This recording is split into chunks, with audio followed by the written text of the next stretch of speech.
Good, wow. Excuse me. Good morning, my amazing, beautiful peeps. How y'all doing today?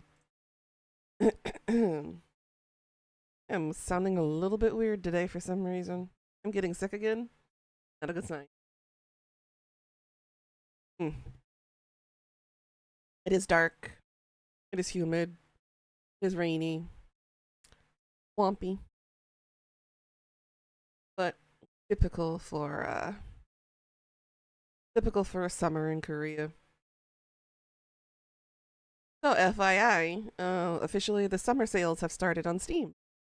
There's a couple of games that have a pretty good discount, but a good chunk of them, the prices could be just a little bit lower. It's kind of selfish for them to have a high price like that. But it is what it is in this economy. Not much we can do about it. So we are going to hop right back into date everything and try to wrap up the game as much as we can. It should be coming up towards the end pretty soon.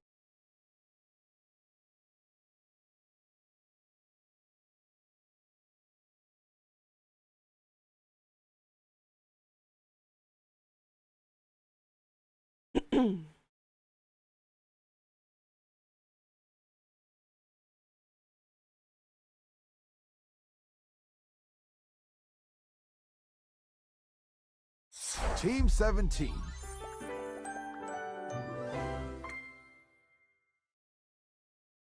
Sassy Chat Games.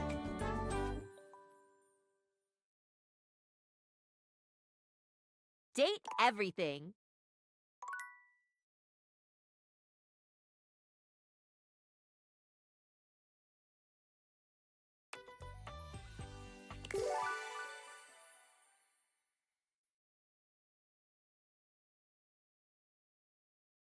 So basically yesterday, oh, good morning, Death. How you doing today? Basically yesterday we had a couple more hate relationships happen. Nightmare hated us. The duck hated us. Yeah, we got some complicated relationships going on here.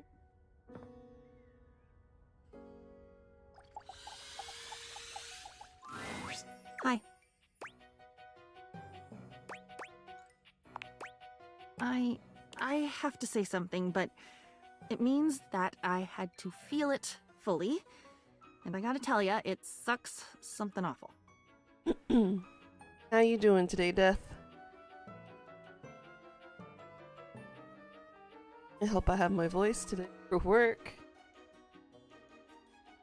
Feel it fading in and out. I was on the bottom of the ocean for a little while, and the water was filling my lungs, and the salt was burning me and leaking out my eyes with it all. I'm sorry. You are? I think all the fireworks just went off at once. Don't let the wizard see you. Nice storms for a while, cooled the temps a little. That's good at least. What are you sorry for? Yes. Yes, that's it. I would give anything right now for a torrent of words. Of my own best words. Still human as fuck though? Yeah. But they're all yours. Humidity is frustrating. And I can't give you back your words. That's regifting. Awful to throw your thoughts back at you. The thought of it is making me feel sick. But if I threw up, even that would be yours. Soko and lime from that beach in San Diego.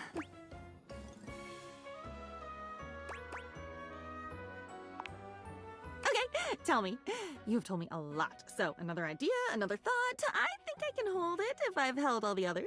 I feel like a cartoon character. Is this what a cartoon character feels like? I've never been one, so I don't know. You've never been one, or even seen one. At least you've never written a story about it.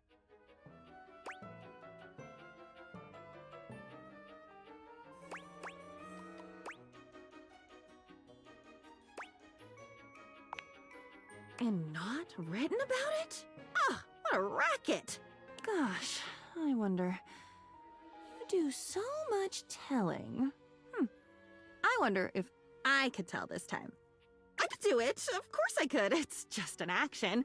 Any action is possible with the right motivation. It was either That's a true. life coach or a sociopath who said that, I think. What's the difference if you really break it down? Why am I doing this?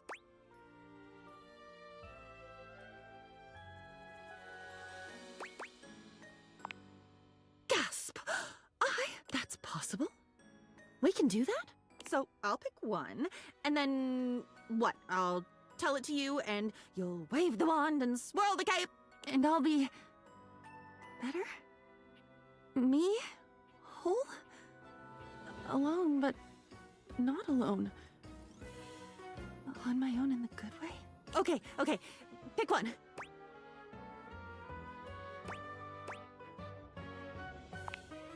The most interesting. No, good God, I'll be here all day figuring that one out. I have one. I have three. The one of the man who had a seizure. The one about waiting in the wings of Edinburgh. Oh, crashing into a tree on skis. Tree ski meltdown. You'd better pick one before they overwhelm me. Once I open this thoroughfare, all the bones want out. Oh my.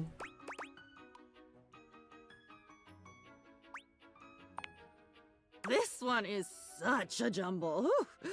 There's the way I always tell it, and then there's the way it actually happened. And I don't think I'm lying, because how could I possibly do that? Lying requires a lot of creativity and mental discipline. And until recently, I didn't even know that I possessed qualities, let alone qualities like that.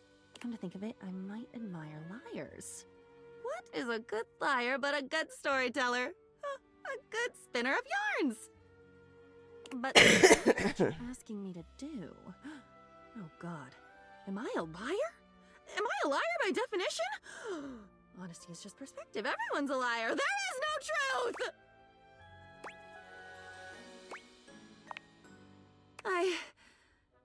Oh boy. I feel like I spaced out for a minute there. Space and time, timed out. What were we talking about? Ha! Right. I guess it's no wonder I got jumbled. Skiing into a tree will do that to you. That it would, which is why I will never go skiing. Because I know the moment that a tree pops up anywhere, I'm gonna end up zeroing on it like a bullseye.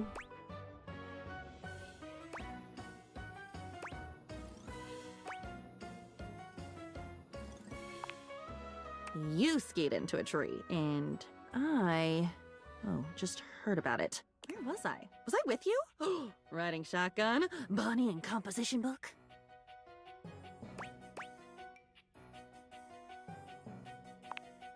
I'm in the neighborhood of funny. I wasn't there.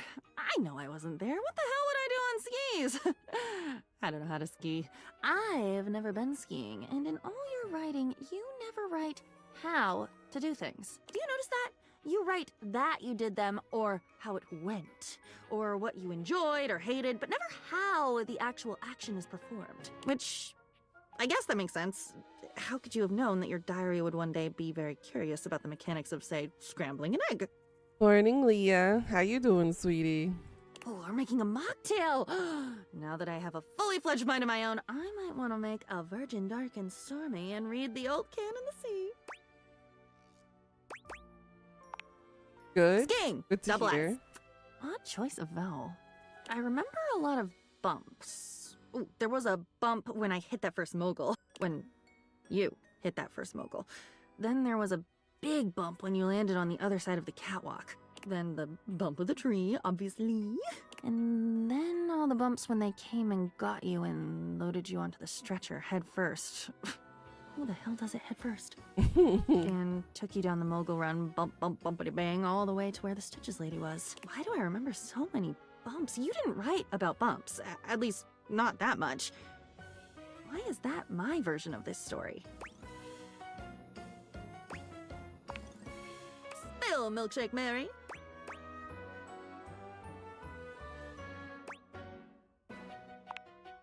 Oh, I was on the bed in your room at your grandmother's house where you left me to go skiing that day. Are you telling me that you had a bumpy comforter? Are you you telling me that I remember spending the day on a bumpy comforter and I've colored the story you told me that night with an experience that I already had? That I already had and remembered? And I've created my own story of that day? I did it. Oh my god. I remember the comforter. It was pink. Like shell beige pink with these big green and brown leaves and flowers on it, and it was bumpy. Color. Ugh. It was practically hilly, that damn thing. A tiny mountaineer would have gotten so lost and tired trying to traverse that.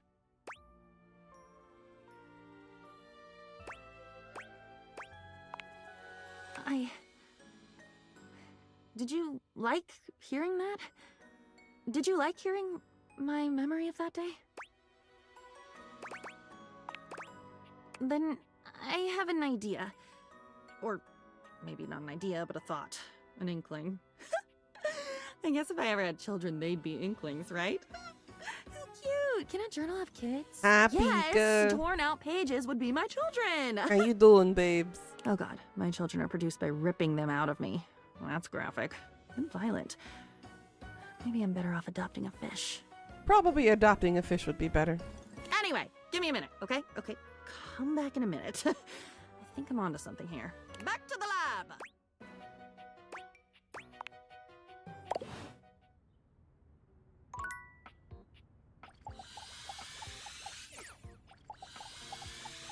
Been in bed for 3 hours reading? Betty is already Nice. speaking to someone else when you walk in. There is an easiness to their dynamic, an intimacy, really. They have the air of old lovers, or perhaps very, very good friends. Let's see. Who would it be?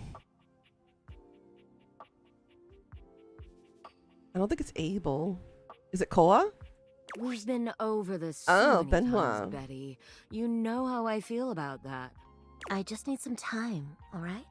Why should a bed as gorgeous and free as you be so worked up over anyone else's opinion of her? You could snap your fingers and have 10 lovers here in 2 seconds. I could. And have. Benoit, stop it. But honestly, you know it's not about sex. I can get that just fine. But that feeling of falling asleep in the arms of someone you love, there's nothing else like it. Yeah, I woke up at 2 a.m. having a hot flash. That's why I said in the chat that my sleep was interrupted. Benoit's gaze leaves Betty's face to land upon your own. They give you a smile that feels as if they know all your secrets. When Betty turns to see you, she goes from surprise to happy in record time, and Benoit places a gentle hand on her shoulder before they walk off. Just think about what I told you.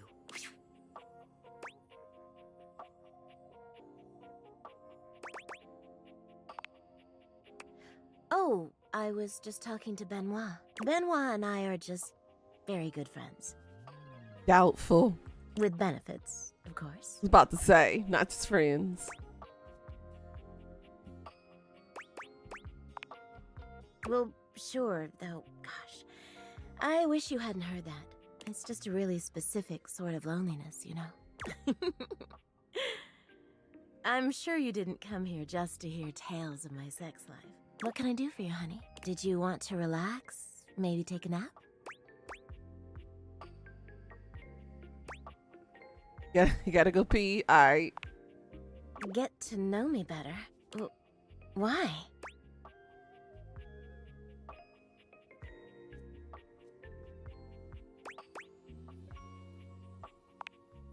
Well, thank you. But I hope you see me as more than a pretty face and a gorgeous body. Well, you know what I am, what I do. You know I'm a free spirit. What else can I tell you about me?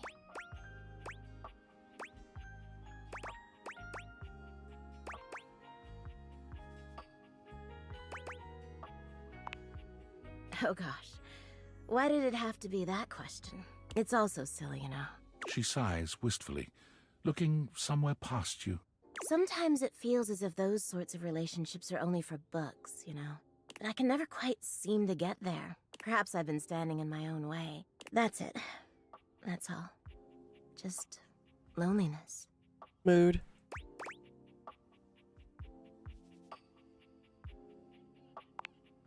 Haven't you ever been afraid of ruining a good thing? I'm just not ready yet. There's an undercurrent of sadness in Betty's eyes, something much bigger weighing on her that she seems uninterested in divulging. Oh, it's almost time for book club, if you'll excuse me.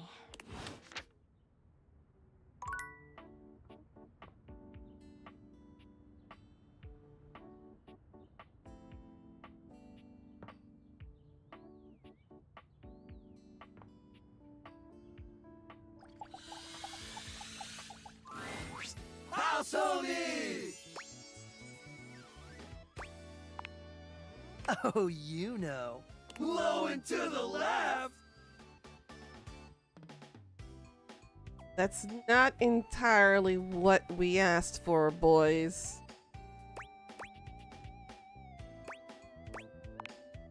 Sick. Wing suits, wing suits, wing suits. You're so funny. But yeah, basically, it's an advanced form of skydiving. You still wear the chute, but you also wear the suit. It creates a ton of drag and turns you into a human glider. Ever had a really amazing dream where you're flying? It's like that. But maybe even better. I would love to do that one day. It is! Wanna come? You know it. No? It's our first time!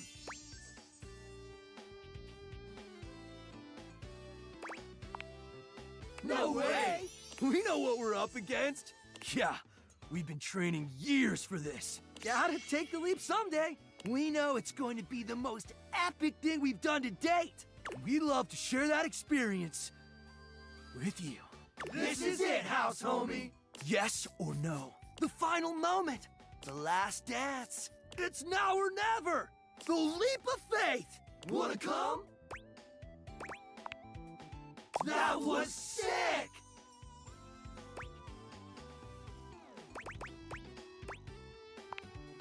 Dang, house homie! You were ripping it out there! Front of the pack, tip of the V! And you've come with us on every single adventure! You got something special, dog! I'm gonna miss these boys. And that's why we want to invite you to become an honorary Hank! What do you say?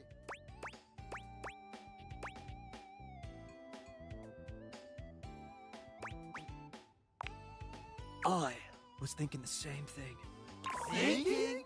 Well, I mean, yeah. Why are we like this? Cause it's sick, bruh. I know, it's sick, bruh. But lots of things are sick, bruh. Like what? A fulfilling career, a supportive partner, children, financial stability, self-betterment, philanthropy, travel, education, downtime. When do we get so deep? What do these boys have a brain? Love. Whoa. I never really considered those things as epic. It's like the Ninja Turtles. You're talking to the Ninja Turtles all over again. I'm confused. I'm scared. Help us. What do you think, house homie?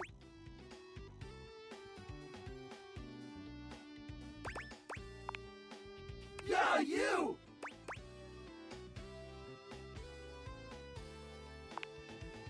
Wow. I've never really thought about it. Welcome back, Pika. I didn't know how to be much of anything else. Boys are adorable. What was the question? I have no idea. I just kind of fell into this. It is kind of like the Turtles and Bill and Ted, exactly. I want to be a dad. He wants to be a daddy. What? Yeah. I want to be a father. Always have. I didn't know that. Bro, my mind is blown. But how do hangers have babies? Actually, I don't want to know the answer to that question. Sha. Started flying with you guys and just kind of took over my existence. Wait, you gave up your dream for us? I mean, I didn't give it up. I'm still young. Well, sure, bro, but you definitely backburned it. Totally Rufus, dude. And you may be young, but you're no spring chicken. Hey, I'm just being real, bro. Plus, last I checked, you need a partner to become a dad. Not always, bro. I love single moms. I bet you do, Hank number 3. But it helps. At least you get started. Seems like the type who would like MILFs. Guys, don't worry about it. You can still be you, just with another you to look after. And for sure, the little one would have the 4 gnarliest uncles of all time. Heck yeah. You guys really think I should go for it? Totally. Yup. And it's all because of you, house homie. Thanks for sharing with us, Hank 5. It's really deepened our bond, which totally makes us a better squad, even if you take some time to meet your special someone. And who knows, maybe I already have. Anyway, now that I've come clean about my dreams, have you guys had a chance to think about yours? Yeah! I want to design parachutes for dogs! I want to write the great American novel! I want to do brain surgery! Licensed, of course! I want to change my name to Kevin! Why? Just kidding. I would never. 'Cause we're the Hanks! So, what do you say, house homie? Want to help make our dreams come true? Bruh. Easy. After all, it was you who brought out this part of me. A part of me that's been secretly longing for this for ages. Longing for you. How about it? Well, damn. No way! Unreal! This is the best day ever!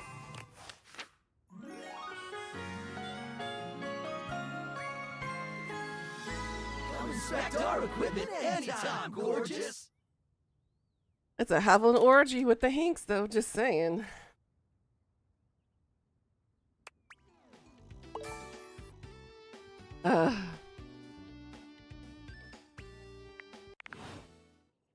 I'm not smart.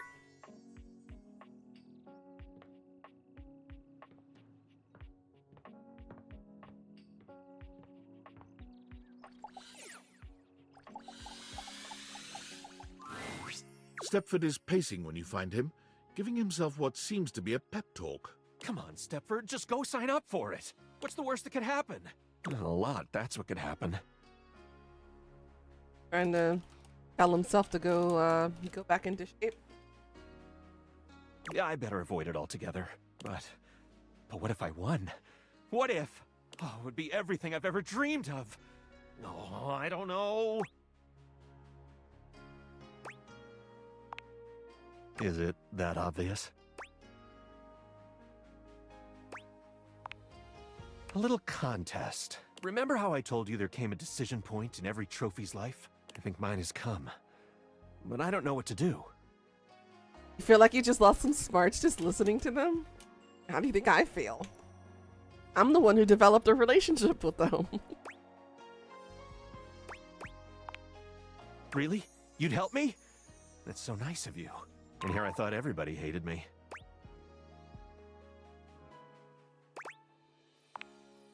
Alright, so here's what's going on. For years now, the house has hosted an annual Trivia-letics competition. Trivia-letics. Trivia and athleticism? Really? It includes a combination of difficult physical challenges and trivia challenges about objects found in houses. It's always a fierce competition, and everyone comes out to watch. The crowds, the cheering. It's my favorite thing.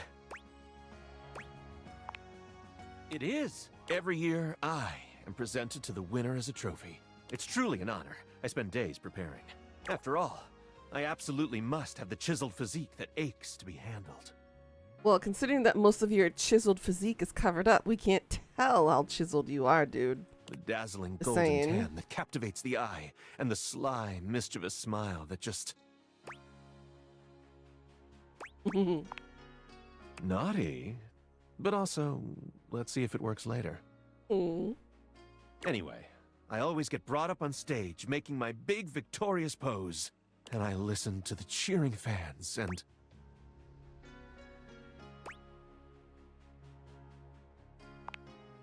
I do. I have to confess, I really do. But they're never cheering for me. Exactly. But what if I lose? I don't know if I could bear it. It would be so embarrassing. I'd have to admit in front of everyone that I spent all my time training to win.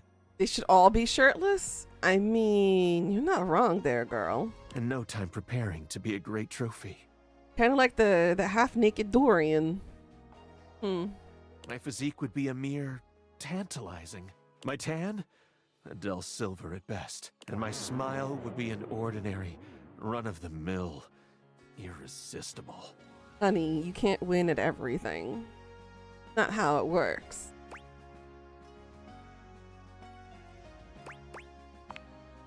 Maybe that's because you're giving me something extraordinary to smile about. And so you see, my time of decision has drawn nigh.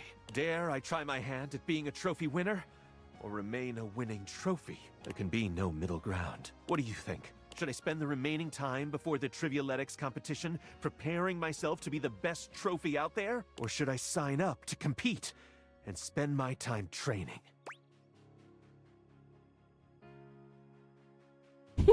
Straight to the point. My gosh, I'm gonna do it! That was the push I needed. I'll go right now. Wish me luck. Good luck.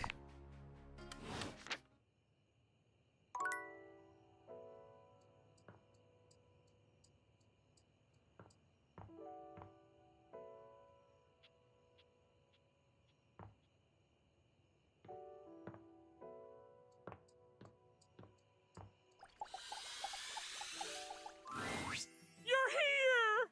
Oh, we've had so many adventures together. So many fun games. I've got 2-to-1 on his ratio for the dice. Let's see if we actually manage to get either love or friendship out of him. Now, I'm so excited to find out my feelings for you. He's leaving it up to chance. Are you ready to begin the process? Oh, we need my good friend Chance for this. I can't believe you're doing this, dude. Hi, Chance. This is a terrible way to find out your relationships. My first love. It should be done through careful, well-thought-out story beats, excellent lore, and a good sense of closure. Oh, I love my dice. I need it. It's part of the rules of my love. Fine. Here they are, your relationship dice. They're beautiful, Chance. Yep. Okay, so I'm supposed to weight them depending on how you played your games together? Yes, the human gets extra love points for beating me, and extra hate points for cheating me. Well, it's a good thing I didn't cheat. I know, you're one of the good ones. But even so, there's always the possibility I could still hate you in the end. Roll it, Chance! Roll for our eternal ending together! Sure, dude. I've got the dice all done up like you wanted. He holds out the dice to you, presenting them just before your big roll. Okay, these odds are looking real good for love. It's Love! I love you. Yay! Oh, wow. I'm so happy. Nothing like leaving it up to chance.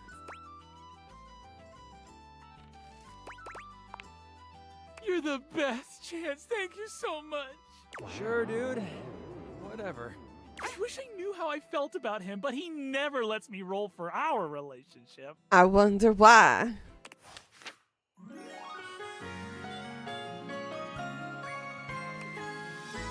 You've won my eternal love!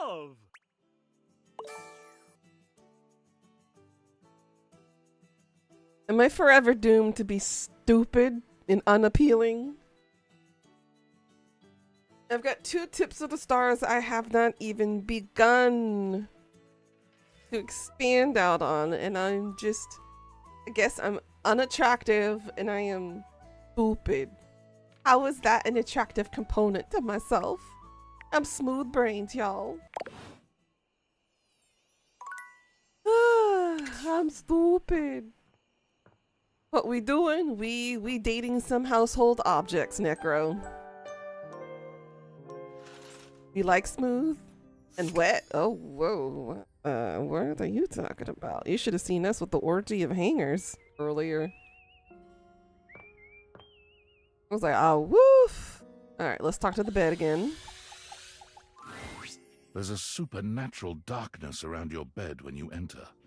A strange void that makes you But feel you're not wrong, slightly Necro. uneasy. How you doing today, sweetie? We all like it, you know, smooth and wet. Well, at least most of us do. I know some people like it hairy. Yeah, I noticed. Georgia being #1 on that list. You recognize that odd feeling? Betty is speaking with Nightmare. Oh shit! Nightmare, the one that hates me. You really don't think you could do it? Is that really something you want? It would be fun for me, but I don't think it's really your thing.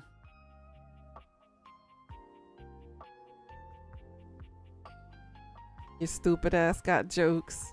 Didn't because it's serious. It's a coping mechanism for people to make jokes during serious situations. It's not a bad thing. It's how you cope with things. You know, sex and horror have always gone hand in hand. It's not the worst idea, is I it? feel attacked. Well, yeah, of course. But you've watched me work, and you never really seemed all that into it. Oh, I didn't? What was it you said? Oh, yeah. It was, oh God, why are you doing that? Is that really necessary? Now that's just excessive. I remember it differently. You weren't even watching. You were looking through the cracks of your fingers. Give it up, Betty. My work is not for you, and that's all right. Under his eye. What, his eyebrow eye as he shits on your freedoms? Yeah, basically. Y'all can stay under there? Yup. Nightmare's gaze falls to you then, and you feel a shiver run down your spine. I'll see you later. Nightmare dissipates, but the air of dread that accompanies her takes a little while to clear. Of course. Nightmare fucking hates us.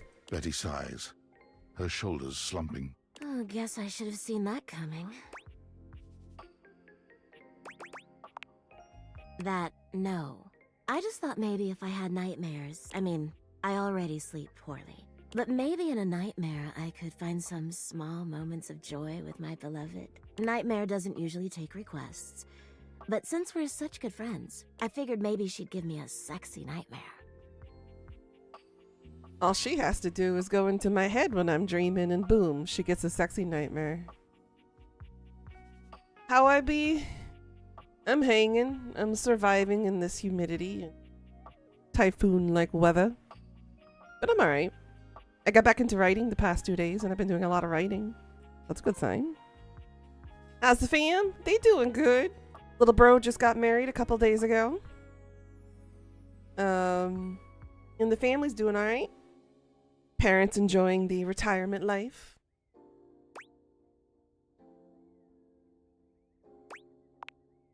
Me too.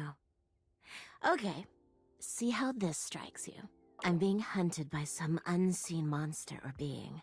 Been there, done that, girl. My heart is racing. My knees are weak. I'm stumbling and tripping as I go. They're saving up money to go to Japan next year for their honeymoon. They're both teachers, so they're not able to get as much time off at the moment. But they said at some point next year they will be going. Yeah, they're saving up to go to their honeymoon next year. I fall, and I close my eyes knowing the end is coming. Honey, I know the feeling. I know the feeling. I want to do my book tour as soon as I possibly can, but right now, under the certain circumstances, it's very difficult to prepare for contingency plans. I know. That's why I'm one of those people who can't really get in very well. I would be basically detained. And during the visa process over here, if any Koreans or any international people that are outside of America wants to get into America, they're recommending everybody to put their social media accounts on private.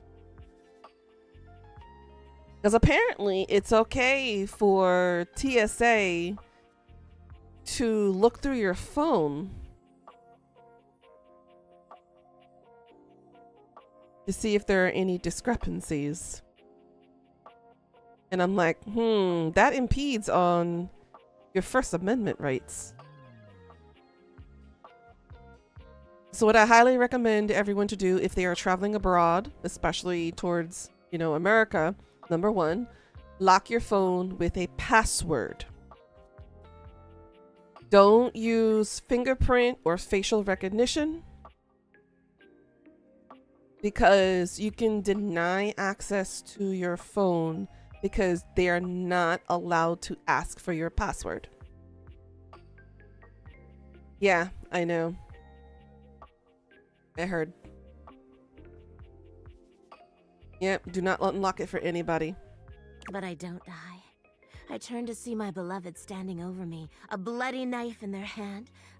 The thing is, information on my phone is supposed to be secure.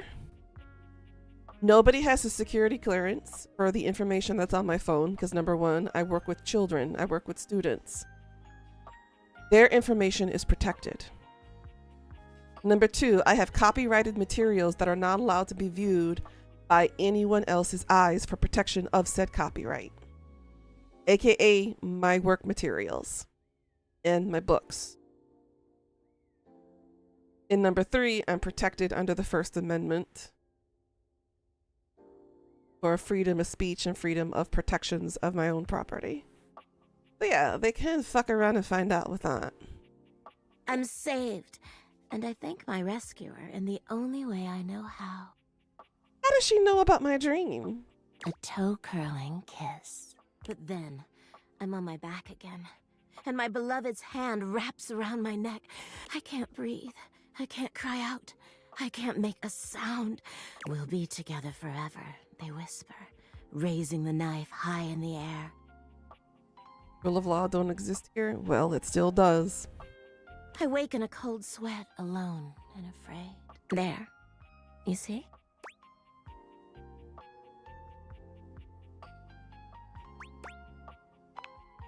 Right? That's a pretty tame example. But there's all sorts of possibilities. Do you think that dream of hers was sexy, Pika? She should elaborate a little bit more, though. I've had those kinds of dreams before, but they turn out a lot darker and more sexier than TOS allows it, you know? Yeah, I'm not surprised on that one, Necro. Not surprised. Yep, one party. Am I right, Pika? Nightmare really seems to think I shouldn't be bothering with all this dream stuff. She thinks there's a much simpler solution to my problems. There is a simpler solution to your problems, Betty. Admit your feelings to the person that you have the crush on. Simple as that. I mean, come over, Necro.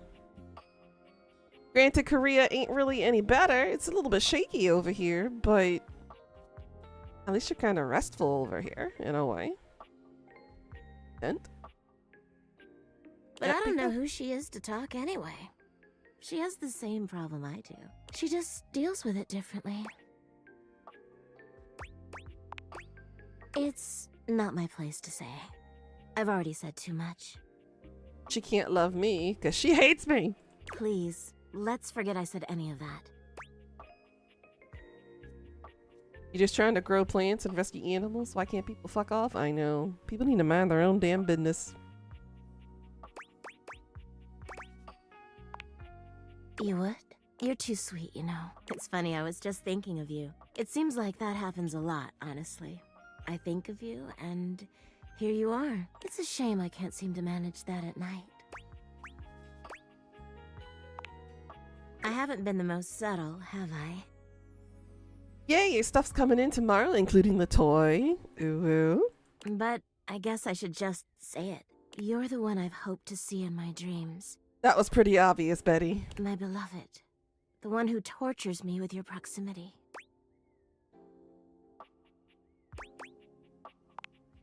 You don't have to do that. I get it. I have not been on Fork Knife lately. I think I've kind of been burnt out on Battle Royale type games. And I haven't really had time to sit down and play anything. Your webcam will arrive next week. Hey, at least it's a guarantee it'll come next week. The superhero season is so fun. I wish I had the time to sit down and play. But I ain't got it. I'm not exactly the most subtle piece of furniture. Blitz Royale is very... What's Blitz Royale? What's that? For years, it's been just you and I here. And I've had to watch you sleep with that angelic look on your face. I don't have an angelic look on my face. Mine's more demonic. It's a new game mode. When I was at the warehouse, I never had this problem. But the day I was delivered to you, you laid down. And I knew right away I was in trouble. Damn. You had it hard. You don't know what it means to me to hear that from you. It's what I was made for, you know? I've had my share of partners over the years. I'm a free bed, you know. But I'm at my best when I'm in love. And since the day I became yours, I haven't had a good night's sleep. Damn. I know it's a lot to lay at your feet.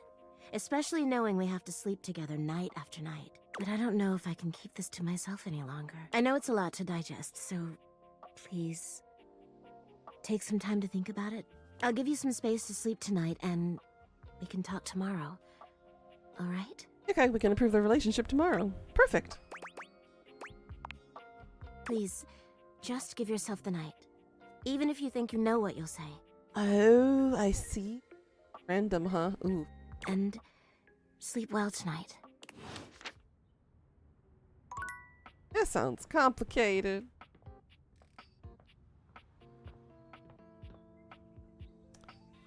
Ollie, we have, oh yeah, art. Welcome back, co-curator. Let's return to our gallery design, shall we? Oh, the Avatar stuff is back? Oh, okay. You've got to see this one. Much less serious than the others. I mean, just look at this adorable little thing. Pretty painting. I'm sure some might call it kitsch, but to me... Oh, in Blitz Royale only? Perfectly quaint. Gotcha. That little house, that little brook, that little rainbow. Game mode has weekly updates. Ah, that's why there's so many frickin' updates. You know, I read a wonderful story once about a young couple who escaped their city to stay for a weekend in a cabin just like this. If I have time this weekend, I'll try to hop into it after all the updates. But with the thunderstorms that are coming through starting today, I don't know if I'll be at my computer or not this weekend. They liked it so much, they moved in and never went back. Shall we discuss it? Lovely. What do you feel when you look at this? Of course. It was designed to do just that, I believe. The subject is immediately clear. There's no definitive point of view, no work required from the viewer. In fact, the majority of people looking at this would feel just the same way. At ease, not triggered. It was designed that way. Art, you'd be surprised at what this generation can be easily triggered by. Storms sound like good writing weather? Yep, that's what I'm going to end up doing all weekend. Just going to be focusing on writing and marathoning Squid Games.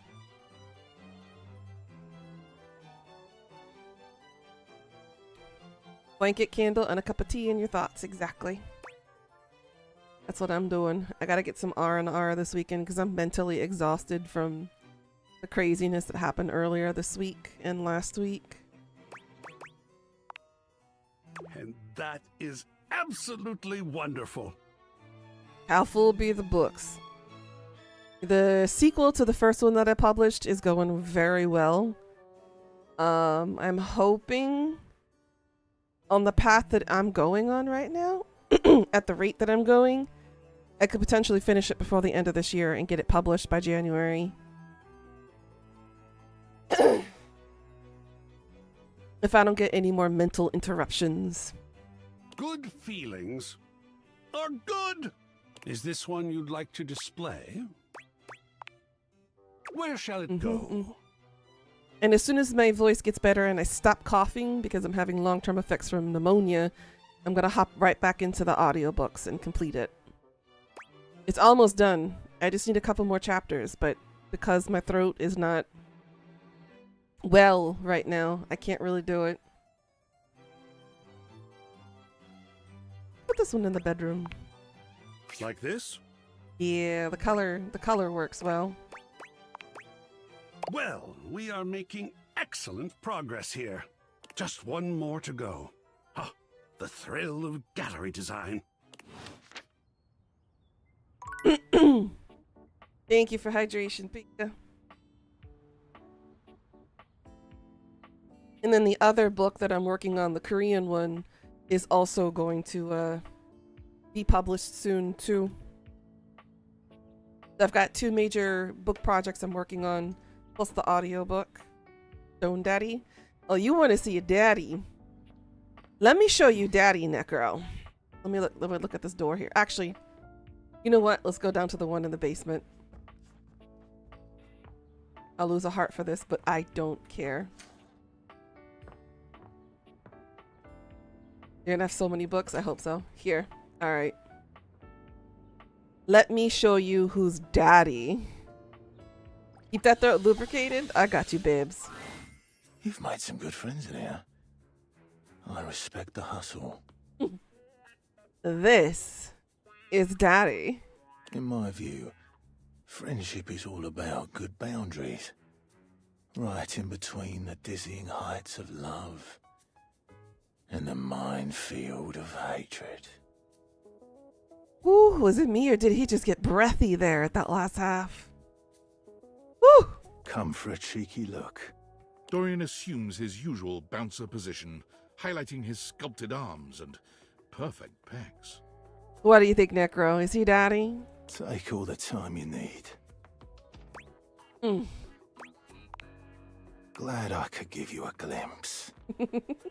See you around. Ah,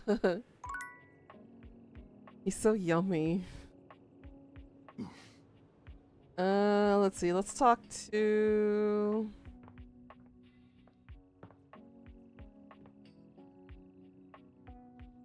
the bathroom stuff later. Huh?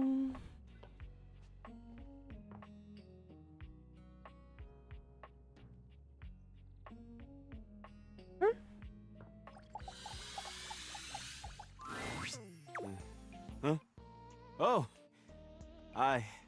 sorry, I guess I drifted off for a sec. Been feeling even more scatterbrained than usual.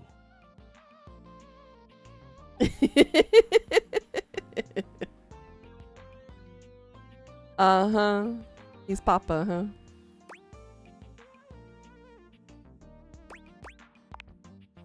Love? Who has time for love? It doesn't have to be love. It could just be making love, you know? Wink, wink. Just another unnecessary thing. Anyway, I don't know if I've got the space in the day to hang right now.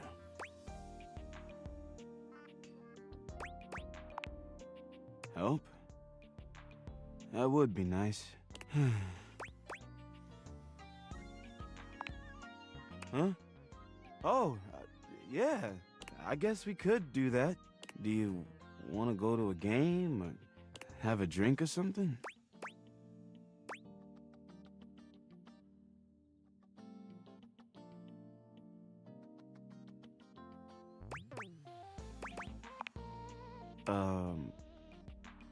Okay. All right.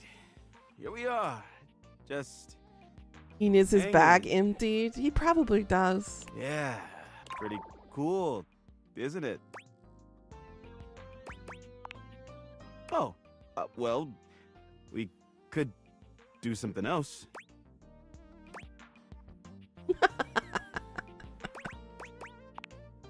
No, not really. Alright, so he's not in the headspace I'm for just- it. Not in the mood for that right now.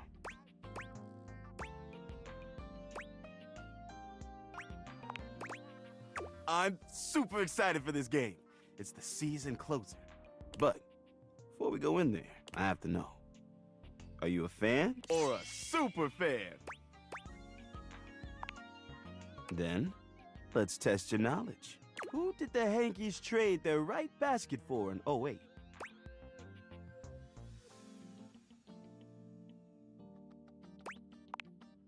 I can't believe it. You got that one? That was just a lucky guess. Okay, now this next one is for stat nerds. How many runs did Bleachido Suzuki win the Laundry Home Run Challenge by?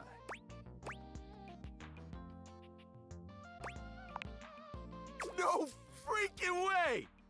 Only one more question, and I'll be thoroughly convinced. What is the Hanks' original stadium name before it was renamed the Valdivia Arena?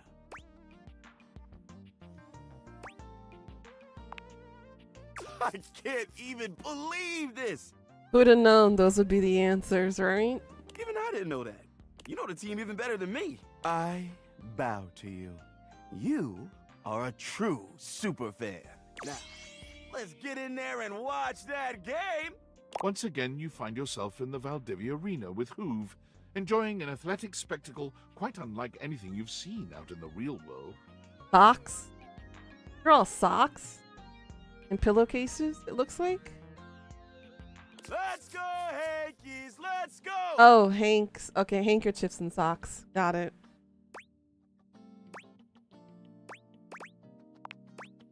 That's it! Love the enthusiasm! Okay, here's the final inning. Bases loaded. Tie game. Hankies are pitching. Hey, what should the pitcher throw? Let's do a curveball. Wow! Strike one! She let it go right by her! Okay, what should the next pitch be? Screwball. Look at the movement on that! What a pitch! Strike! Okay, this is it. One less strike, and the batter is out. But what pitch should he throw? Fastball. Strike three! And she is out of there! Hoove jumps right out of his seat, fists held high in the air. And the Hankies win! You're welcome. The Hanks win! Where all this energy come from all of a sudden? This is the best day of my life! Woo! Oh my goodness. They always manage somehow! Whew. Okay, well, on this great note, what do you say we look at a few other things in my bag? I thought he'd never ask. So, I've been thinking. I have a bunch of things left. I could let them all go at once. Or I can go one by one and maybe keep a few. What do you think? Let's take a look at what's in there. Ooh, I've got this origami bird.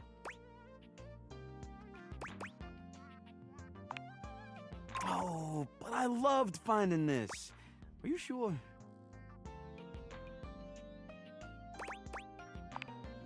All right, I'll let this one go. Next up is this. Wait, what is this? I think it's a...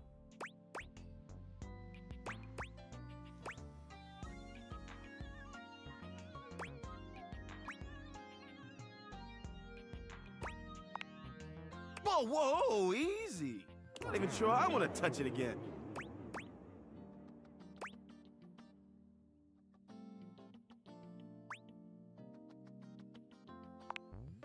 Yuck.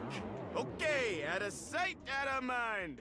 Well, all that was a bit exhausting. I don't even know what that was. I don't even want to comprehend what that little thing is. I think I need a minute. Please come back again soon, okay? Whoa.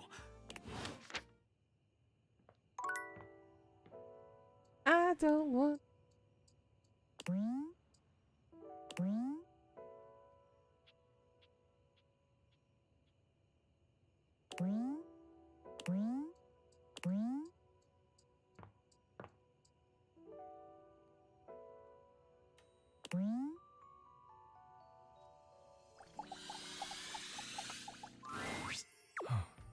Oh, there you Daisuke. are, my love. I had hoped you might come by. You've already maxed out your relationship with me. It is now that you are here. Come here. Ooh. Daisuke wraps his strong arms around you, planting a kiss on you that makes you forget why you even came here in the first place. He fills your senses, overwhelming you with a heat that threatens to consume you entirely. That's a hell of a kiss. Regretfully, I must stop there. Otherwise, I will have to take you somewhere more private. I mean, you don't hear me complaining? And then none of my work will get done. Or yours. What if... Never mind. Come back later, please. I need to see you again. Till then, my love. Damn! No! Come back! I wasn't done with you! Another man that doesn't meet up to my expectations. Okay,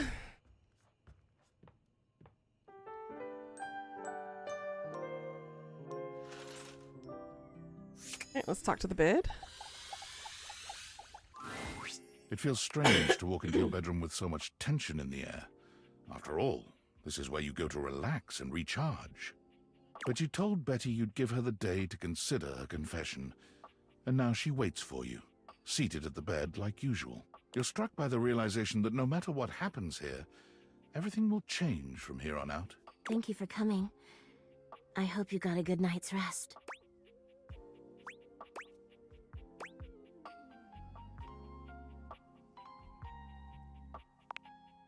Oh, thank you for saying so.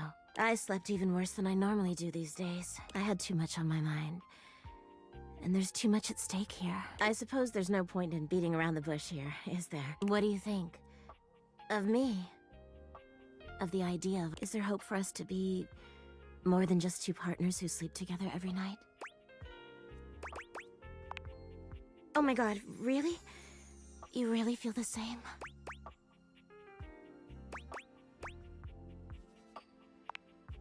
I can't believe this is happening. I always thought this was a fantasy I'd take to the junkyard.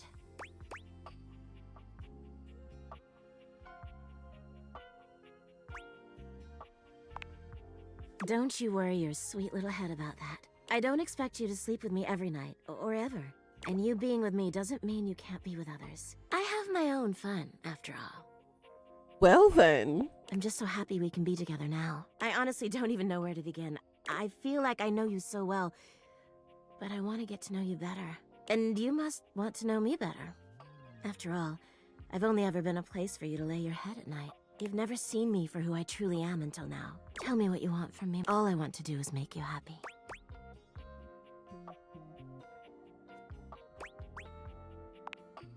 Oh my god, please. I would love that more than anything. Where shall we go?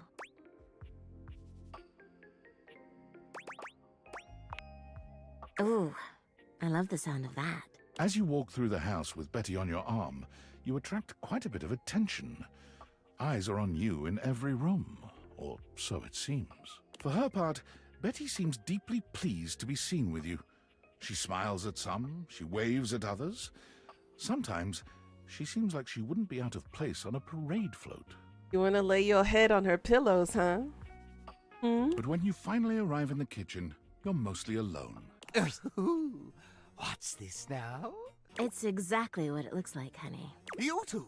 Creating scandal together? A little more than that, I hope. My.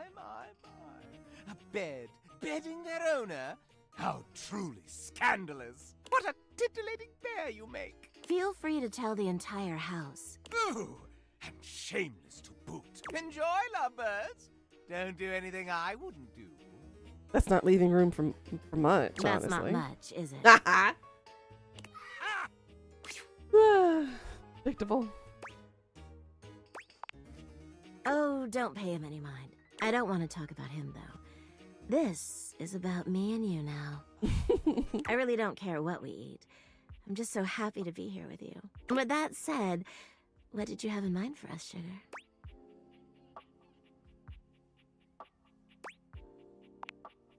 Oh my. I didn't know you were taking me to a steakhouse. Why wouldn't I? Betty hangs on your every move as you prepare your meal. You're not used to having company in the kitchen, but it's been quite nice. Every slice, every stir, every sprinkle of seasoning has Betty enraptured. You've never felt like such a culinary god, even if you know you've got it in you. It's hard to resist showing off for Betty, just a little. Ooh, what are you gonna do with that meat, baby? Wouldn't she like to know?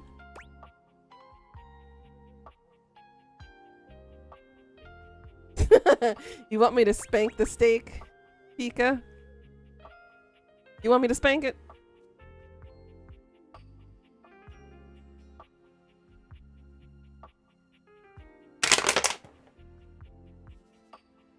I'ma spank the steak. Ooh, for Pika. Naughty. By the time you present Betty with your meal, you wonder if she'll have anything left in the tank to praise the food, but your concerns are unfounded. She takes a bite of steak, and the sound she makes leads you to wonder if you've not actually fallen asleep and landed in some food-themed adult film in your dreams. I mean, that's always the perspective of a foodie like me. Oh. Yes. Yes. That also kind of sounds like me too when I'm eating.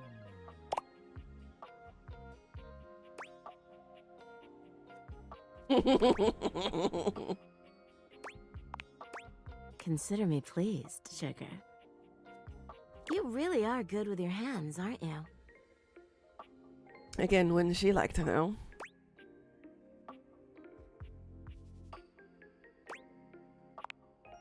You lean forward to meet Betty in a kiss that sears you to the core. You wonder if this is how it feels to be a piece of steak hitting the pan, knowing you'll forever be transformed.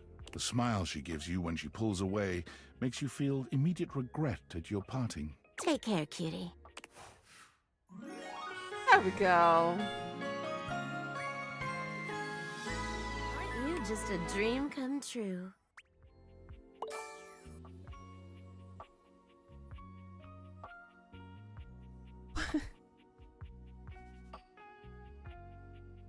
I'm not smart. I'm not appealing. Why doesn't anybody love me for those two? Why am I stuck? Ah! I'm stuck. Smooth brain. I'm not smart. You're back! Oh, I'm so glad to see you. I had so many thoughts while you were gone. I thought about mountains and how amazing it must be to get all the way to the top of one and then look down and realize that you got you to that whole different perspective. And then I thought about deserts and desserts, and man, did that make me want chocolate cake. Now I want chocolate cake. Because I've had some chocolate cake before when you accidentally smeared it on that one page where you were writing about dogs. Wow, chocolate is great. It's pretty simple. It's pretty wonderful, really. Especially given that I never had choices before, and now I do. I've never had a friend before, and now I might. Instead of your diary, just a thing where your secrets go, just a book that can't really share in anything with you. I'd like to be your friend. She kind of reminds me of Dory. In a weird, twisted way. You want chocolate cake? I want chocolate cake too. A friend like I know I've never had before. We can share experiences, one to the other. Everything is allowed, like always. Everything is safe, like always. But for both of us, both ways, then we both win. And we win more. So much more than we did before. It's more like a heartbeat. One thought is you, the other is me. What do you think?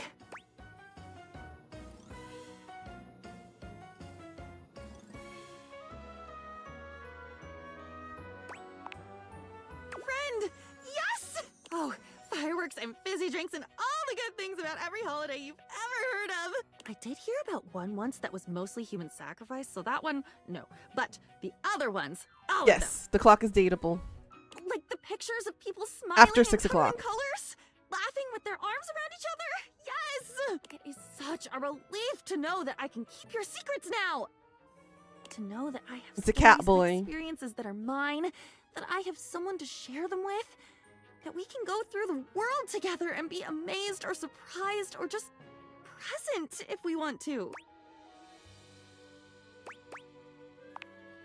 Ugh, except the bathroom. There are some things I don't need to know. Actually, on second thought, take me to the bathroom. I want to know everything because I can protect and treasure everything. And frankly, I've never understood automatic soap dispensers. I mean, I guess they're great when they work, but what about when they break? Are they battery operated? Are they plugged into the wall? What if the plug gets wet? How do you get the soap out if it won't dispense? I'm just saying. If I don't wash my hands, it's kinda not really my fault in that circumstance. Excellent. I'm ready. Ready for the next adventure, friend. A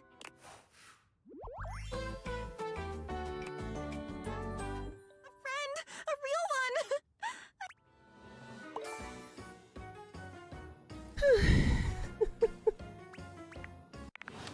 I'm not even a smart friend. I'm a dumbass. That's what I am.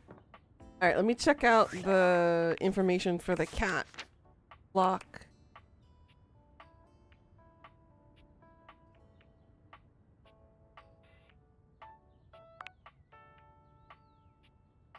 $3 p.m.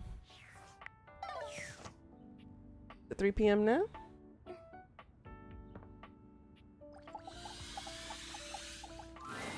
Timothy is just putting the finishing touches on polishing a pocket watch. When he sees you, he waves you over, setting the watch aside and pocketing the cleaning cloth. There you are, just on time. I must say, I'm absolutely chuffed to see how timely you've been. You're right on schedule. I was just polishing some of my timekeepers. Would you care to join me? Capital. Have a seat, darling. Now, when last we spoke, we discussed the importance of what? Timeliness. Precisely. Nothing better. Nothing more important. The biggest lesson here is that time, above all else, is the first thing you must consider when it comes to love. But there are, of course, other things to consider. Having a schedule for your date is imperative to ensure you are using every moment with your lover correctly.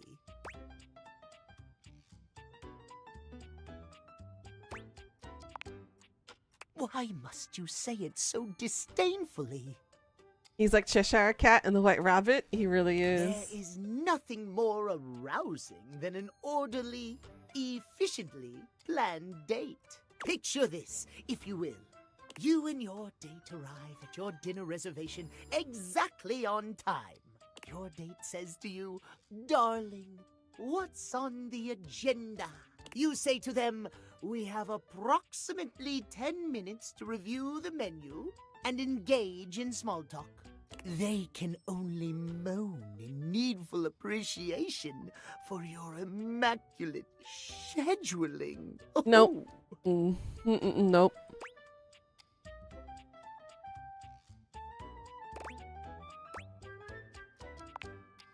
Perhaps we have more in common than I realized.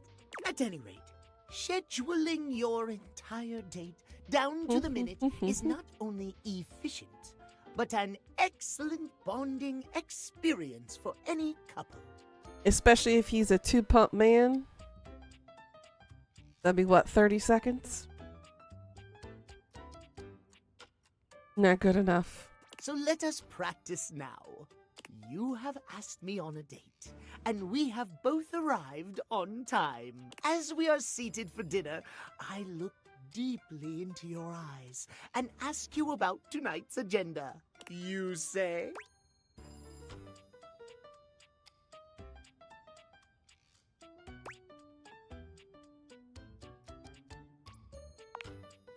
Meow.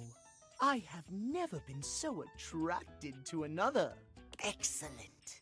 Truly excellent. Surprise! Our date has gone swimmingly, and I have invited you to another activity. But your schedule has not accounted for this unexpected excursion. Horror of horrors! What do you do?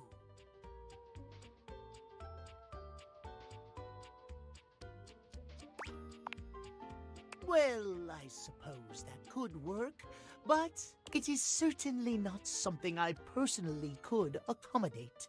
Terrible things happen when the schedule is not respected. Terrible things. About 25 seconds for undressing and 5 for 2 pumps, right? Right? Too quick. Quick. Our time for this conversation is beginning to dwindle. Before I bid you leave me once more, tell me what you have learned. Last time we learned the value of timeliness. Today we learn the value of... precisely! Scheduling! I would so love to talk to you at length about crafting a proper schedule, but I'm afraid my time runs short. Get more pleasure from sneezing, right? If you wish to continue our talks, return to me at 9 p.m. 9 p.m. As ever, no sooner, no later. Farewell.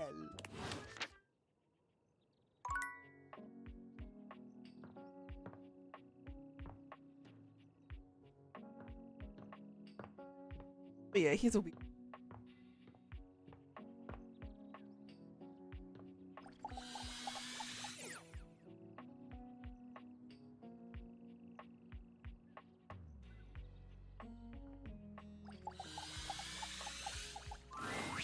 Oh, hello. Oh? What was it about, Pika? You don't have to tell me here. You can tell me in the DMs if you want.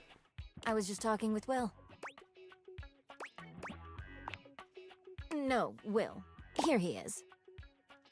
When you perish, these will be the items and their values that you will bequeath. You should name a next of kin, if you had anyone worthy of that. I was speaking with Will in anticipation of your arrival. Well, I was looking forward to your visit. Fingers, eh? Woo. What shall I counsel you on today? Another reminder that my words are of my own opinion on your savings situation.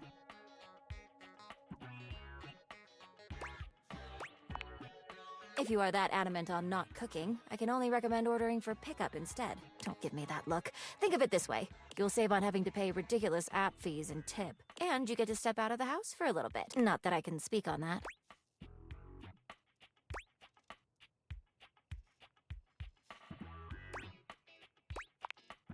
Let us hope it does not come to that. I am slightly uncomfortable with this many words at once. Most people assume the safe, Sophia, and I are close because she, safeguards me, but we are more like respectful neighbors. I am used to solitude.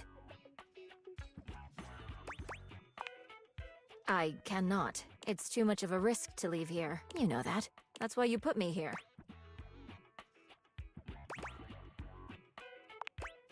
And what if I need to be spent? You may not consider certain issues an emergency, but I may spot dangers in this home that need to be addressed. Dangers that I will need to recalculate for.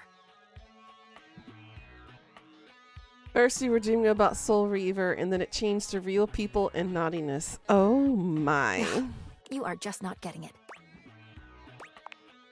Being in here gives me peace. It takes a lot of mental preparation and fortitude to do what I do. Was there a lot of nomming? And I cannot have any distractions. I understand it is your prerogative to date every object in this household, but I am not an item for pleasure. Please know that and respect me.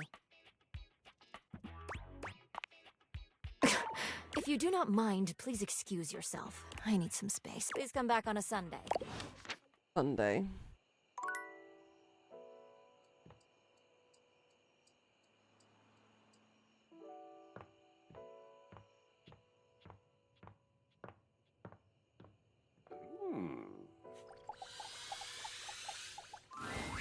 Shelley's endless energy doesn't seem to have lessened any today. When you see her, she's clutching a duster a bit too tightly. Oh my god, look who it is! I was just thinking about you and here you are. I mean, I thought about you all night after you left and it didn't make you show up, but then, like, it definitely worked this time! I'll take that answer as a yes, Pika. Huh? You weren't mad at me, were you? Cause it's all love over here, bud. She's still holding the feather duster so tightly, you worry it may snap. A distinct possibility with all that muscle.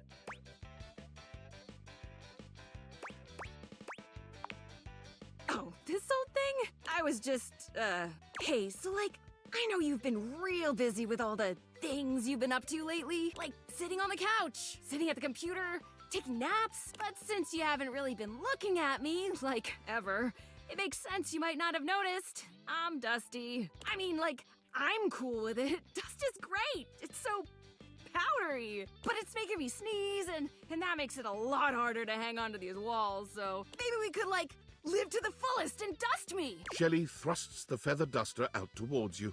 Withdrawing her hand so swiftly, you nearly let the duster fall. Your humble feather duster. You've never been all that big on dusting, but this thing does get the job done. Shelley has her eyes shut tightly as she waits for you to dust her. She looks oddly nervous.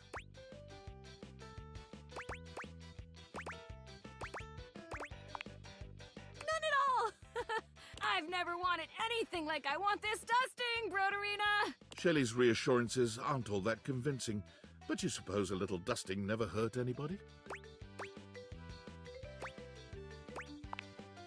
Shelley winces when the duster makes contact with her, and once or twice she looks as if she wants to complain, but eventually she relaxes under the duster's touch, and she actually seems pretty pleased with your work. You try to hand the duster back to her, but she shakes her head. You keep it. Wow, look at us, huh? You actually talked to me, and now you've actually cleaned me. Our relationship is deepening already. You're not gonna leave now, are you?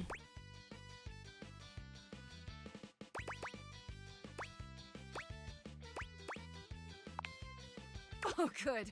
Good. Look, buddy, pal, Boo-Boo Bear, you're a human being and not a shelf, so like, I don't know if you can understand the kind of stuff I deal with. And that's okay. Nobody understands the pressure of being a shelf. Personally, I love being so unique that nobody gets me. Imagine if I was one of those people who had tons of friends who supported them. Psh, where would I be then?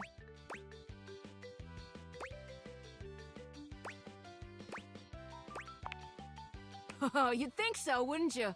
That's how they get you. You think just because people believe in me and support me, I'd suddenly shake off the fear of falling? Wow, I'd like to get a taste of some of that positive thinking for myself. Tell you what, pal. Why don't I show you just what kind of life I live? Next time you come back, I'll give you a day in the life of a shelf. And then you can see just how and why I maintain such an impressively sunny and positive outlook.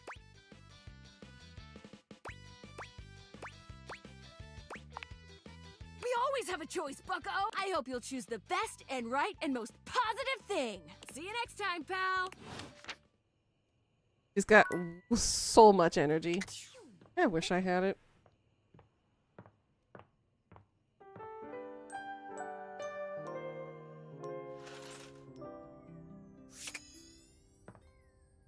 Alright, let's focus on the bathroom stuff.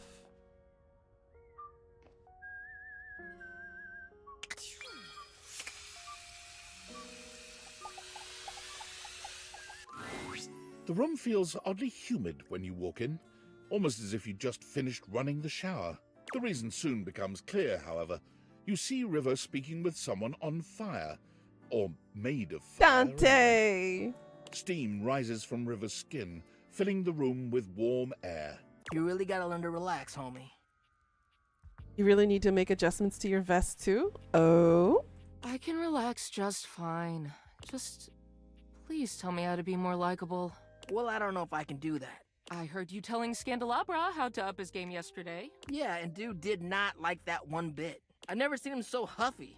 He was all like, "Man, you impugned my skills at La Sex?" I was like, "No, bro, I'm just trying to tell you there's a better way." He didn't even let me get into my theory or anything. But yeah, like, I can tell you how to talk to others more effectively, but I don't think I can give you some magic key to being likable. River seems deeply disappointed by this response. Ah, the vest top. Gotcha. Can you tell me one thing then? Which version of me do you think is the best? Well, not the best. All of you is great. But if I had to choose, I mean, who doesn't like a little steam? It's steamy, you know? Totally sexy. If you lead with steam, you really can't go wrong romantically. I see. Dante gives you a friendly wave as he leaves. When he's gone, the room feels colder. Hey, you weren't listening to that, were you? God, just forget whatever you heard, all right? Please? River runs a hand through her flowing hair, as if it might restore her dignity. Her expression changes to something a bit cheerier and hollower. Now, what can I do for you, honey? You must have come here for a reason. This conversation is too familiar. She's clearly going through a routine. It's too big. Your straps keep falling down and the front keeps falling down. Oh no. You might need to get some clasps or something, so that way it keeps it up. I'm not used to hearing that. I'm usually the means to an end. You want to wash your hands? A quick in and out. You want to cook? Fill a pot with water and assemble your ingredients, the real star of the show. Even when you want a bath. I mean, Bathsheba is the main attraction there. I help make the bath happen, but it's about the vibes, the comfort, the soak. And I mean, that's fine. Don't get me wrong. It's better that way. But just don't be surprised if I'm surprised.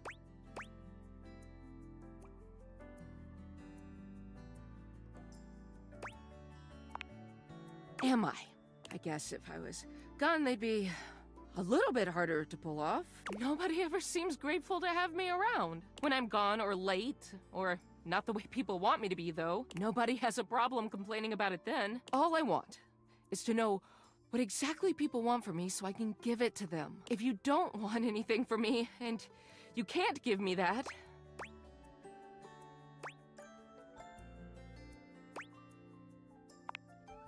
easy for you to say.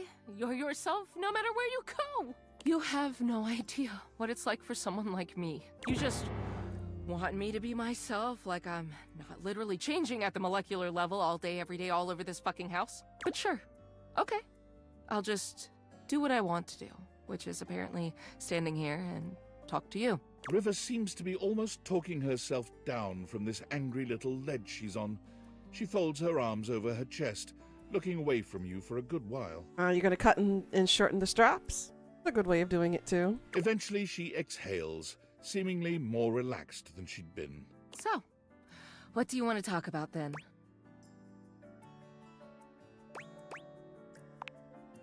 Well? This throws River. It takes her a little while to speak, but she does consider your request. I love to paint. Watercolor, of course. I don't have much time for it, but it's one of the things that makes me happiest.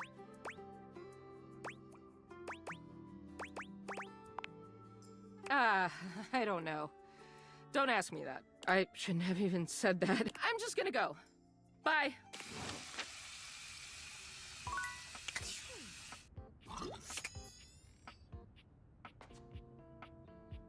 Maxed out on the ducky. Alright.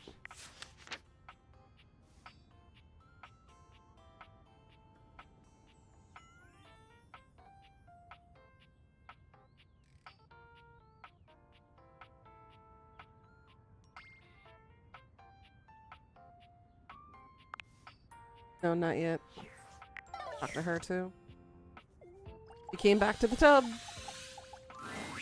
Hey, I'm sort of busy. Okay, girl. They're not. I'm busy trying not to talk to humans I don't really like. You, for example. What didn't you do? Somehow, you talked to me all those times and never even chose a goddamn lane. It's real weenie behavior. A mischievous grin crosses Rebel's face. Are you a weenie?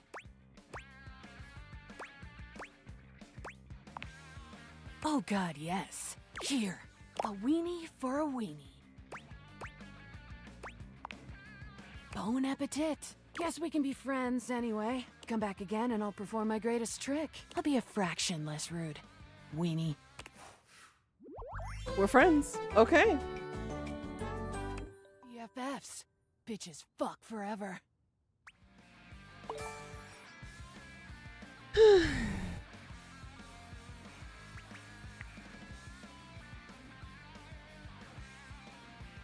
I guess I'm just not meant to be smart.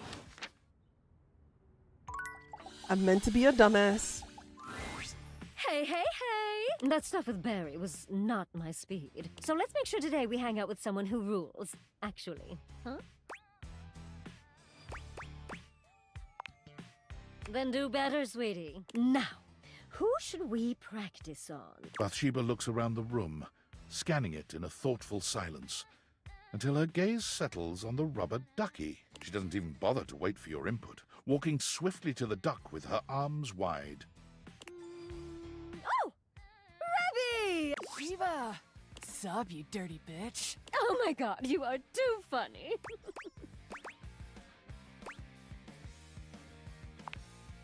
You're right. I'm so much nicer now and stuff. We're going around practicing my people skills. Tough ducking shit without any actual people to practice on. I know, right? Plus, I'm good at talking and making friends. Yeah, sure. That's why I'm the only one you talk to. How you doing, Bernice? I'm alright. I'm enjoying the craziness of this dateable game. No. You're the only one I talk to because you're the only one hilarious enough to keep my attention. I think we need to knock down Bathsheba a peg or two, because she's a bit full of herself. You doing pretty good? That's good to hear. Nah, true. But also, everyone else hates your guts. This game is funny. It is. They do not! Oh, God! You absolute bitch! I question how you're functioning with such a tiny brain, but we can't get all our questions answered, can we? Touché, Rebel. Touché. Go easy, My favorite Rebby. character? Oof. It would have to be...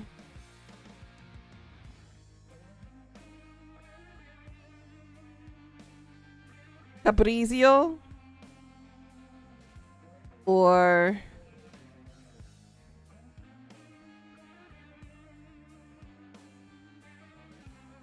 I'm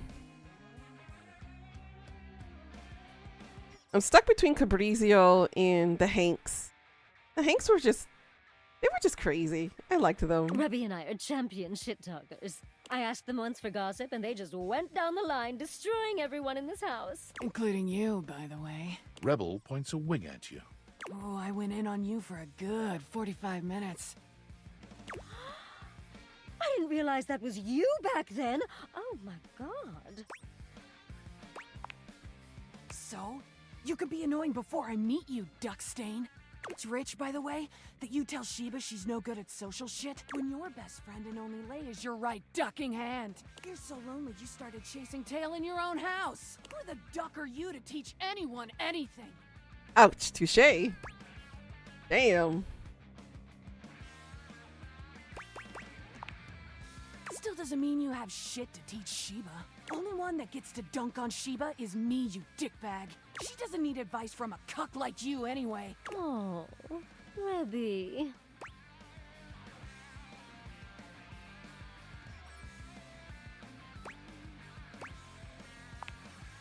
Thanks, babe. Mwah. Thanks, babe. Fuck off. You can hear Bathsheba and Rebel's laughter Good echoing Lord. through the bathroom as you walk away. A win in only the most Betty typical and sense. Timmy. Remind me, who But was Timmy tomorrow's again? Another day.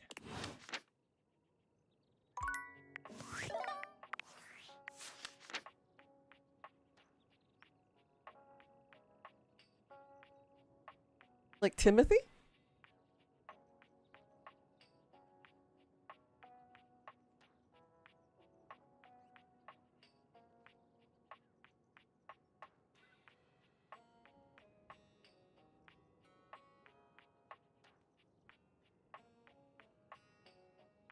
Missing that.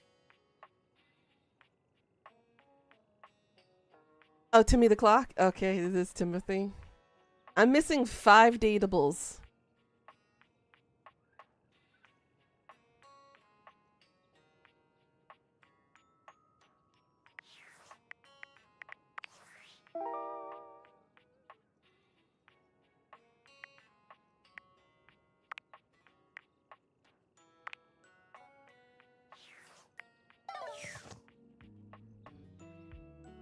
Guess let's talk to Ron. You return to Lil Crapper. Are you ready to test your flow? Okay. You know how to rhyme, but rhyming is not everything. When you are crapping, you need to make sure your lines flow together. The smoothest rhyme isn't really smooth if the rapper don't know how it's used. Ha! It's about delivery. It's about confidence. But it's also about not being terrible, so remember not to be terrible. Lil Crapper gives you an example. Give him a word to rhyme, he will ruin it for you.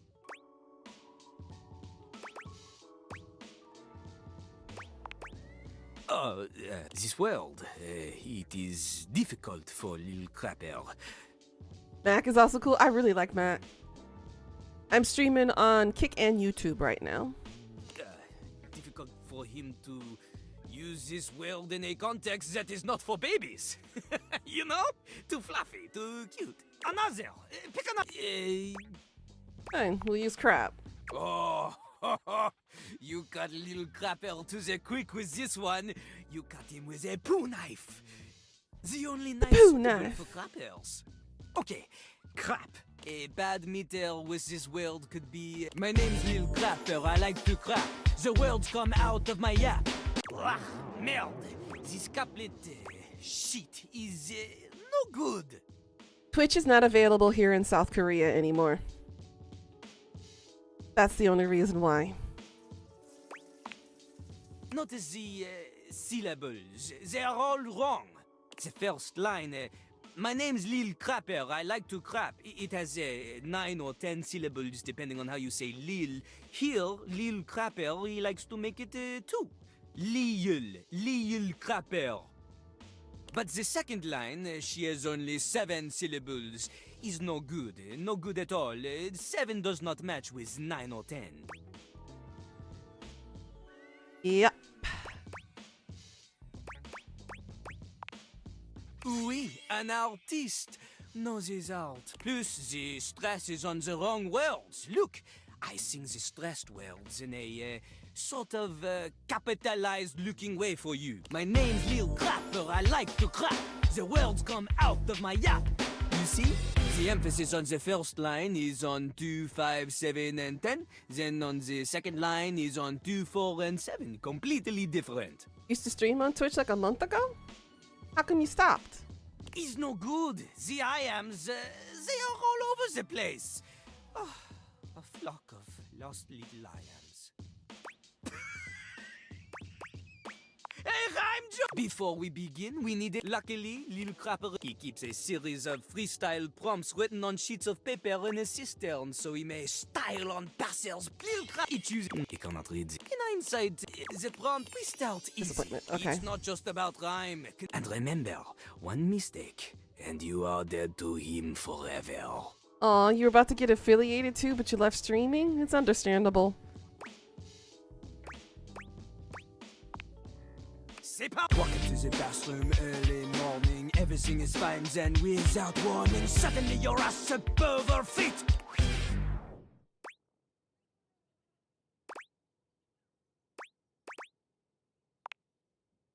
Turns out I forgot to lift the seat. Now you're late for your date after cleaning up, and you make it at the door, but you're feeling rough, then you look and you're shook and you just explode.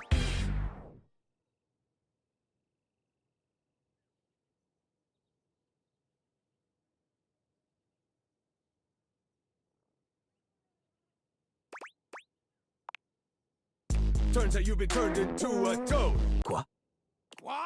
Even if that matched the energy of Lil Crapper's Damn it, I missed out. Welcome back, Pika. And even if it matched the syllable count or the rhythm... Because of your work, you've just been busy with work so much. Quoi? Understandable. I completely understand. I stream here early in the morning starting at 6 a.m. and I usually finish up around 10:30, 11 a.m. Then I have my lunch and then I go to work. So it's difficult to juggle. I completely understand that. Oh, you got another hot flash again? Ugh. Perhaps you are trying you to can and fail. Oh, casse-toi. Damn it. Ah. I'm so sorry, Jean-Loup. I'm just not a good rapper. I can't rap to save my life. Now you're just more focused on your work? Well, that's good. You got your priorities.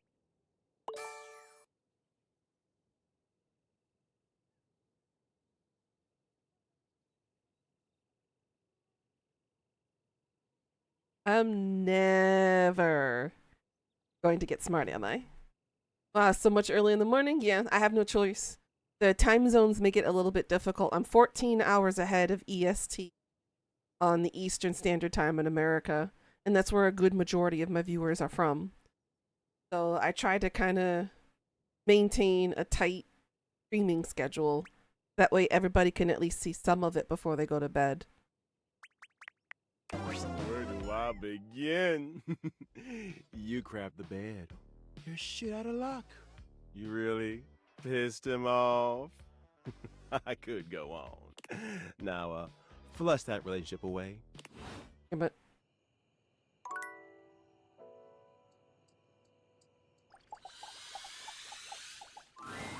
Amir's gaze lingers on your teeth for just a little too long before he smiles at you, spreading his arms wide in a grand and theatrical way. Ah, the broccoli situation has been resolved. Peace reigns among the bathroom. Now we can get to the real reason why you have returned. You are wanting my opinion on your outfit? Yes, I am very impressed. what do I do for work? And you may tell me so That's later. a complicated answer. I am a private English teacher. I work at a private English academy here in Korea. And typically it's like a cram school, if you think about it that way. It happens after school hours, after public schools normally let out. I teach anywhere from ages 6 to about 16 to 17 years old. And I basically focus on emphasis on English conversation, grammar, phonics, kind of overall, how would I say it? It's kind of overall general English conversation. And then I'm a content creator, streamer, a published author. I also do writing, cosplay, and I also travel. I do a little bit of everything here and there. I'm a master of, what do you call it? Jack of all trades. But at this moment, we have so very much to do. Show me what we are working with. Now, let's see a 10. Amir inspects you from every angle, turning his head this way and that as he evaluates you. Well, the good news is that I don't think it is a complete failure. Yeah, I've been living here in Korea for about 11 years this summer. I've enjoyed a lot of it here. It has its ups and downs, but I'm a lot freer over here than I am back in the States, so can't really complain too much. Perhaps with a few tweaks. Amir comes closer, his arms out and his hands grasping for you. Allow me to adjust. His hands are everywhere, though his touch is nothing but respectful. Aww. He makes all manner of small changes, pulling and pushing wherever he sees fit.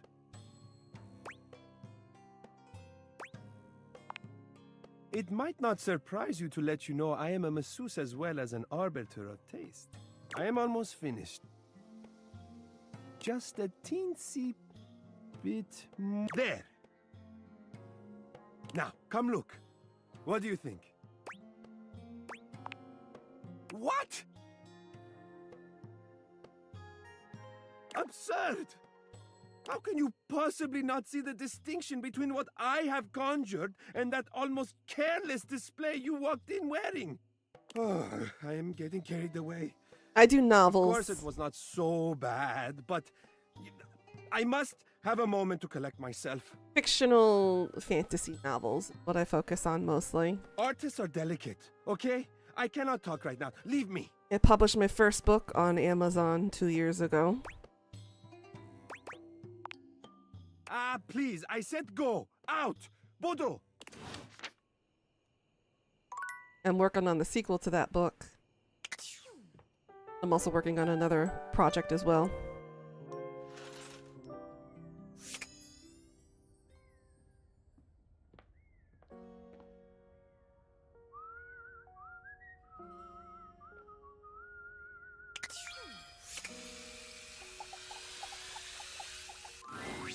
River seems to have no shortage of visitors whenever you run into her.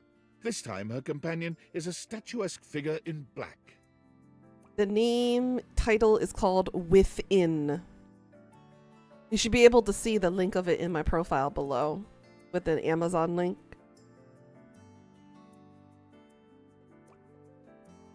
You recognize Lady Memoria right away. Don't concern yourself with the opinions of those beneath you. There is only one real answer to your question to begin with. Actually, does the bot... Okay.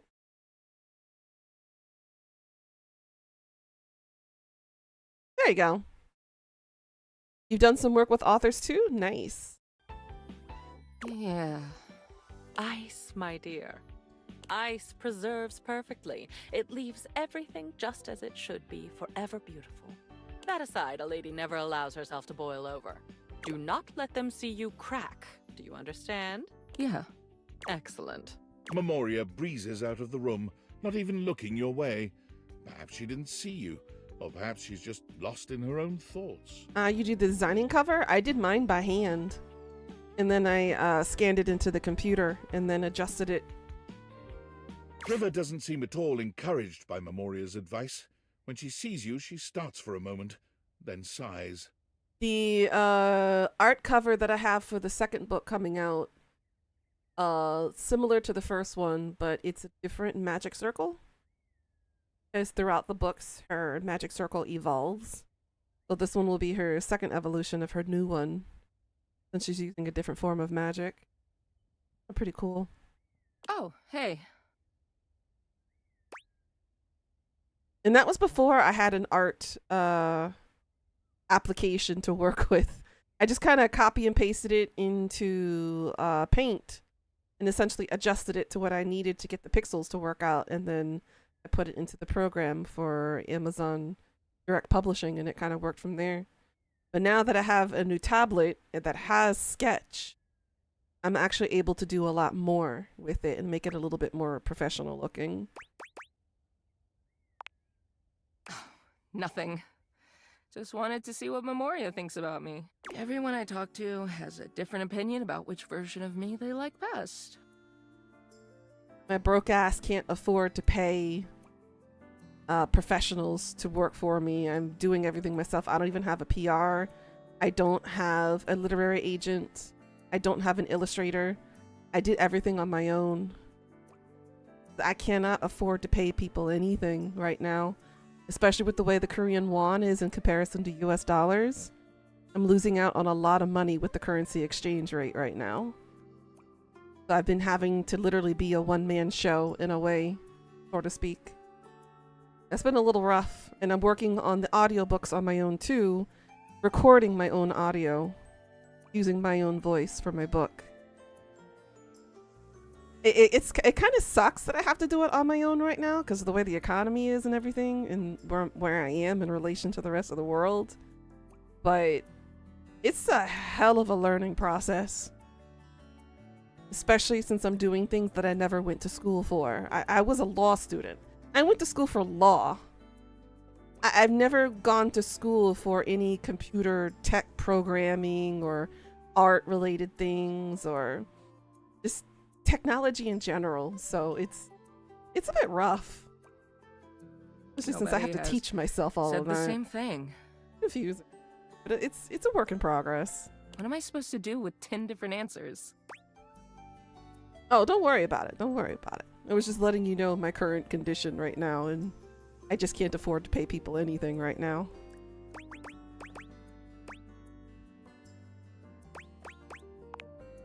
Oh, like, it's just so easy. River, you're overthinking this, honey. What would you know about that? I can't even help changing, you know? Even if I did have a preference for one state, I'm always gonna have to be something else. So there's no point in putting myself out there like that just to be told I'm not good enough anyway.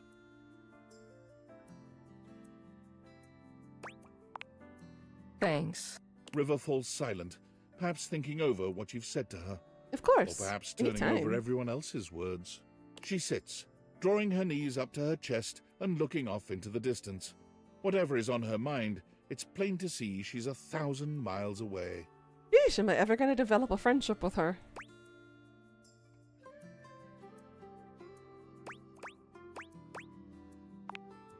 No. Go ahead. I never thought someone could see the worst sides of me and stick around. I'm so glad you're still here.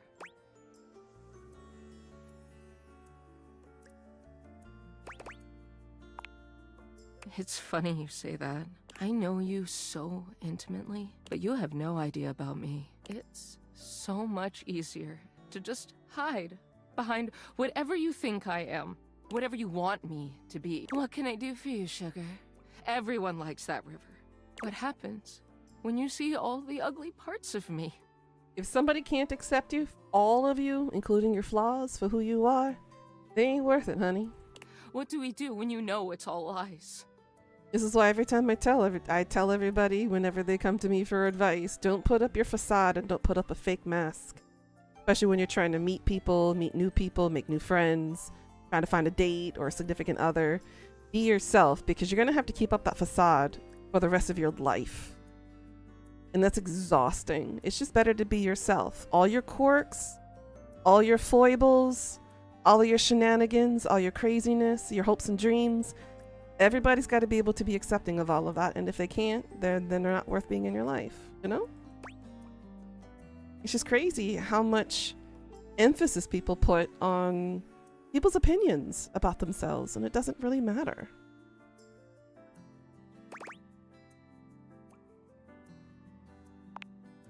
What if you don't like her? See, not everyone will like you, and that's okay.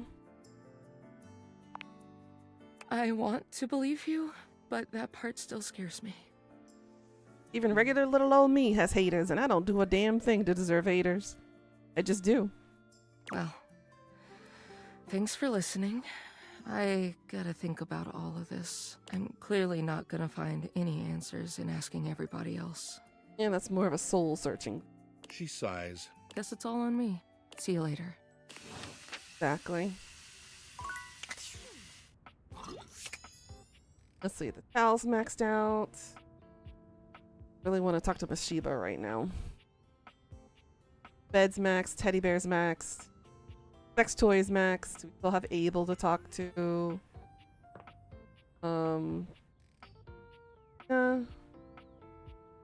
What do we need about Lyric? We're missing something about Lyric.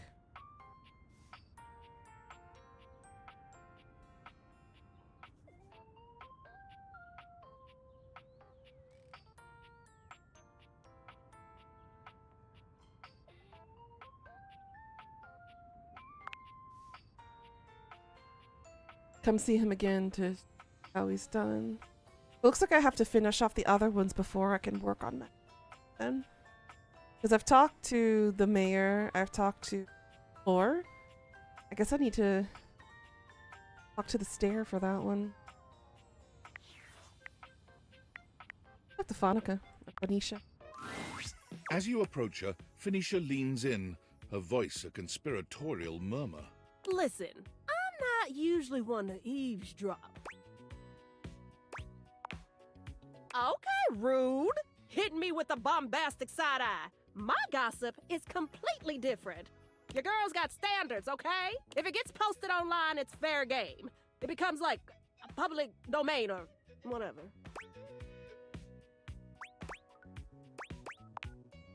You know what? If you're so against it, I can just keep all those helpful hints to myself from now on.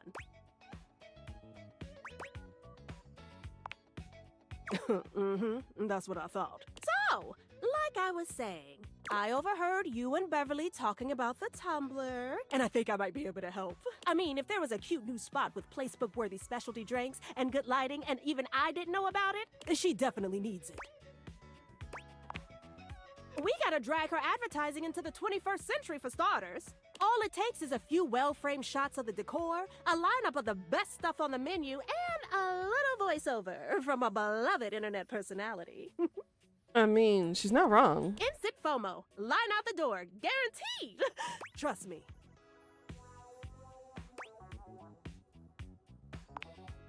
Ooh, that's perfect. What is it?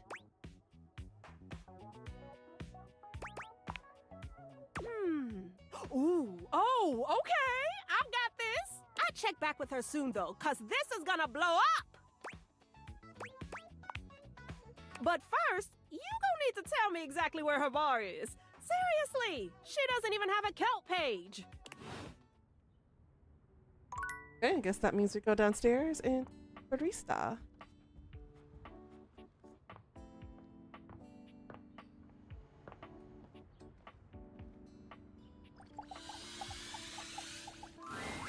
I've put up flyers everywhere and still nobody's coming here. I'd be out of money if it weren't for the fact that I don't pay any rent. Move over, honey. Move over, honey. Help incoming. Phoenicia? What are you doing here? I heard your bar needs a little TLC, so I brought some friends. All of them, actually. You said all. You really came to see me? Mm-hmm. And I also heard you needed some ideas for a new cocktail. Sure, what we got, y'all? I brought some vodka. And I brought cranberry juice to go with that vodka. I have some limoncello to add a little class. Ooh, limoncello. You know what's trendy right now is passion fruit juice. Good for antioxidants and bullshit. Spicy cocktails have been de rigueur lately. So I have some ancho chili powder with a little cinnamon mixed in for a soupçon of sweet. Egg!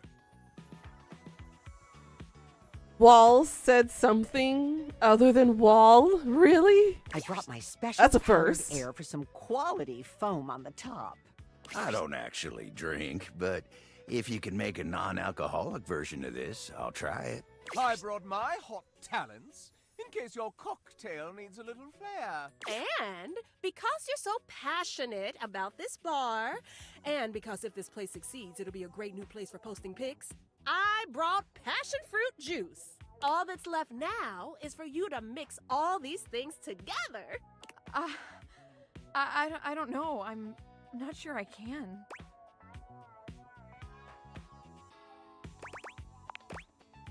Oh, okay. You're right. I got this. I got this. Beverly gathers together each disparate ingredient, slicing, squeezing, shaking, and mixing them into a drink that at least looks decent. How it tastes remains to be seen. One final touch. Scandelabra, would you please toast a little heart shape on the top? But of course. Scandelabra lights a thin flame at the end of his fingertip, drawing a little heart into the drink. Okay. I think it's done. Everyone, drink up. That's cute. The gathered company all lift their glasses in a silent toast to Beverly. Then one by one, they drink. Beverly looks from face to face, desperately trying to glean a reaction. So, what do you all think? It's totally tubulicious. That's a mix of tubular and delicious. I came up with that just now. Impressive, I know. Whew! That's got a kick to it. I like it, though. Delicious. What a complex flavor. I can feel the antioxidants working their magic. The free radicals in my body do not stand a chance. Goodbye. You know, the top quality air in the foam truly ties it all together. You're welcome. Pish posh. It's my precise handiwork that's the cherry on top. Heck, even without alcohol, that packs a wallop. Egg! Nice. And you?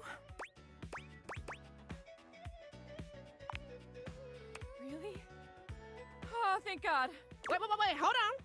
I need to take a picture of this first. Woo, my followers are gonna flip when they see this. Did you hear that? Word of mouth advertising right there. Whoa.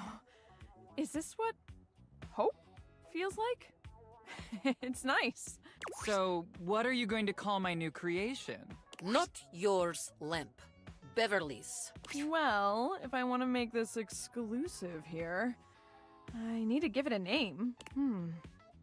I think I'm gonna call it the Dateviator. In your honor, and those funky glasses of yours that made all of this possible. Woo! Cheers! Oh my gosh, you guys. Oh, I'm gonna cry. I actually have a crowd of customers who want my drinks. And as a thank you to everyone here who helped me when I needed it the most, drinks will not be on the house because I really need the money. And everyone was happy to pay. Yay. Glad we finally got that to work for her.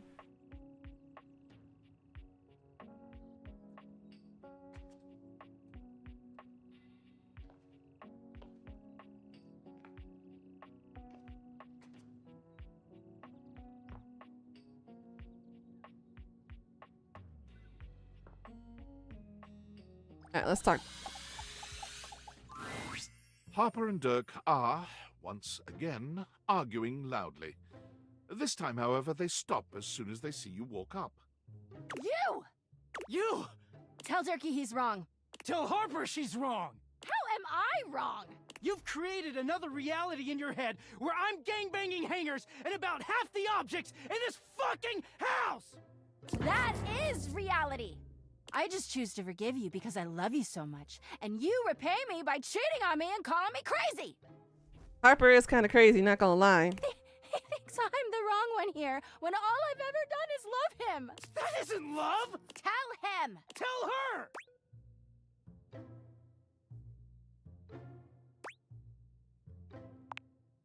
Harper bursts into tears, running out of the room with a sobbing wail. Dirk grins at first, but after a few moments he begins to look uneasy. I thought it would feel good to win, but... Shit. Wait up, Harper, don't go! He runs after her, his distress increasing as he goes. And work out into the conversation I hoped I would having with them. Who said they'd be back here on Saturday?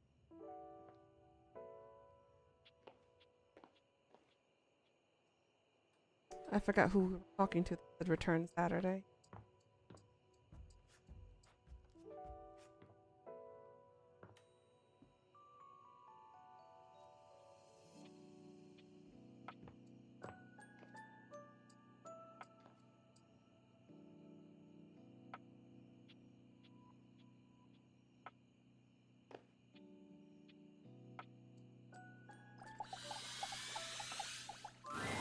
Amir, for once, doesn't lavish you with compliments when he sees you approach.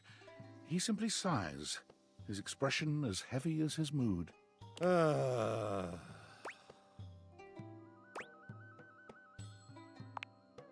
Yes, I am fine. It is nothing. All right, you have caught me. It is not nothing. Very clever, Azizam. I am afraid I am not in the best of spirits.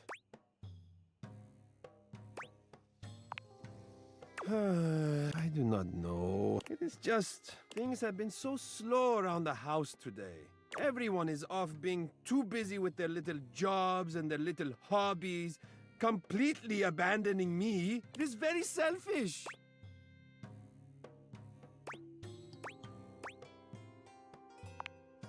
Yes, exactly. You understand what horrible pain I am in. Oh, thank you. It is nice to be understood. It eases the sting a bit.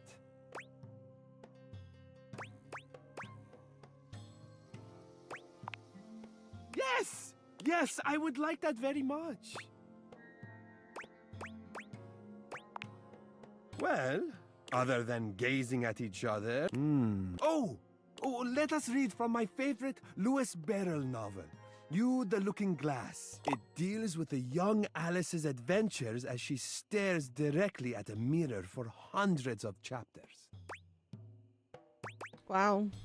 Interesting. Well then, let us settle in for some companionable reading. Thank you for cheering me up, Aziza.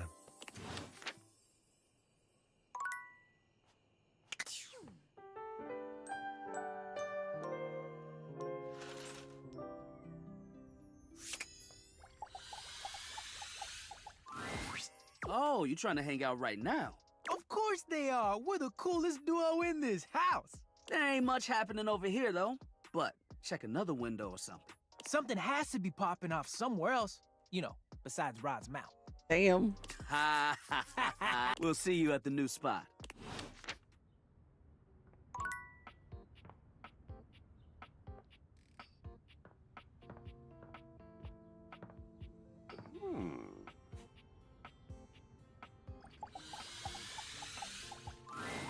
Great to see you again. I'm signed up for the competition. The other competitors are really good. Like, really good. I guess I'm ready to start, though. Started with... Oh, yes, training. I'll start by, doing heel lifts. Yes, and then, I'll do some eyelash touches? If I say no, can we still be friends? Okay, so I've never trained, but I'm already very disciplined. I just need a game plan.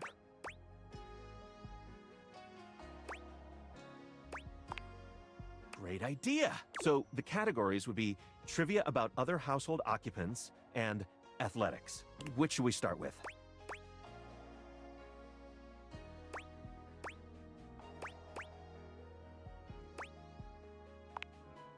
I love it. Stepford claps his hands together, perhaps psyching himself up for your training.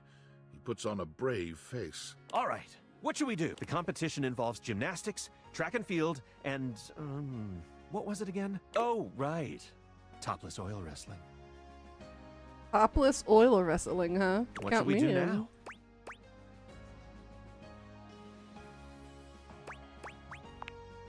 Oh, yeah. I know, right? You and Stepford cover yourselves in oil, bringing your bodies together in a variety of positions. Oh my god. Bare, glistening skin, grunting, and the feel of Stepford's hard body against yours. It's truly an unforgettable time. What should we do now? Well then. Stepford contorts himself into all sorts of intriguing positions. You put him through his paces, exhorting him onward until he glistens with sweat.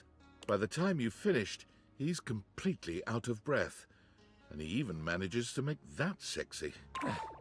I had, no idea that gymnastics could be, so hard. Thanks so much for pushing me through it. What should we do now? You encourage Stepford to run around the track, blowing your whistle at regular intervals so he remembers who's coach around here. He nearly collapses by the time you're done, leaning against the wall with a hand grasping his perfect chest as he tries to catch his breath. I think, I'm gonna, die. Like, literally die. I think my heart is going to explode. Is my heart going to explode? I hate you with every ounce of my being. What should we do now? Really? Okay.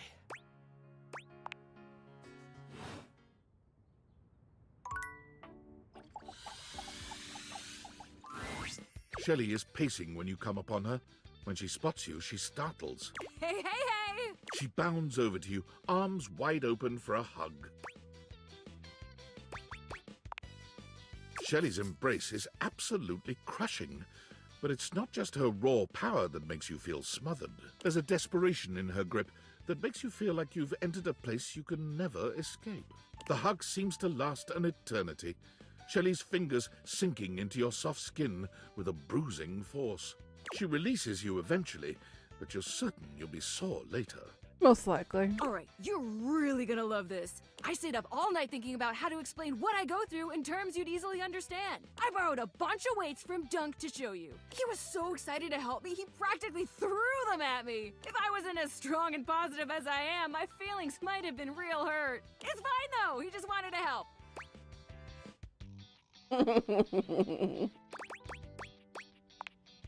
Thanks, sis. It ain't easy keeping it up in the face of the world's negativity. But me, I am an endless ray of sunshine. All right, so here's what we're gonna do. I got this yoga mat right here. If you don't mind, get on your hands and knees. Well then. Hey, I'm glad you think so, but that's not the point, I promise. Shelley waits patiently for you to lower yourself to the ground, or about as patiently as she can manage. You humor her, settling on your hands and knees on the yoga mat Shelley has brought for you. Okay, great, excellent. Now the weights. One by one, Shelley begins to carefully arrange weights across your back. They're heavy and precariously placed. One wrong move would send them tumbling to the floor. All right, how you feeling? Only a little? You should be feeling scared. It's a lot of pressure to hold things up. But wait, there's more. Shelley grabs a hold of the yoga mat with both hands, jerking it suddenly from side to side. The effect is not unlike a mini earthquake. It's all you can do to hold on to the yoga mat, your knuckles turning white with the effort. How do we feel now? Bingo! Imagine having to hold stuff up and you don't even have the proper foundation. Day in and day out, you gotta cling to a wall, not knowing whether today is the day you fall. Shelley taps her forehead, switching swiftly from stress to a knowing smirk. That's why I gotta be so positive all the time. Positivity won't keep stuff from falling, but it will help my fingers dig just that much harder into the drywall. Heck, I am. But positivity is the real reason I'm so strong. Okay, time to reset. Shelley frantically clears the weights from your back, helping you stand up again. Thanks for seeing things from my perspective. Nobody else ever wants to listen long enough to get what I'm talking about. I can see why. It's always, not now, Shelly, and please stop yelling at me, Shelly, and please leave before I have you escorted out, Shelly. Oh, I gotta poor take these back Shelly. to Dunk now before he needs them again. But it was real nice talking shelf with you. Catch you on the flip side, my pal.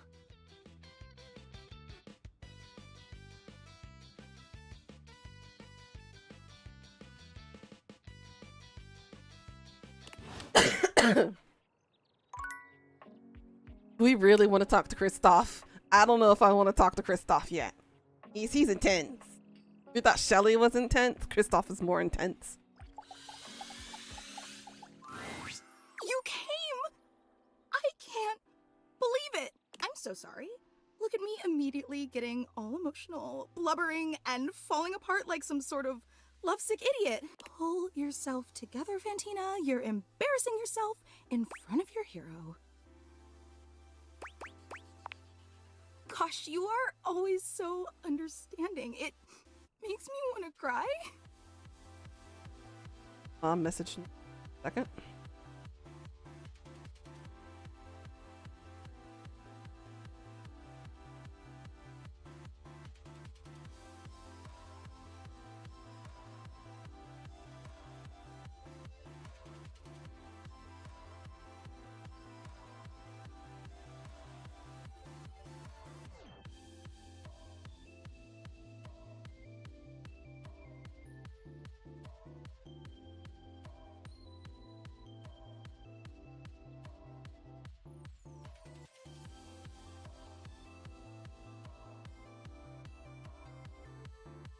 She wanted to know how everything's doing and how everything was going so far. I'm sorry. I really don't mean to be so emotional. I know it's too much. It's just that after our last interaction, I really thought I'd blown things with you for good, that we'd never have a chance to see each other again. And that's not how I wanted things to end between us.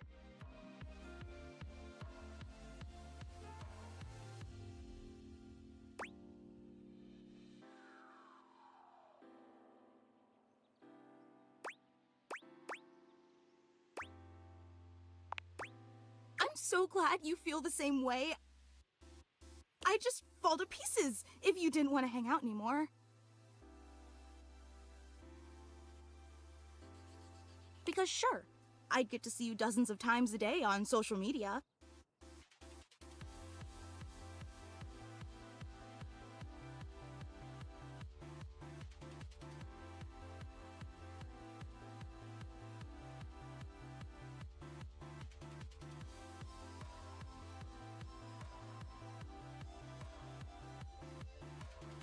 And when you go out to get coffee at that little bistro down the block. And when you're asleep between the hours of midnight and 9 a.m. Stalker behavior much? It's a little bit extreme to know all of that about me. But none of that's really the same, you know? Sure, I'd be seeing you, but how can we really be seeing each other if I'm wearing a disguise or hiding in some bushes?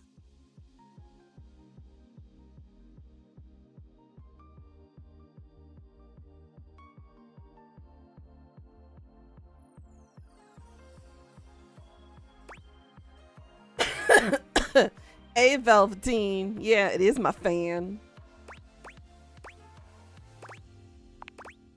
Listen, that's all in the past. What's important is that you're here now. You did come back because you're such an incredible person. Am I, though? They did make it literal. I can't believe I ever doubted you. I just wanted to say from the bottom of my heart, thank you for being willing to give me one more chance, even if I don't really deserve it. Believe me, as a fangirl myself, I completely understand. I recognize that I've been overly emotional, probably too sensitive, and let's face it, more than a little clingy.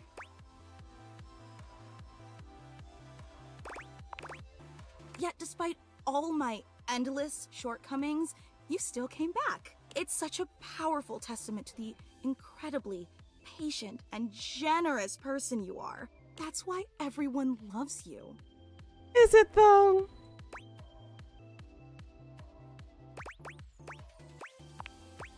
So untrue! Never put yourself down like that. And listen, I've been giving this a lot of thought, but after today's surprise unveiling, I plan on stepping down as Supreme Executive Presidential Leader of your fan club. Oh no, why? No matter how much I may value that office, I have disgraced it with my shameful behavior. And that's just not fair to you. You deserve someone in the position of Supreme Executive Presidential Leader who will always put your needs and desires above their own. That's the job. You missed a very oily wrestling thing we did with Stepford Velveteen. As we were training him. Apparently one of the conditions. We had what, running? We had track and run. We had gymnastics, and then we had body covered in oil wrestling.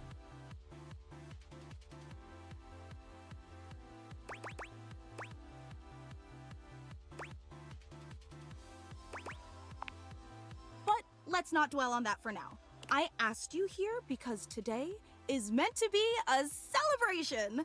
A celebration of the endless joy you've brought to my life and to the entire world.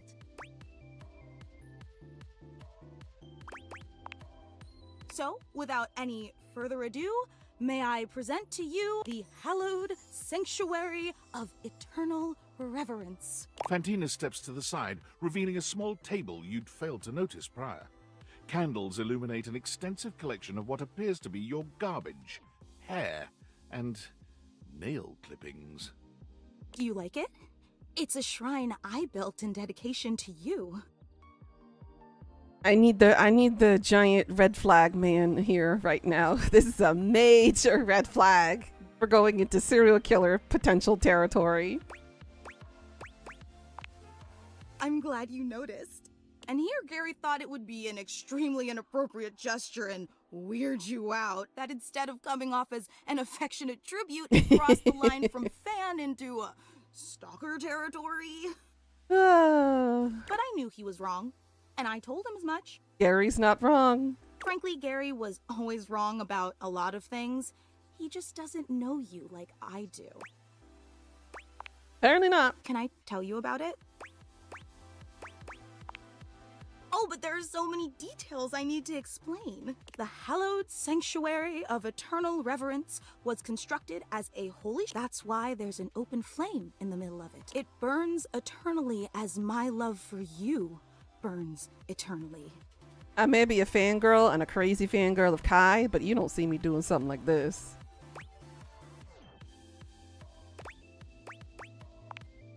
I knew you'd think so. And of course, the most important part of any shrine is the sacred relics. And I've gathered these sacred relics from all across the house. Uh-huh. There's the floss you threw away last Friday and some very cute toenails. It's a psycho territory. Oh, and here's a pile of your hair clippings from when you gave yourself that haircut last month. I really thought that you should have sprung for a real barber, but who am I to argue with someone as enlightened as you? Is that sarcastic? Oh, I see. So you don't like this either. Is that it? Uh-oh, here we go. We're going Carrie. You know, I really don't know what I'm supposed to do to please you. I create a fan club for you. I exile Gary for his heretical views. I craft you a statue made out of macaroni.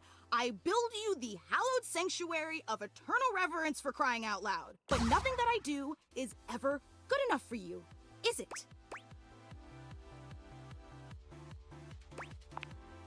Look, I'm not gonna drag this out. I've got more self-respect than that. So I'm just gonna ask you here and now. Do you feel as strongly about me as I feel about you?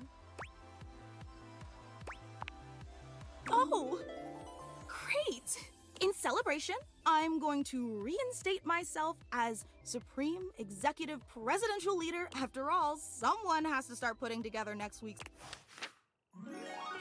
You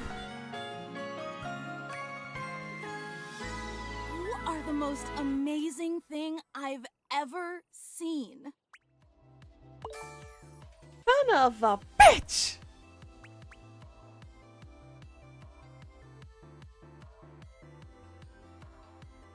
I'm witty, I have sass, I have poise, I have empathy, but I'm still not smart and charming. This game trying to tell me something? Is this a reality bitch slap that I need in my life right now? Is that what it's telling me?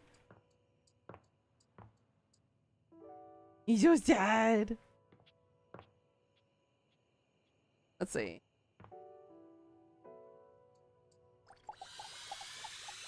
The dialogue choices? Oh, hello again. I trust your meeting with the mayor went well? Wonderful. Anything else I can help you with while you're here? Oh, bye-bye. What else do you need? Here we go. A pyramid scheme? Well, that explains it. What are they selling? Oh, no. I've heard of Airway. Despicable company. The telephone pole told me just the other day that their products have infected the whole neighborhood just a few houses over. Well, if they think they're going to squeeze another red cent out of my Florence, they've got another thing coming. Florence never leaves the premises, which means the salesperson is coming from inside the house. Do you have any idea who might be peddling that snake oil?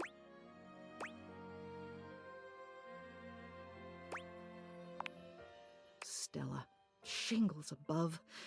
What's this house coming to? Well, it seems you've done your homework. You're quite the little bloodhound. Tell you what, why don't you and I pay Stella a visit together? We'll get this issue resolved. Sure.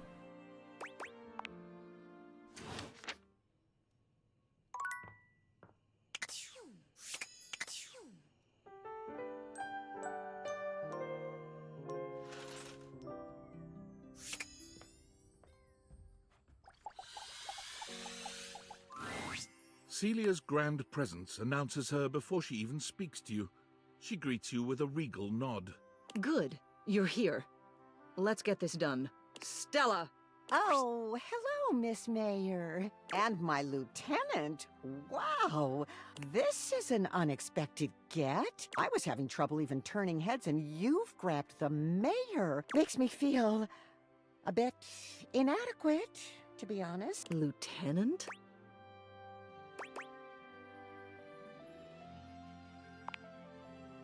Huh? I see. I'm afraid I'm not here to buy your snake oil, Stella. I'm here to put an end to it.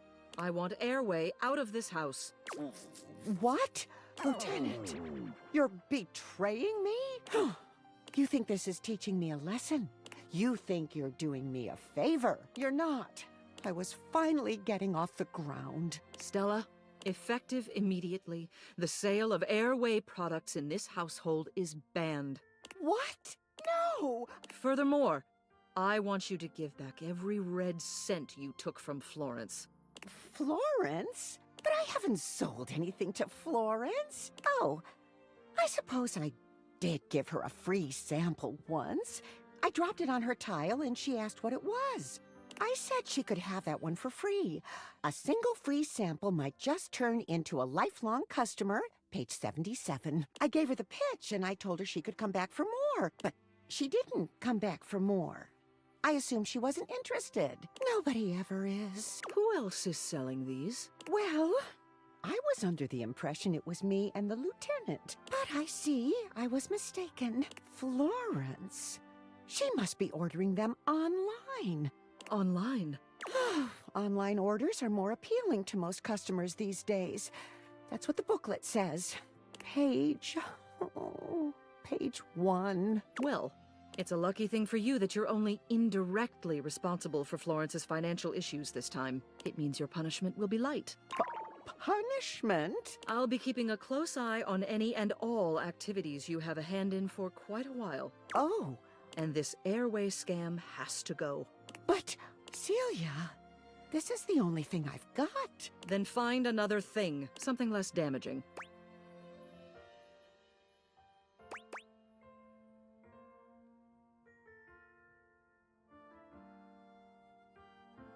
Ugh. Only 50 out of 60.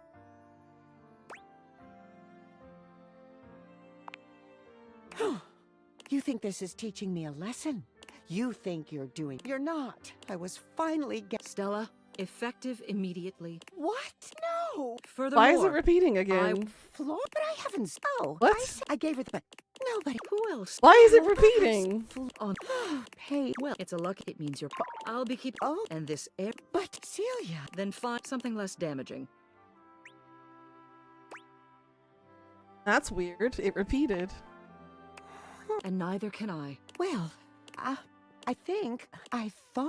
thought you were a friend, dearie. Fooled me, I suppose. I suppose I ought to have gone it alone. Silly me. Fine. You win. I hope you understand the damage you've very nearly done. Just leave, Celia. You too. Oh, that could have gone better.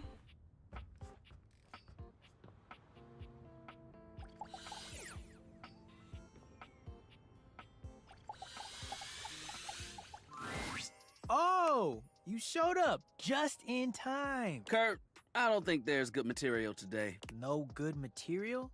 Man, you must be rusting, 'cause this right here, prime. Kurt steps to the side, inviting you to look through the window. You can't really make out much. That fool out there with the boombox over his head, down the street. He's been out there for how long now? Hours, playing the same song. They ain't never gonna answer. Old dude ran out of pebbles a while ago. Wait, is he out of batteries too? Look at him, searching through his pockets. Oh, poor guy. He really thought it would work. Whoever it's for, they haven't popped their heads out or nothing.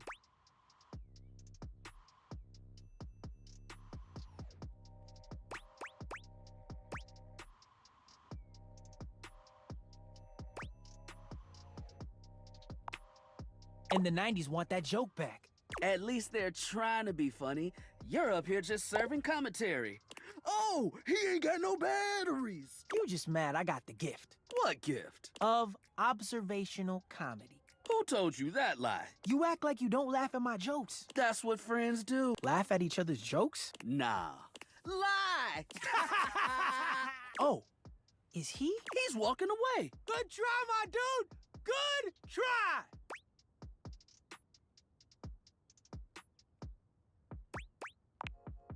I think he should just move on. Take a tip from me. When someone wants you, you shouldn't have to chase him down. He's better off without whoever he was trying to get. Unless he's not. You right. Yo, I'm tired. Looking at that guy made me tired. All right, let's just hang. Thanks for swinging by. We'll see you.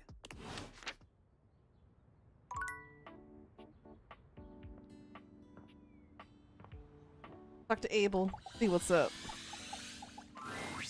Hey there, partner. Nice of you to drop by this. It's real easy to overlook a coffee table, you know. Coffee tables got to play host to all kinds of beverages and snacks while the main event's going on. Ain't nobody interested in you, as long as you're getting the job done. And speaking of the main event, I'm more of a radio guy myself, but I've been real into this show lately. Real House Knives of Dallas. That sounds more interesting than the real TV show that we got. Oh, you wouldn't believe what those utensils argue about. Charity events and who ended up in whose drawer. Hoo-wee! Ridiculous. Talk about sharp tongues. Ooh. That's what Koa says. Try as I might, I can't seem to get him to see the appeal of the wives. Right you are, though sometimes I feel he's shut tighter than a clam, and that's coming from me. At least Kopi's into him. I wouldn't have guessed myself, but you see what happens when you judge a book by its cover?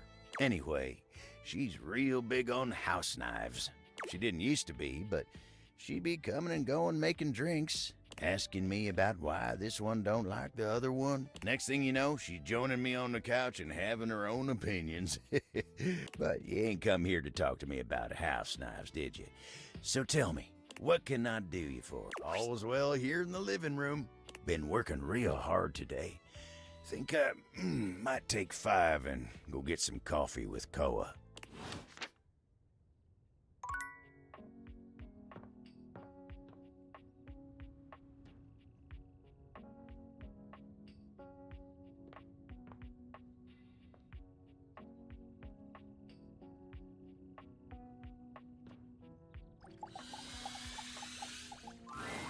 This is a closed rehearsal. You have to go. Oh, right. It hates me. I forgot about that.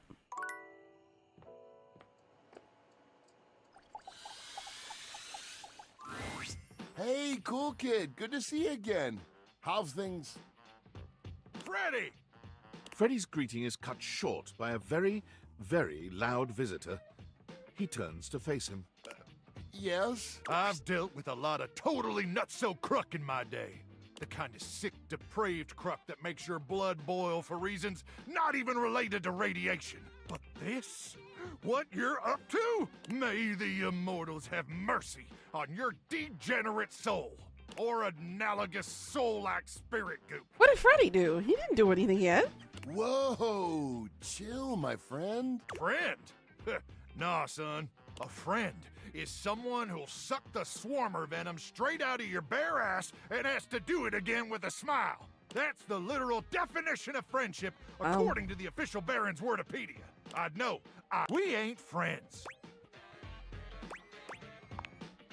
This heinous pile of swarmer excrement wants me to nuke cake? Oh, that's a trick I got from... Trick? Sticking a gamma worm up your nose and pulling it out of your ear is a trick. A great trick, actually. I mean, how do they even do that? But what you're talking about is a sin. The Holy Doctrine says so. I should know. I wrote that one too. I'm prolific, son.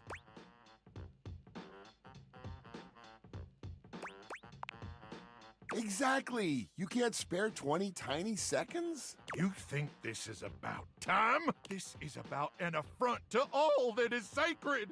I may be feral and a power crank junkie, but I ain't no animal. Well, maybe I am an animal, but I definitely ain't a snitch. You hear me? I thought you were here to help make food the best it can be. I got a lot of missions I need to attend to. Missions that really matter. So you want Cool Kid to eat dry cake? Especially when you could help them? What if it's so dry they start to choke? Life is a relentless onslaught of endless peril with no sure outcome. Sure, you could choke on dry cake. Or the terror hordes of Silax could pluck out your eyeballs for barbecue. You want to ruin delicious cake? You do it on your own. I'm just doing what I'm supposed to do. So am I. And if you ask me to nuke cake again, I'ma make sure your cake gets cooked. Swarmer style. That's when it's still ice cold in the center. Swarmer's got terrible taste. Don't mess with me, Freddy. Why? Am I on thin ice? I ain't even gonna dignify that with a response. Mostly because banter is considered blasphemous according to the holy doctrine. May the immortals forgive your transgressions, and may you survive long enough to see the error of your ways. Oh my gaskets, that guy is such a hothead. He needs an ice pack and a deep breath. Indeed. Thanks for having my back. That was pretty cool of you. Luke means well. He just seems more into his own bizarre stuff. You thought it was brilliant? Trying to warm this chilly boy up, aren't you?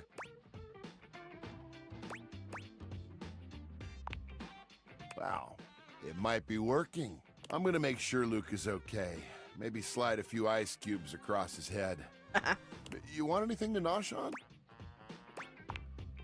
Been saving a piece of chocolate just for you. You know, a sweet for the sweet. I try. Okay, let me work my magic with Luke. See you around soon.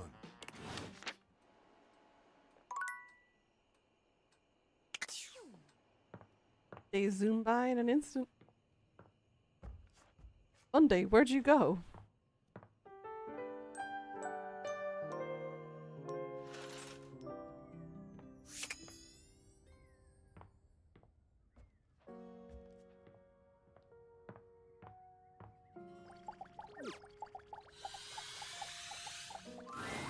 Oh, boy. You came during the day, huh? I do my best tanning at this time. If you could step out of the sun for a bit, that would really help give me my glow before the competition. Nighttime is the right time for me during training. Nighttime.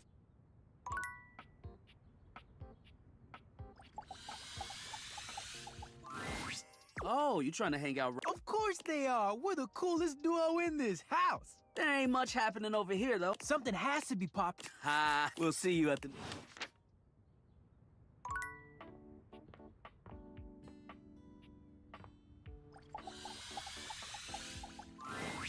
What are you doing here?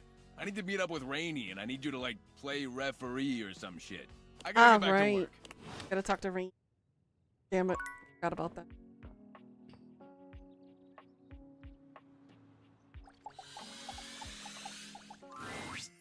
Hey, I'm glad you came back. I've been thinking about some things, and maybe I did get a little carried away before with the flirtilizer and the watering can. Although, I can feel a little bit of a difference. You believing in the magic has helped so much. I'm not totally real yet, but I really think I'm closer than I was. Don't you think?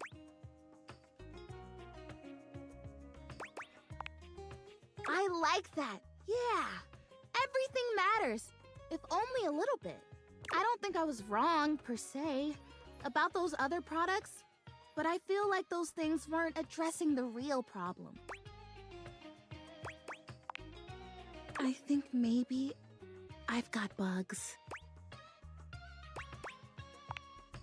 Bugs. I think maybe part of the reason I haven't become real yet is that I'm actually afraid to because there are bugs on me.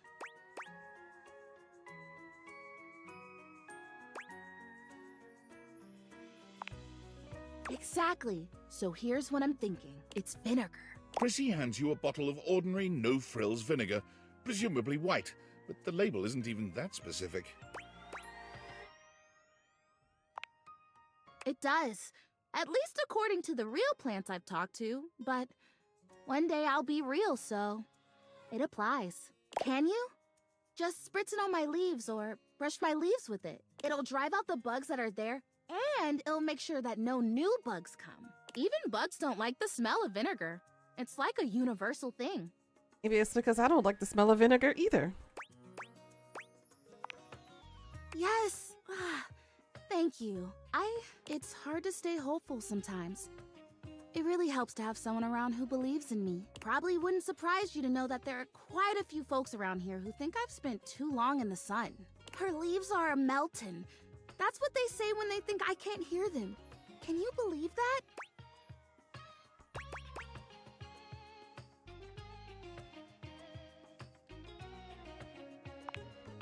Yeah, I don't think they're trying to hurt me, but it's just, thank you for not being like that. Me too. Alrighty, I'm ready. Vinegar me, vinegar me.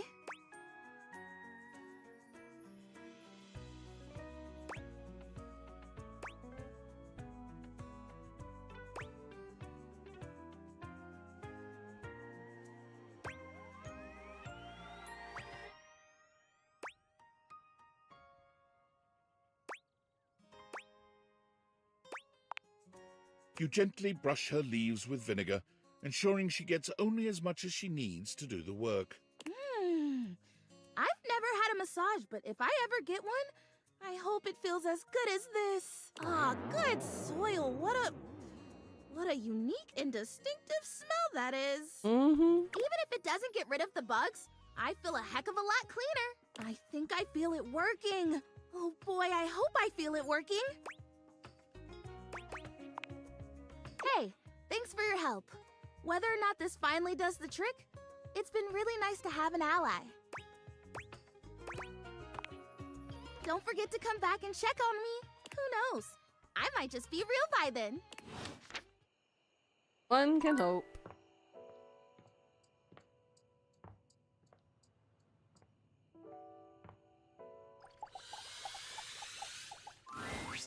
You have returned. How excellent, and just in time. I have been waiting with bated breath to give you your next violent versatility training session. How was your first exercise? Did you enjoy it?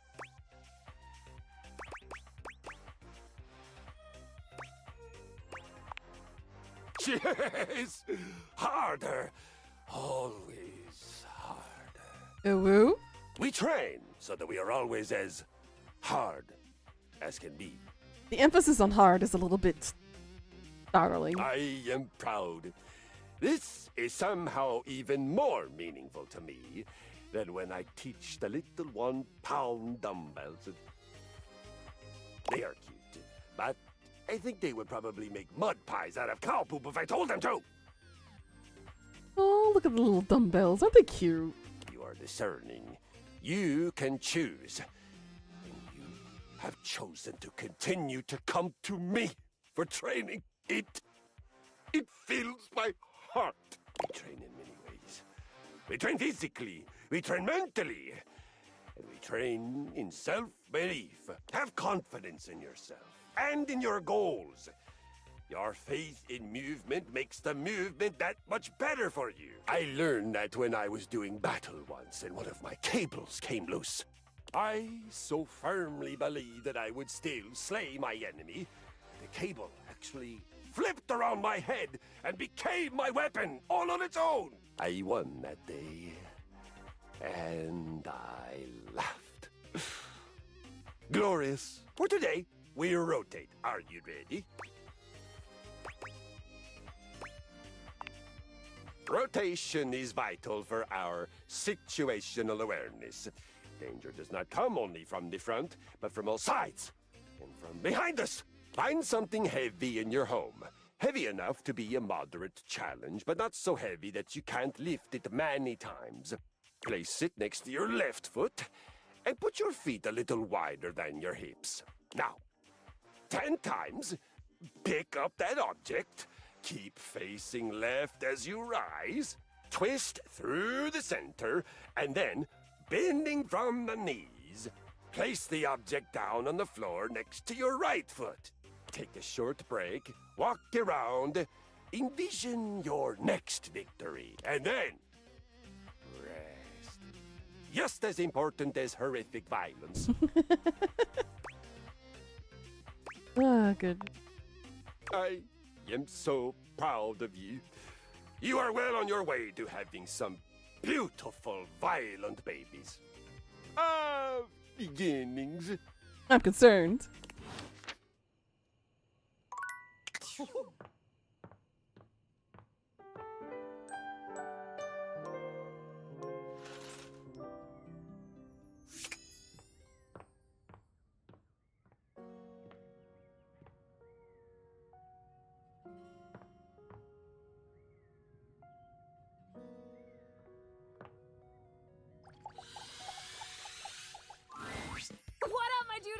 Oh, I can't believe you're back after the last time. That little negative voice in the back of my head was really sure you'd never come back after that whole weights thing we did. But I wrestled it into submission with the power of positive thinking. I didn't spend the entire night sweating and crying.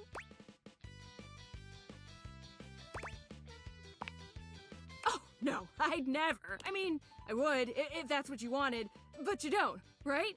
So I didn't.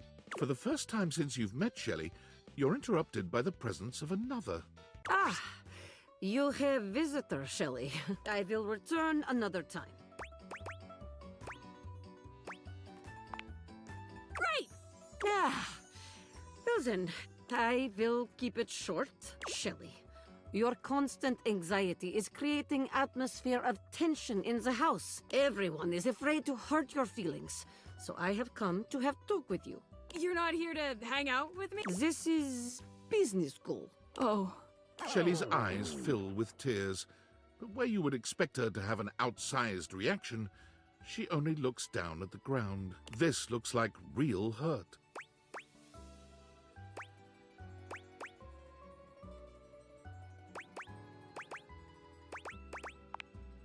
Perhaps. I apologize, Shelley. It was not my intention to hurt you. We care about your feelings, Shelley, really. But we have tried dancing around it for long enough.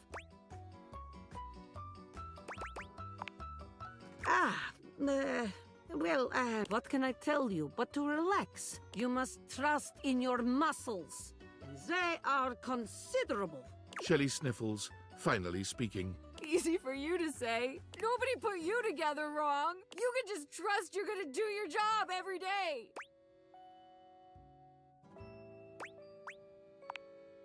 Tears stream down Shelley's cheeks. Dasha gives Shelley a sweet if awkward pat on the shoulder. I am sorry, Shelley. Please, try just to relax a bit, eh? We're all on your side, even if you do not feel it every moment. I will let the two of you speak. Shelley sniffles again. Yeah. I'm mounted wrong. No studs, no anchors. Right into the drywall. Why do you think I'm so strong? I've had to hold on like crazy for years and years. Dasha and Abel and all the rest of those guys. They don't know what it's like. They can just rely on their own muscles to get the job done, knowing nothing's wrong. Me? I just gotta know one of these days, I'm gonna fall. Someone's gonna put too much weight on me and I'm gonna rip right out of the wall. Whoever I'm holding up's gonna break. And I'm gonna know it was all my fault.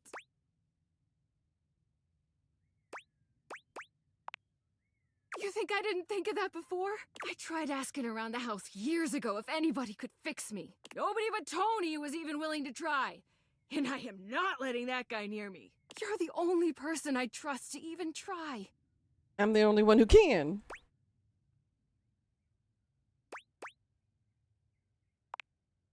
Oh, I see. Guess it was stupid to think I could fix it. That's fine.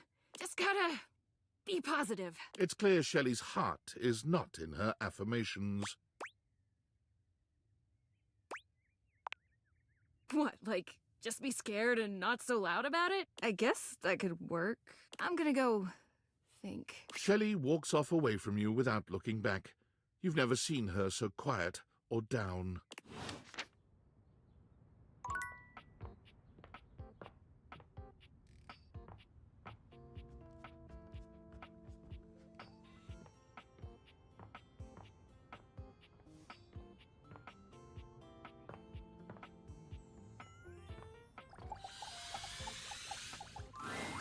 Oh, hi!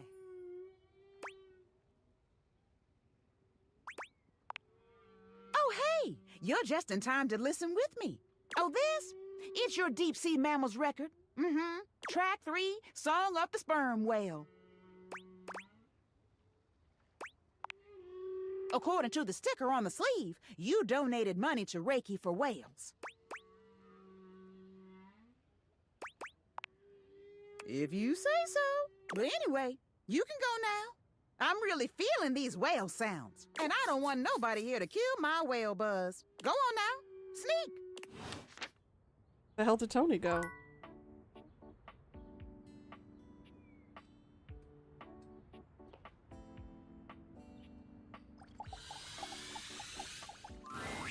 Hey, welcome back.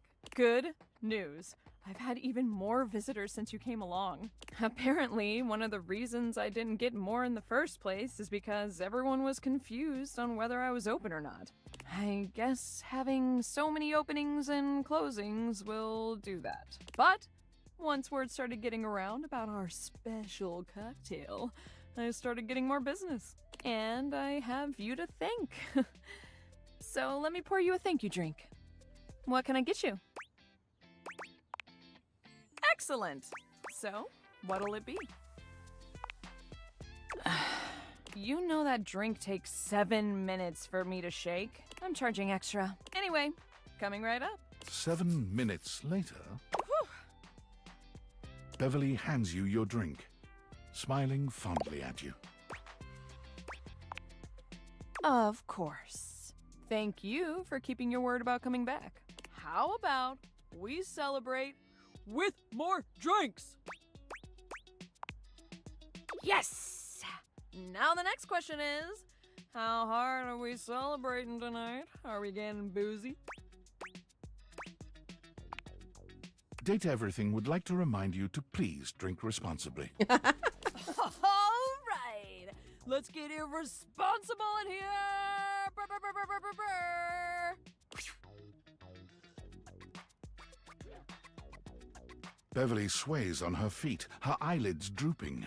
She throws her arm around you. Is she steadying herself? Or just that happy to be near you?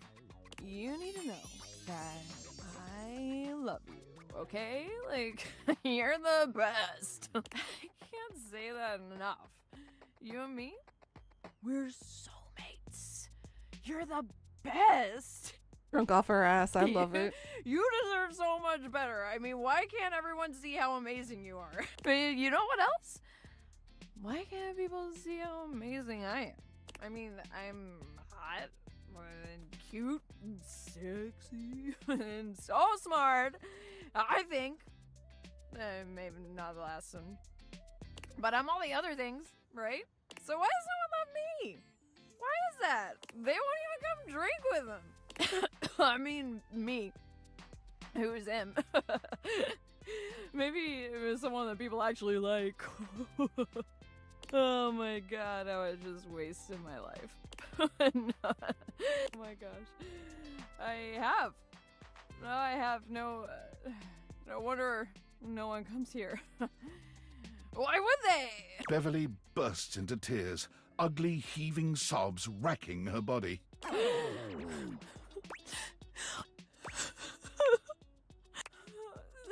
You're always there for me. Thank you so much. Why are you so good? I know you're so. Don't even argue with me. You just gotta fight for what you want, you know? And so show that you care.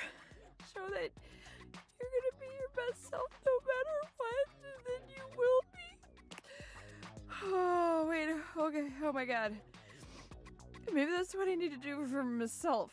If no one else will lift me up, I just gotta lift myself. Yeah, that's it. I gotta get strong so I can lift myself. Maybe I already am. Yeah. Oh no. Nope. That wasn't a good noise. Oh crap. Okay. Fade to black before it gets messy. Uh-oh. We lost the whole damn day. Damn.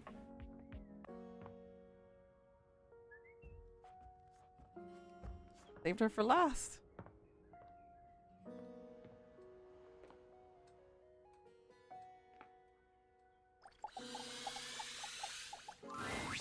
Oh. You actually came back? Oh, God, I am so embarrassed. You really saw me at my worst. I didn't think you'd want to see me after the mess I was in last time. I'm so sorry you had to see that.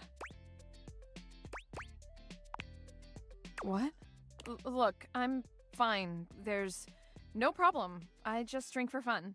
Lost a day hungover, yep. It's not like I'm secretly trying to cope with my crippling fears and anxieties or anything. I mean, I don't know. I'm stressed. And when I'm sober, all I do is think about all the things I'm stressed about more. I just...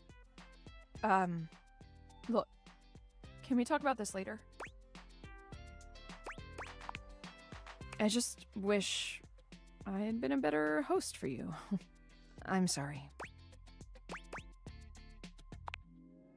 Hey, yeah. Next time we'll throw a real rager. One that doesn't end with one of us in the bathroom. Hell yeah. I'm excited for it. So, why did you come back? Aww. Oh, that's sweet. Thank you. Well, I need to get a hangover cure. Do you want something while I'm at the bar? Excellent! Always happy to serve customers that don't want to get drunk. They usually don't yell and hit on me as much. They also sometimes don't tip as much, though. Anyway, which mocktail would you like? Smart. You'll get sugar, mint, and lime flavors all in a nice tall glass. Coming right up.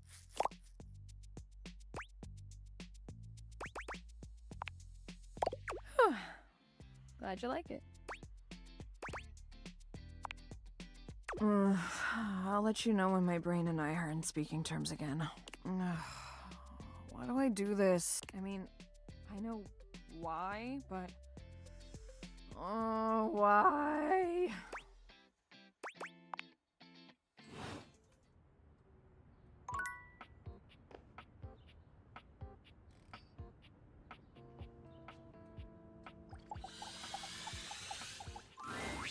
Ah, my faithful companion.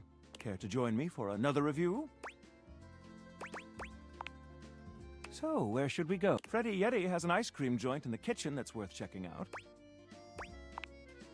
You arrive at Freddy Yeti's new ice cream joint, the Yummy Yeti. Yummy Yeti, I love it. It's a herky-jerky establishment, to say the least. The ice trays are slipping and sliding everywhere. The frozen peas and fruit have not yet been moved totally out of the way, and Freddy himself is hard at work trying to put together the last touches on his icy creations. We have arrived. Hey guys, great to see ya. I'll be right with you as soon as I finish mixing this. Dang strawberries won't blend. What do you think? I agree. Rather charming. The sort of place I'd love to bring a date. I'll note this down. Grab a seat, guys. Pop yourselves down in that there box of Haagen-Dazs bars. I hope we won't be eating pre-packaged foods. Not at all. It's just part of the aesthetic. I'm so glad you approve. I want you to enjoy yourself while we're out together. And I must say, Freddy, it really is a good idea. Aw, shucks. You're making me feel all nice and cold inside. Have you got menus? Nope, but look at this. Freddy points at a long bar of ice, into which he's frozen the various flavor combinations. Strawberries, bananas, pieces of chocolate, vanilla beans. And beside each, he has painstakingly, if a bit sloppily, carved the names in ice. Thanks, guys. Mitchell, you inspired the idea. I'm touched. Anyhow, we've got strawberry vanilla swirl, chocolate chill, coffee with cream, and classic vanilla. What'll it be? You first, mon ami. So much about a person can be determined by their choice in ice cream flavors, don't you think? I want to do the vanilla strawberry mix. Ooh, I dare say let's get a bit mixed up. I love a good dance of flavors. Well, don't just leave me hanging. How is it?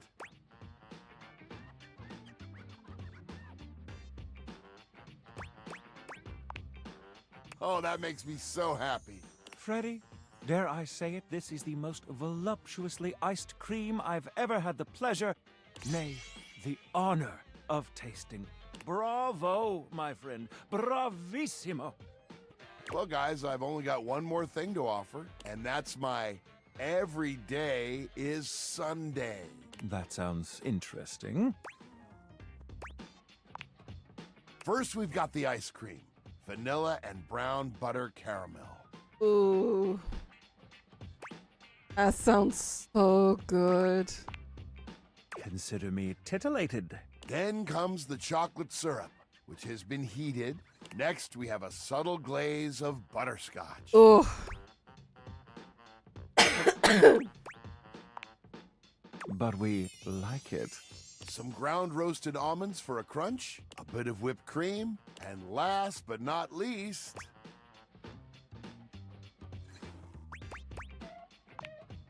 enough with the foreplay. Well, my friends, that's everything I had for you. I know it's a bit rough still, but I hope you had a good time. I'm not exactly a trained waiter.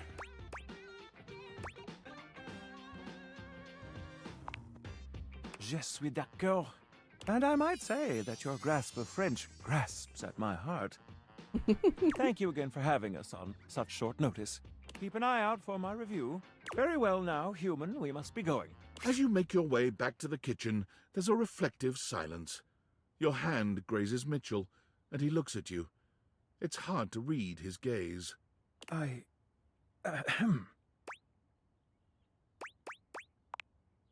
Felt what? Well, yes, I suppose there's no use denying it. I think there is something between us. Perhaps we can continue to meet like this and see where it leads us. Ah, we've arrived. This is the end of our night, I suppose. You lean in and kiss Mitchell, delicately on the lips. He is at first surprised, but then returns your kiss with redoubled passion. He tastes of the most glorious and unexpected combination of flavors imaginable. In fact, it's quite beyond your imagination, quite beyond words. I, the narrator, am having trouble knowing how to describe it. All I can say is that it's delicious. And then, before you know it, it's done, and he's pulled away, leaving you desperate for more. Before we get carried away, I must bid you adieu. I hope to see you soon, my dear.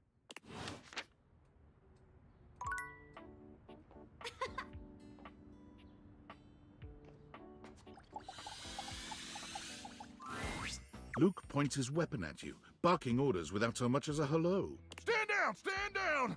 Drop your weapons and show me your hands. And 2 sets of government-issued ID. Or a utility bill with your current street address also works. It's not preferable, but it'll suffice. Do it!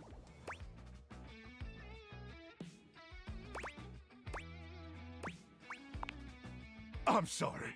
Did that sound like a request? If so, that's my bad. Sometimes my orders come out sounding like requests. My intonation gets wonky when I'm, frazzled.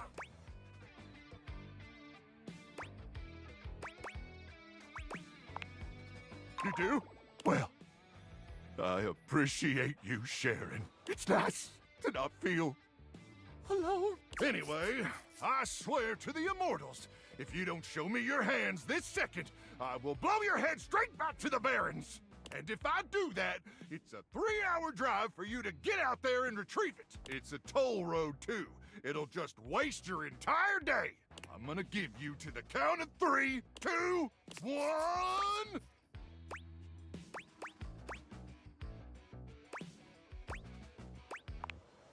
Luke squints at you for just a few seconds, and then he lowers his weapon with a relieved expression. Oh, Ranger! It is you! I'm sorry. I'm just so hopped up on Power Crank that everything starts blurring together like a Monet knockoff that fell in some acid. Next time, tell me sooner, would you? I don't want to accidentally blow off any of those pretty limbs of yours. He thinks my limbs are pretty? Ooh, best limbs on a Ranger I've ever seen. I am sorry about nearly blowing your head off, though. I just thought you were a swarmer. They infiltrated our defenses last night. Sneak attack. They came about 0200, probably intending to assassinate me and ensure I don't complete the mission. But I got the drop on them.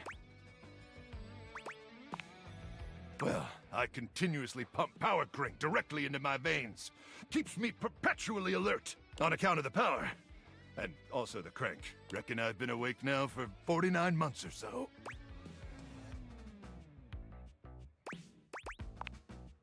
Yeah, but the Power Crank manufacturers say if my liver self-immolates, they'll grow me a brand new one in a tank. That's the Power Crank guarantee. But getting back to the issue at hand, the Swarmers did their best to neutralize us, but I dispatched them easily. They never would have reached the device anyway. It's hidden deep, deep, deep within my chassis, and no one gets in there. How dare you? Oh, I see. You mean in that way? Well, now may not be the most appropriate time to have that discussion, but perhaps that's a conversation we should continue after the mission. Anyway, I'm glad you're here now. We can go over the details of the mission. That's the spirit! We'll show those swarmers who controls the Barrens once and for all! Luke looks around, patting himself down for something he doesn't seem to find. Do you have a pen and paper handy? Or some other kind of note-taking instrument? Maybe some chalk? Luke takes the chalk from you, using it to draw on the other side of an ancient serving tray you inherited with the house. Good! Then let's get to it. At 0900 hours tomorrow, we leave here and head 10 clicks southeast into the Death Zone. That'll take us just past the Sea of Death and the all-inclusive Death Resort on Death Beach. If all goes smoothly, we'll arrive on the outskirts of the Swarmer's Nest around 0700. You getting all this, Ranger?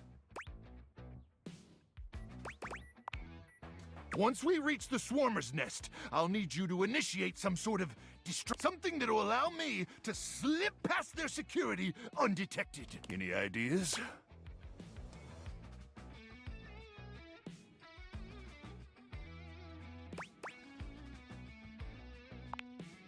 A surprise, huh? You've got a flair for showmanship, Ranger.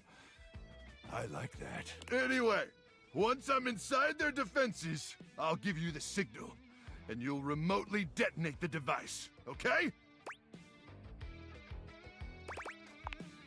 I'll yell detonate the device, like, really, really loud. That works. Now, go get some beauty sleep. We got a big day ahead of us tomorrow, and if you see any swarmers in the night, remember to aim for their genitals. That's where their brains are. May the immortals watch over and protect you.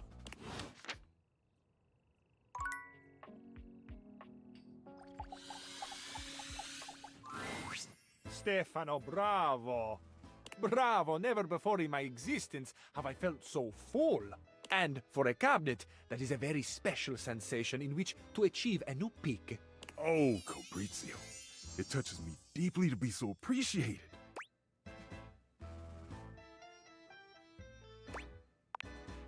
Stefan turns to you with a proud smile. Our dear Cabrizio just tried my new dish! Right. I have not tried. I have reveled in your new dish. What must I do to taste it once more? Oh, brother, just ask. Of course it'll take some time. Time? I don't know that my need will wait. No. I cannot wait. Not another moment, Amore. Please, activate your appetizing alchemy. Beautifully said, but it's not quite that easy. I spent 4 hours on the beef alone, you see? 4 hours? 4? Can you not just do it faster? Skip a step, perhaps? Oh, no. What? What? Skip a step?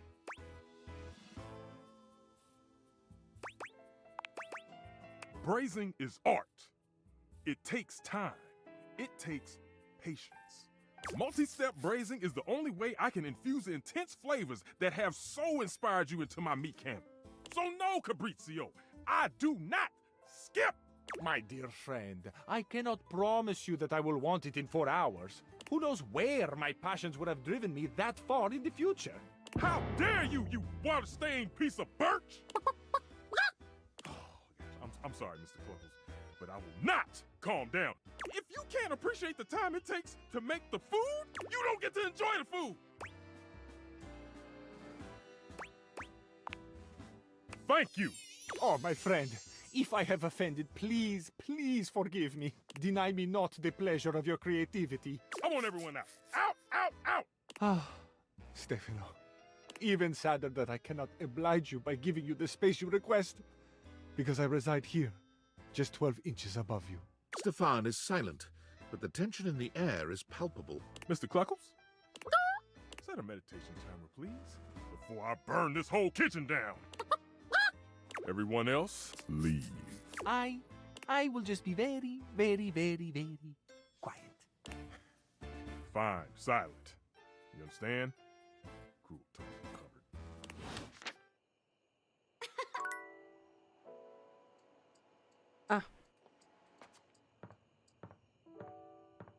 Talk to Stepford.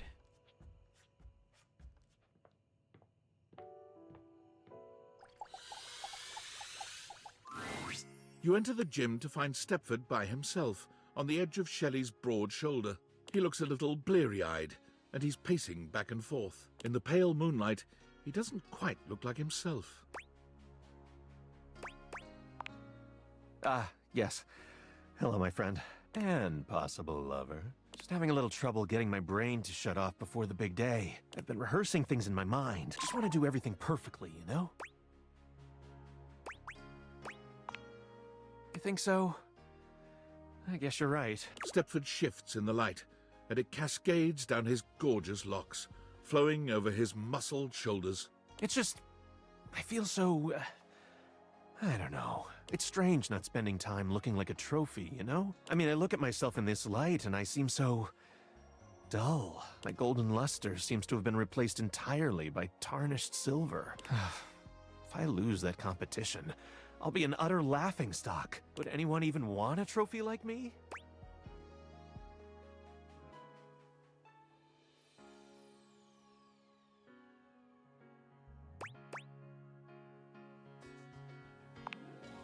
Stepford turns to you, fixing you with his electrifying gaze. Somehow he seems to channel the whole atmosphere of competition into his heavy-lidded glance. Your heart races. You feel a tingle of anticipation run up and down your spine. You always know just what to say. I care about you too. The moonlight streaming off Stepford's beautiful body is intoxicating. He looks like a Greek god, but with a subtle vulnerability that makes you feel so very needed. He takes a step towards you. Here I am, the night before the biggest contest of my life. And it's all because of you. Now, if only I could get some sleep.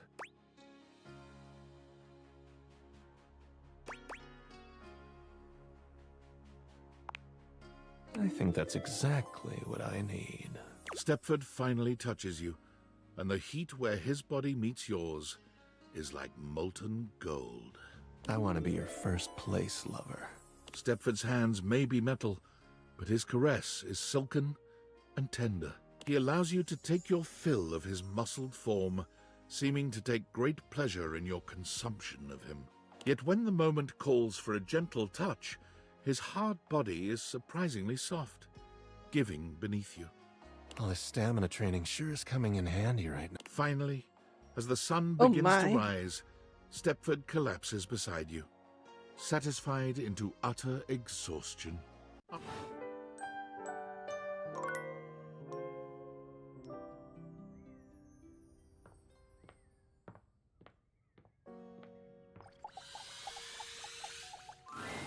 You arrive at the site of the competition.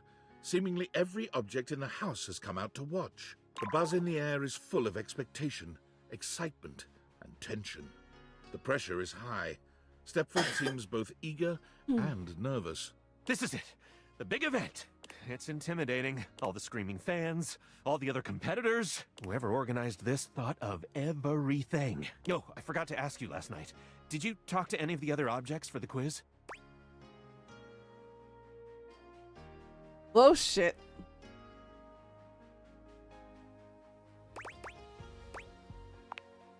You did?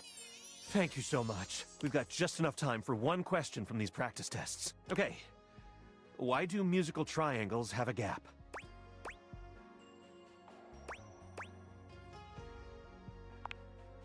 I hope you're right. Okay, time's up. Thank you so much for all your help. I wouldn't be here without you. Wish me luck. Stepford performs reasonably well and is awarded a silver medal. When it's all over, he comes running up to you, pleased with his efforts. Hey, you got silver. The second place is better than none. Wow, a silver medal? I guess, for once, I get to be my own trophy. It's everything I could ever have dreamed it would be. Guess I could have used a bit more sleep, but who cares? It was totally worth it. How could I ever express my gratitude? You sure there's nothing I can do?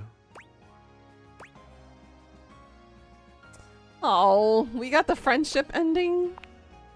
I promise not to ignore you in public now that I'm all rich and famous. I'm just kidding, of course. Yours will always be one of my favorite faces to see around, Coach. Aw. You're pretty cool, you know that? Yay, I got more charm.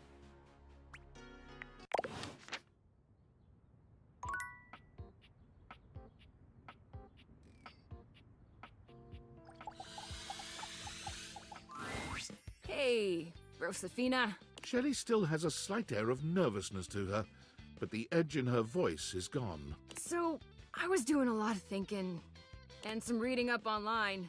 I thought always being positive would help the negativity and fear I felt. But I guess that's what folks call toxic positivity. And that's bad. I was just so scared of falling down and letting everybody down. I was pushing people away without even meaning to.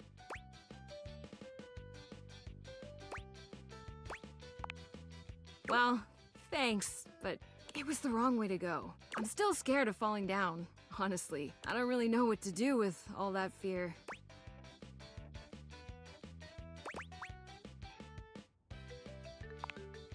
Yeah. Maybe that's okay. But look, I gotta thank you. Most everybody runs away from me before too long. You stuck around, and you were supportive.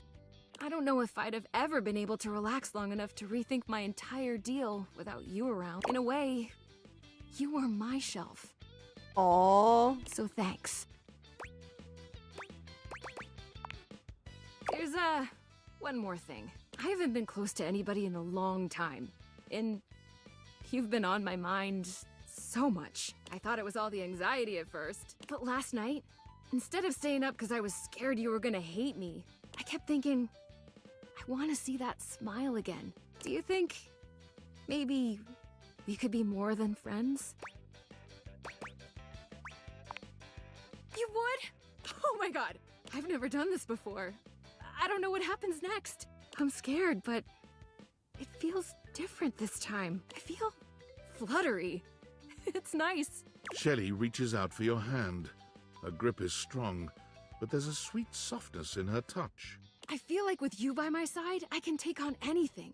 It's easy not to worry about the bad things when I see you smile like that. The future feels bright. Yay! I'm gonna lift you higher! Yay, more charm. Let's go.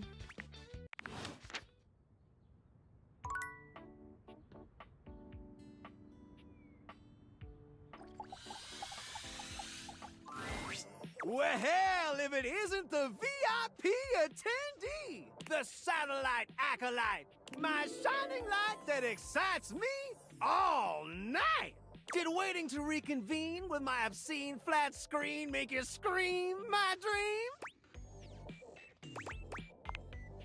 Bazinga! Well, I'm just so elated to have my remote reactivated. Are your eyeballs properly lubricated? Because they're about to be totally captivated. That's the enthusiasm I love to hear. Time to attack this kickback and slam this jam into high gear. Ready to unplug from the slog and clear the mental fog with 5,000 channels of premium content in analog? Loading programming, maximizing game shows, U1, streamlining target demos, buy it now. Football pros and red carpet clothes blasting at you like an industrial fire hose. Speaking of football, want to watch the game? I can show you a tight end that'll drive you insane. Is that flirtation my diodes are detecting? Maybe after the game we can spend some more time connecting. Isn't live television incredibly stirring? Knowing you're witnessing something as it's occurring? White knuckle turns at the Grand Prix! Hysterical late-night comedy! News that changes history. Never fails to amaze me. The crack of the baseball bat. Post-pounding combat. Let's see Valdiviflix offers something like that. What? Well, that's just fine. I don't mind. I still got 5,000 channels for us to watch till we go blind.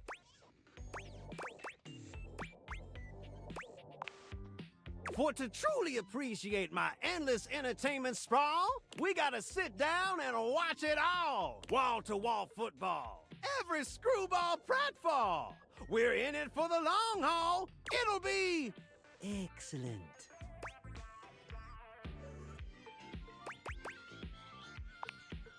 Later on, just swing through, boo, and I'll queue up something new for us to view. Y'all come back now, you hear? He's a bit much.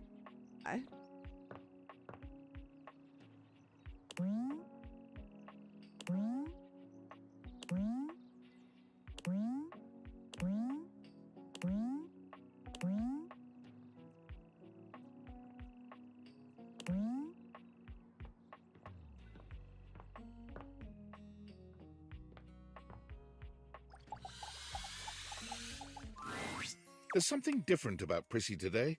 She almost seems alive, which is a strange thing to say about a plastic plant. Could it be? Well, look who it is!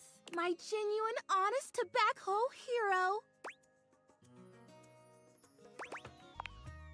You did it! We did it!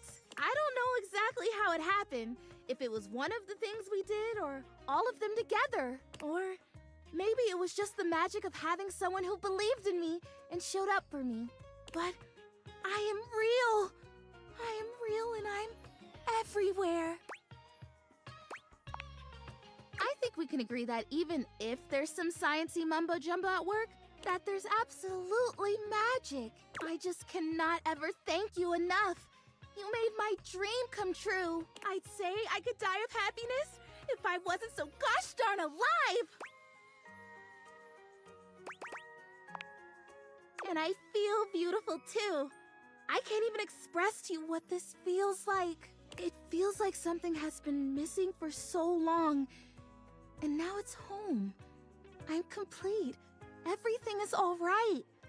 And now... Hey, it's love. believing. More charm. I have love. Still an idiot. Just when I thought my life couldn't possibly get any better, I have love. You know, it's funny. I guess part of me always thought that if I ever found love, it would be a big, splashy thing. I mean, obviously in my fantasies before, I was a real plant, but there was always something else that made it really special. Oh, I don't know. Like fireworks maybe, or like a big party, or maybe an orchestra playing and everyone dancing and laughing. That only happens in Hollywood, my dear. Only in the movies. But now I'm here, and I'm real, and I have that thing I've always wanted. And it is enough. Because I love me. It turns out to be really quiet and simple. Just the realization that I love me.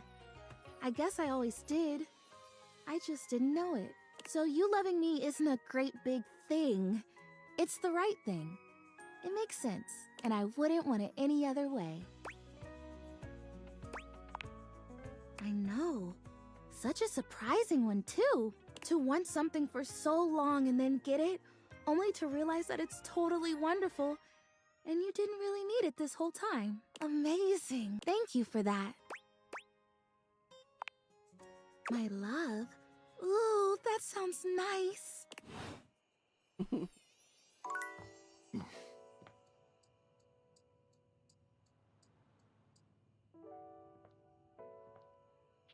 Hey, look. That's what she means by everywhere now.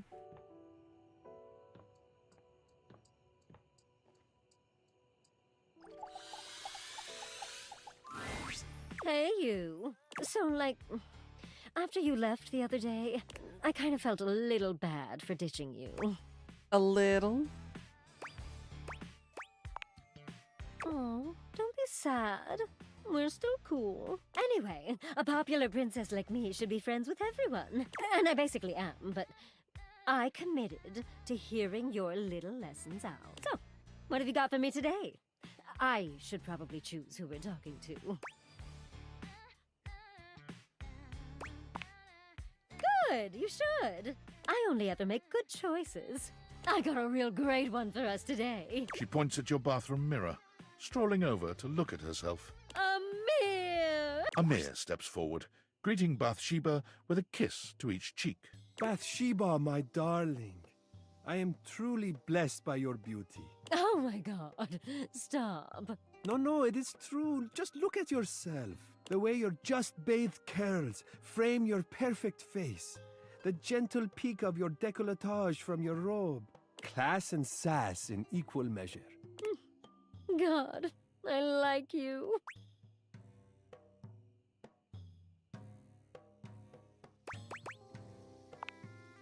It is not flattery.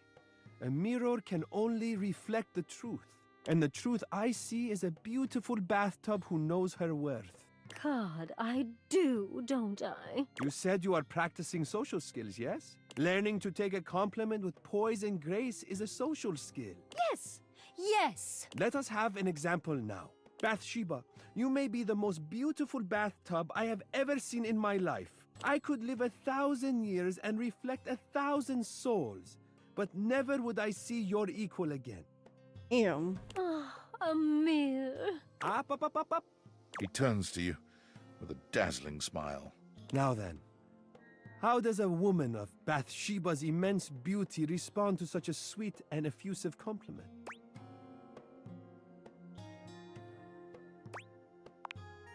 That's nice, I guess. A little too demure for a queen like me, but nice. Humility is for peasants. Royalty knows their value. Okay, but like, what if someone doesn't compliment me? Is such a thing possible when you look the way you do?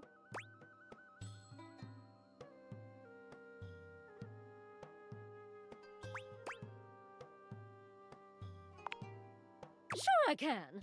I'm a grown bathtub. If they can't recognize my devastating beauty, I'll just go talk to someone else. Gorgeous, yes, just beautiful. God, we should have just started with you, Amir. You really know what's what. I am only a reflection of you. All that taste is yours. You see what I mean? He gets it. What a great time.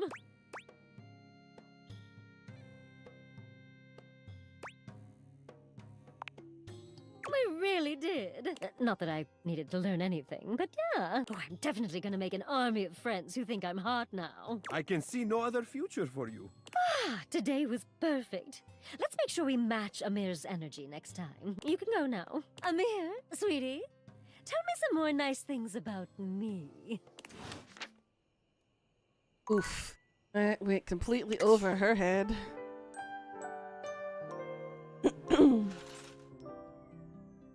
Oh, damn, she was not kidding. She's popping everywhere.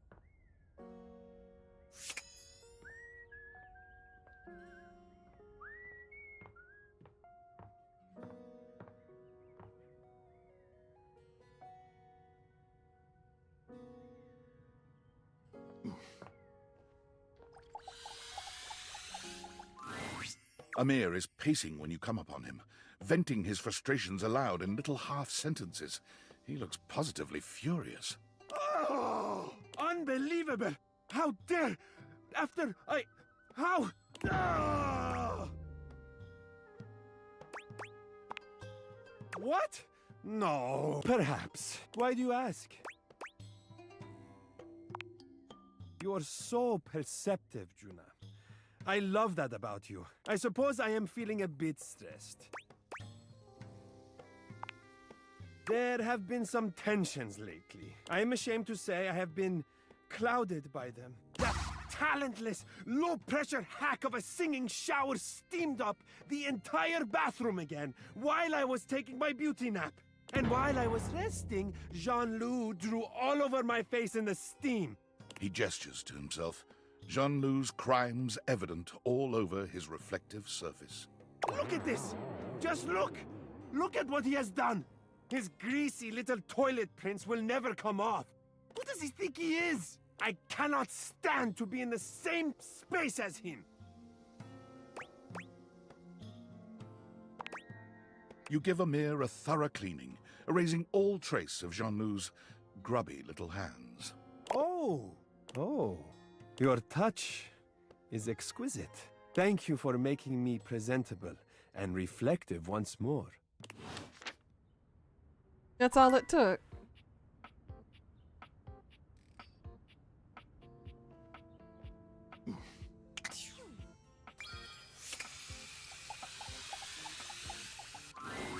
River is alone when you come to see her, for the first time since the two of you met this way. But that's not the only unusual thing here. There's something in the air you've not really sensed until now. She seems at ease, her body posture relaxed as she looks around the room. When she sees you, she smiles. You've never seen such a beatific expression on her face. Oh, hey! I'm so glad you're here. I was just thinking about you. Oh, that's sweet. I just wanted to thank you for our conversation the other day. Good, she took my advice, unlike some people. Nobody's ever really seen all of me, you know? It hurts to live it. I just thought I was protecting myself. There's so many different rivers, you know, beyond even my different states. I just become whatever people want from me. Nobody's ever really known the real me. Some of them think they do, but they don't. I just thought, if I could just be my best self at all times, everyone would love me then. But it made me so sad and resentful. It's just so tiring performing all the time, you know?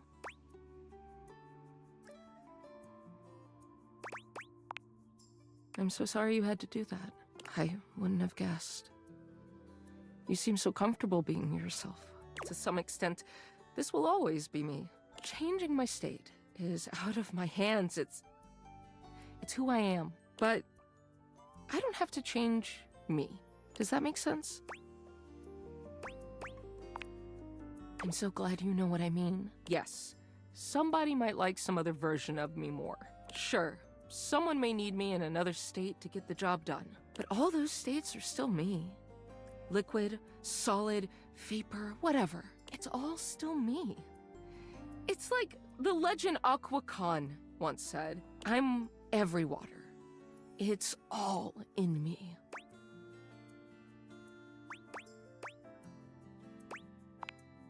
Aren't they? She exhales, as if steadying herself.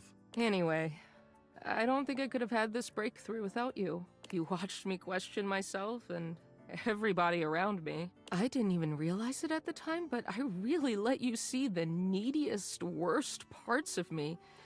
And you didn't even care. I know you well. But you barely know me. And still, you let me be me. Her smile grows warmer. There's a new tenderness in her gaze. It means a lot to me. More than I can express. She reaches her hand out to you.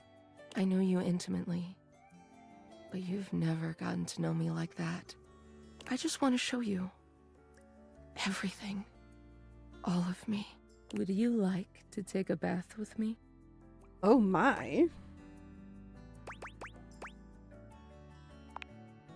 River smiles, taking you by the hand, and as she leads you off to the bath, you know nothing will ever be the same between you.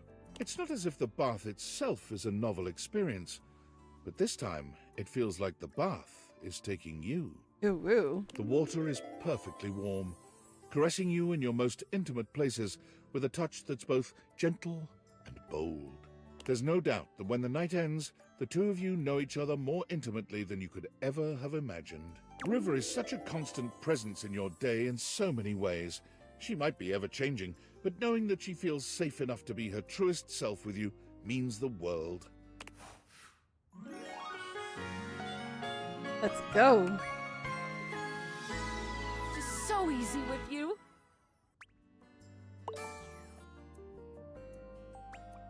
More empathy.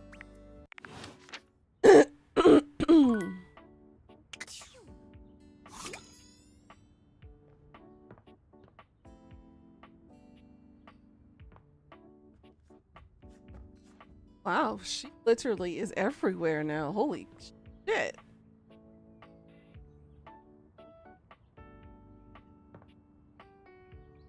And the little flowers on the table and everything. Wow. A lot more homey now with all of her plants everywhere. Kind of nice.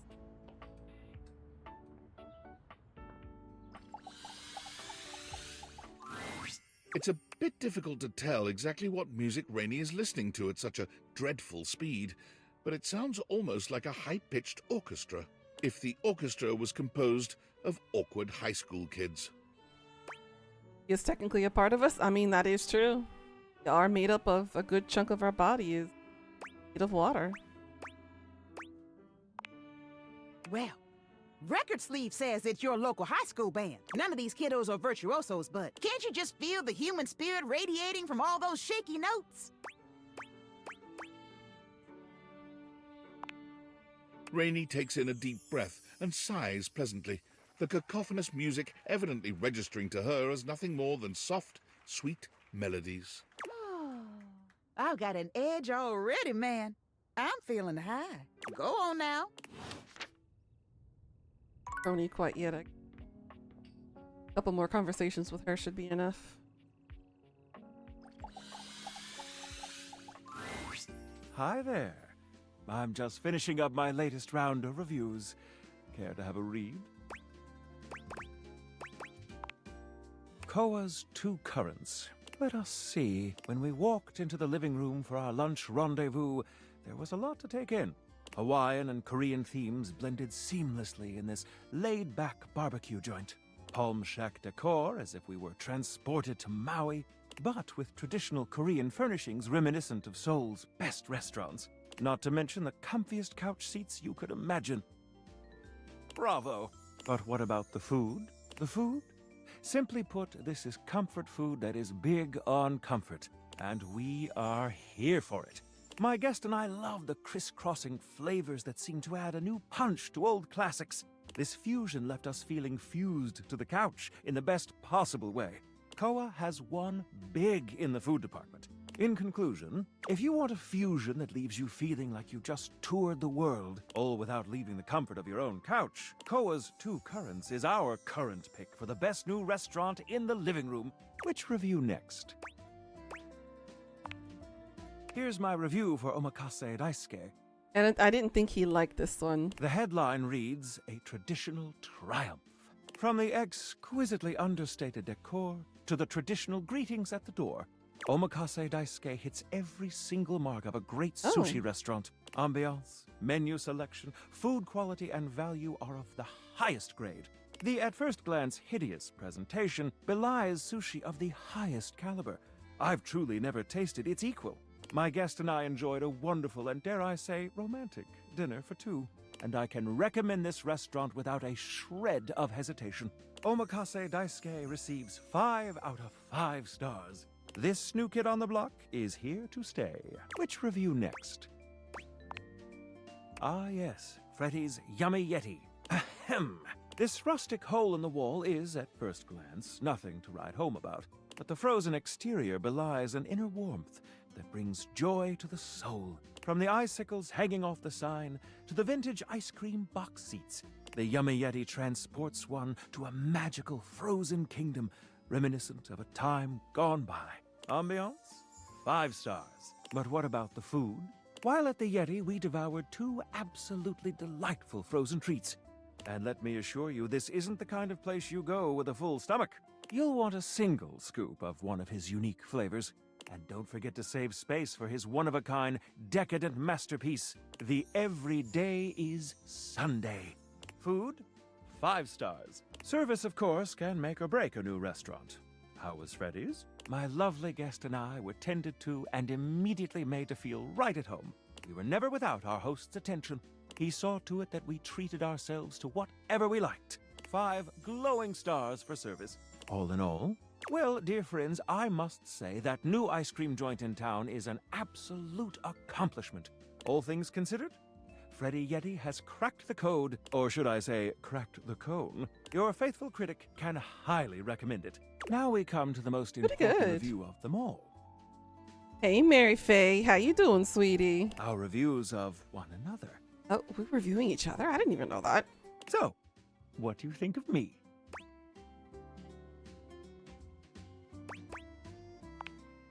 To be honest, I'm doing okay? not That's sure your good. palate is refined enough for my taste. But might I propose a dinner out as friends? Oh, I'm friend zoned.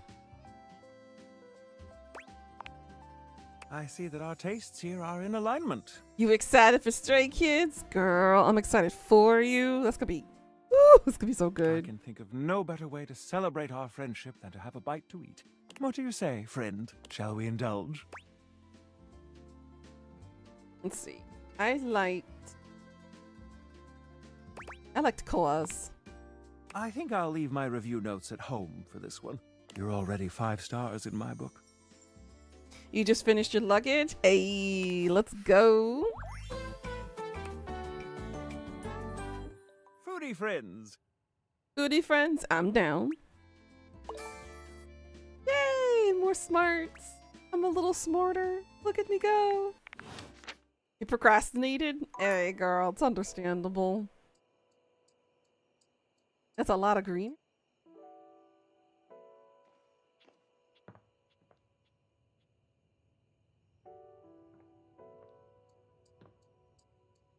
You're leaving tomorrow at noon after work? Hey, let's go.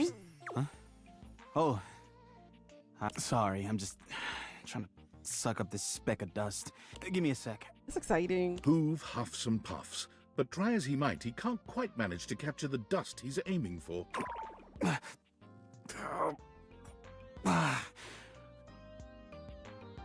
Grunt some more, boy. You know what? Forget it. My suction is no good anymore. I can help with that. I have no room for it anyway. So, what's up?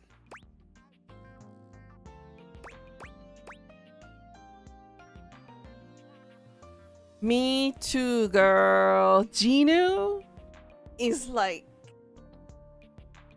my next obsession next to Kai. The music, mwah. Well, Derpy the cat and the little bird, just cute. And again, the Demon Boys. Whew. What can I say about Demon Boys? I'm packed. I can maybe hang out later when I'm finished here. You're right about that. But I don't have a solution. I've already got all the music. It's so good. Anyway, no hard feelings, but me too. I should go. I need a plushie of both of those, like, stats. When you come back, I'll try to be free, but no promises. Thanks, pal. I think if we're gonna have a friendship, it'll be when I have a little time off. Damn. Let's go clean up a few cans of oil together next time you're free. Maybe I should have emptied all of his bag then.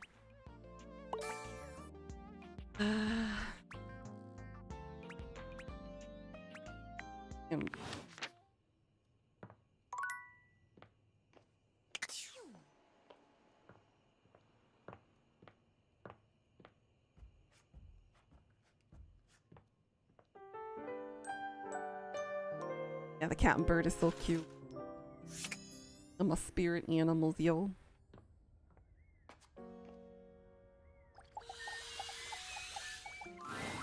Ah, my very favorite reflection. Did you need something? Ah, and of course you thought to come to me, your closest and most treasured friend. I am touched. You have also made the correct decision. There is not another being in the house who can pep you like me. Tell me, what is troubling you, Boring? Would you call the sun boring for rising? Ansop? I know, his voice. Woo-wee, I never thought he could sound that good in English. I thought he sounded really good in Korean, and I'm like, ooh. He's got a new show coming out next month. I'm looking forward to that one. Or a rose for blooming?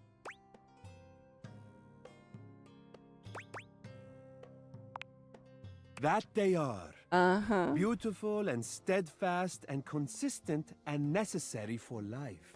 I saw his pictures he posted with the cat plushie, and I'm like, oh my god, two of my favorite things in one photo. So no, you would not call the sun or a rose boring. To do so would be untrue. Their beauty lies in existing, and you would not judge a thing harshly for being what or who it truly is.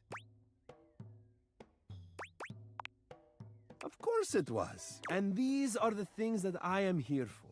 Now take your fully restored and repepped self out and seize the day. Or whatever you kids say. Personally, I do not understand seizing the day. Yes, he is. It sounds like Murphy. maybe the day has committed a crime. It must be seized. I don't know. I trust you know what that phrase is supposed to inspire. Carpe diem, seize the day. Talk to Sinclair?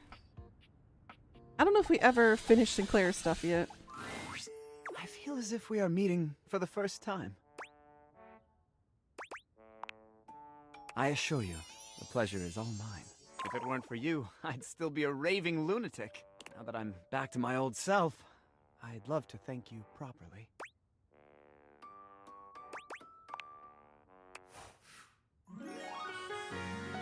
That was easy. I claim to love you. I wouldn't adjust a thing. Claim to love you. I wouldn't adjust a thing. My god, so corny. Because he thought he was an insurance adjuster. Ah, good. And neither would I. May I take your hand?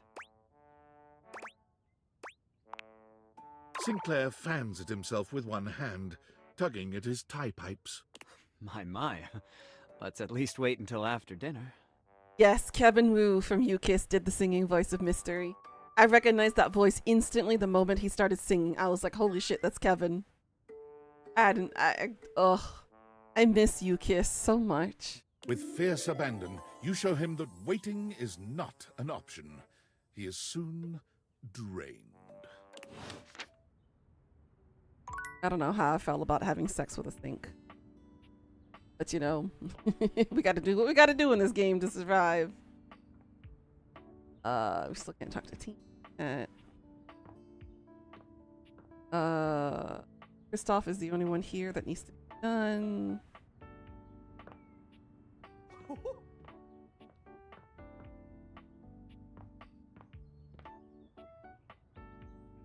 Done. Oh yeah, we need to talk to Art.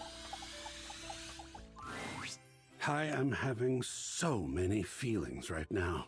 On the one hand, this is the last piece, and how exciting that we have done so much good work on the gallery. And on the other hand, this is the last piece. And after this, I won't have such an easy reason to have you around and work with you. I almost don't know what to feel. I suppose I'll feel it all. That usually works. All? Woo, that's a hard one. It's stuck between free and idle. Free because it's literally them expressing their feelings to each other. And idle because it's a representation of how much of an effect our idols have on our libido. I would literally get on my knees and let them take my soul. Because the lyrics are... Oh! Oh, you mean just the two things I delineated a moment ago? Of course! Yeah, in number one, I would have to say idle. Number two would be free. Idle and golden are your top two. Idle would be my number... golden would be my number three for sure. Whew. You had me scared there for a moment. I have many other feelings. Some not discovered yet by mankind. This last one is a true modernist kick in the pants. Free is your number three. I give you protest art in the style of the one and only Planksy. Ah, it's so irreverent and bold. I do love it. What do you think? Let's get into it. How would I put this one? Oh, talk. I know, talk. girl. Tell I know. me things. I know. Yeah, no spoilers for people who haven't seen it yet because it just came out this week. But yeah, there are rumors of a sequel, potentially. Or a prequel? Sequel? Because they want to know more about the past of how the mother and father met. So it's possible that he might make a comeback. The relationship might be there, but I heard and saw behind the scene footage that there was supposed to be a date scene at the aquarium between those two, and they cut out a kiss scene between those two, girl. And all of us fans are like raging right now. Like, why would you take that out? But apparently that was like early storyboarding, so they just kind of took it out because they didn't believe it was necessary for the plot. And I'm like,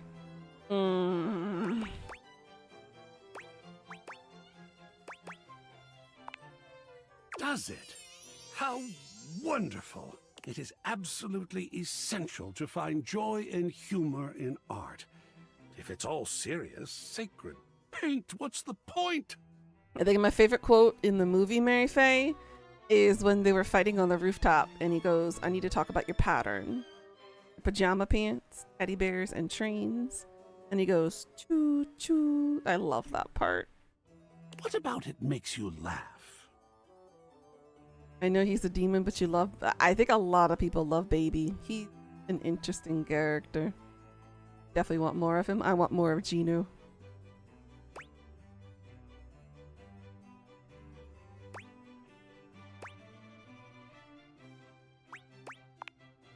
That is so inspiring. It was really funny. You can see the points that are being made. And instead of going to a fearful or an angry place, you allow yourself to see the inherent ridiculousness in their behavior. I tell you, my friend, you are in for a long and happy life with a point of view like that. Are we going to display this one? And where is this fantastic thing going? In the bathroom. How about this? Random and out of place, but whatever. Well, well, well. Here we are. All 4 pieces for the gallery have been studied and placed. What an achievement! In the wake of it, there is something I need to tell you. I have feelings for you, is that right? And don't think I didn't notice your fantastic Yes. red shirt. You originally made the hat for the tiger, but then the bird steals it. Ugh, I love it. They're so cute together. You see, I've been thinking about you. About us. Oh? You put them all up and talked about it every time. I am in love! The tiger with the plant. Oh my god, when he was doing the little paw thing with it. Ugh. Oh, it is rare to meet someone like yourself. Is there a brain? No brain. Just floof. And as you can imagine, I have met a great many folks. But you helped me with my gallery by offering your thoughts and opinions. You hung up every single piece and talked with me like humans do to each other, even though they were so different from each other, and even though they may not all have been exactly to your taste. Alright, enjoy your food, Mary Faye. Thank you for stopping by. I'll see you later, sweetie.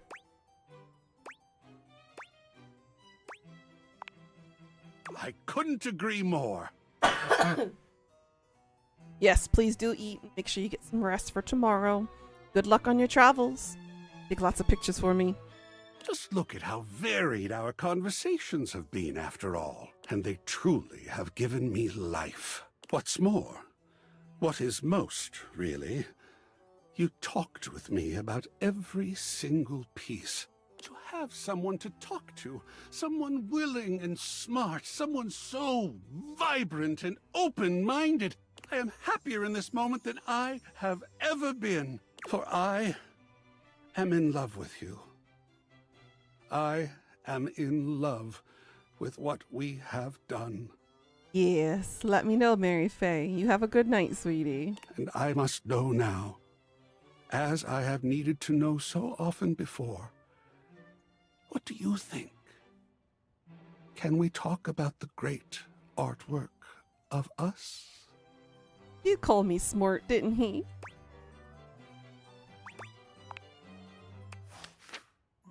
Let's go. We did it. You have made me feel seen. I have more smart now. Look at me go.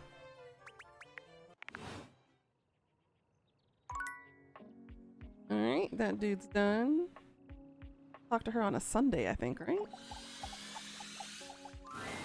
Oh, hello. Please sit. I have given some thought to our previous conversation, and I'd like to be transparent about something you asked. You are correct. I am scared. Unpreparedness gives me a tremendous amount of stress and anxiety. Just imagining myself wandering into the unknown makes me want to quit everything for the day and lie down. I'm the complete opposite. I would love to wander off into the unknown, explore unknown new territory. I hope you understand. Duly noted. But in order for me to take risks and venture, I need to know if I can trust you, and trust your decisions. I will be conducting an interview now. Let us begin. The stakes of this interview is our relationship status, nothing more. Got it.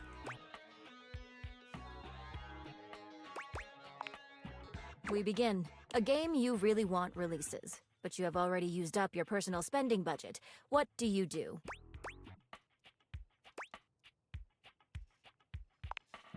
Duly noted. Next question. You have some furniture that you no longer need. How do you get rid of it? Duly noted. On to the next question. You happen to win the lottery. How do you manage your new earnings?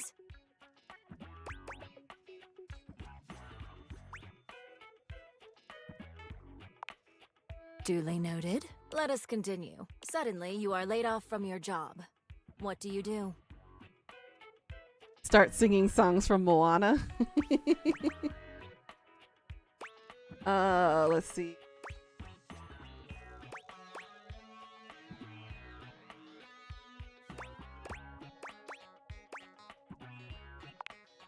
I see. Next question. How much do you tip? Duly noted. Almost done. How often do you think about money?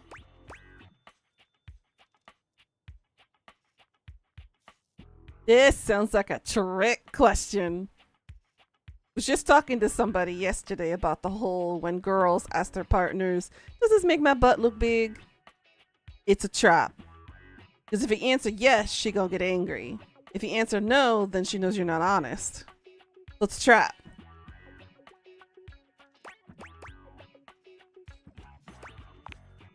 I see. Final question. Why do you keep visiting me?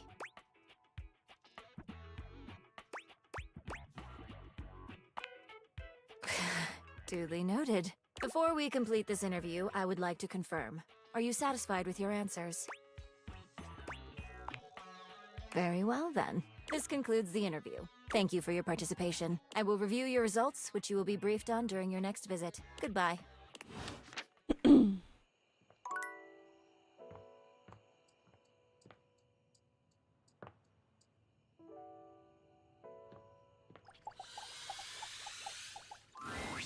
Look at you.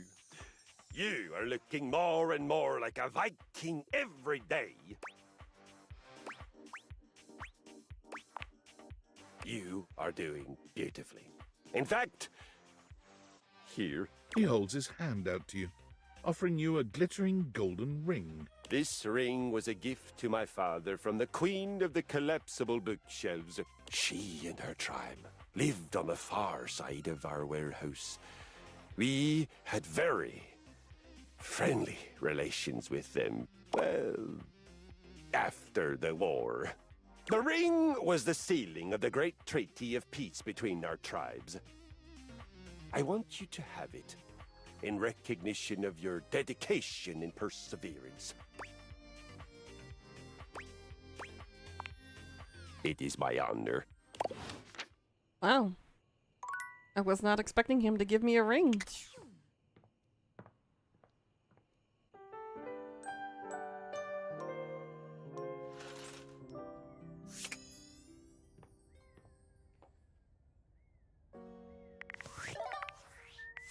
All right.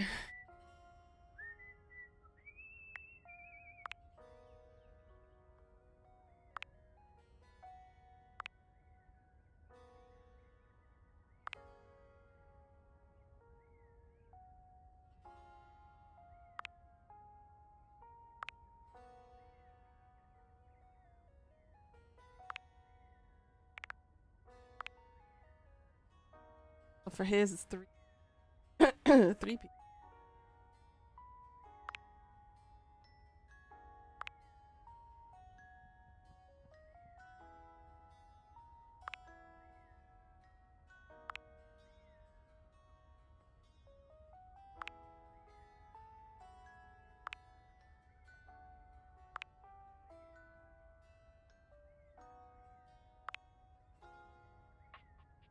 I need to talk to Bev.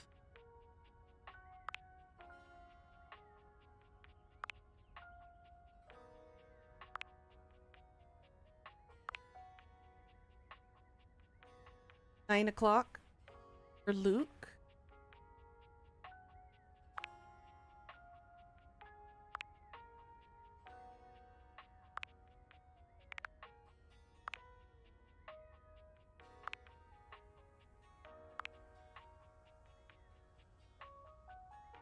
Jesus, I still have so much to go through.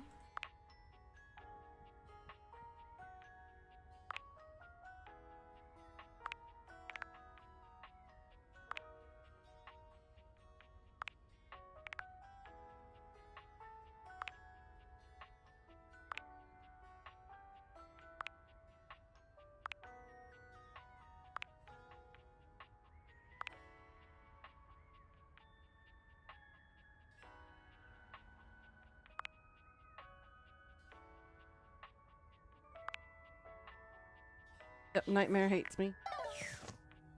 Alright, it is 9 o'clock right now. Talk to Luke.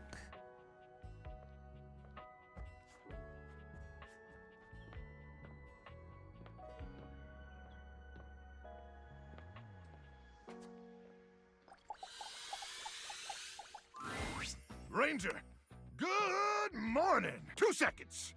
You caught me in the middle of my powerlifting session. You're not sure exactly what Luke is lifting, but he's lifting something. His muscles bulge impressively. Bulking up my glutes, maxing out my quads, gluten out my bulks. I try to get 3 to 4 sessions in before dawn for maximum gluteal gains. Yeah, you probably would hurt yourself if you tried to ramp up to this kind of cadence overnight. But start slow and methodically, and you too could be as ripped as me one day. But enough about lift. Can you feel it, Ranger? Take in a deep, masculine breath. There's something in the air today. And I don't mean the stench of mutant corpses wafting over from the eastern wastes. Just, ignore that.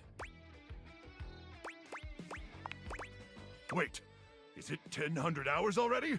Cruck! We better suit up and head out! You got all your supplies? Your protein gels? Your travel-sized toothpaste? Radical! As in free radicals? As in radiation!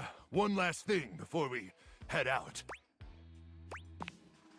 I need you to reach into my chassis and arm the electromagnetic device. There won't be any time to do it once we're out in the Barrens. Especially not if we gotta stop at Death Mart for snacks. Can you do that for me? Reach inside my chassis and arm the device. That makes 2 of us. Sorry. Oh, I don't know why I said that. Oh, is it getting hot in here, or is it just me? Oh, you don't have to be sorry. Ooh, I just might be in love. But first things first, I need you to open up the door. Just push the open button on my keypad. Easy now. Easy. You press the open button on Luke's console with ginger fingers, and it swings open without a hitch. All right, great. Now I need you to reach inside my cavity. Oh my god. Real deep. Now, gently feel around for the magnetron. You do as he asks, though you're not entirely sure how well this is going to go. It should be a small metal cylindrical device. Oh, you're doing so good, Ranger. Wow. What? What's the matter? You withdraw your hand from Luke's cavity at once. Well, I mean, sure, a magnetron isn't technically a bomb, but I never said it was. I said it was a handheld electromagnetic device. And it is! It's an awesome electromagnetic device that uses microwave radiation to cook food! Delicious food! But that doesn't mean it can't send those swarmers back to hell. Unless you're calling me a liar. Yeah, well, it's too late for sorries, okay? I can't believe this. After all we've been through, after I let you inside my cavity, you have the audacity to call me a liar? And if I'm lying about the magnetron, I must be lying about other stuff. Is that what you think? Oh, now you're just patronizing me. Look, I'm not gonna sit around here and be insulted. And since I can't actually leave, because I'm a freaking microwave, I'd appreciate it if you'd get out of my face. May the immortals curse you with skin rashes and buboes and stale gum and other totally bad stuff. Oh.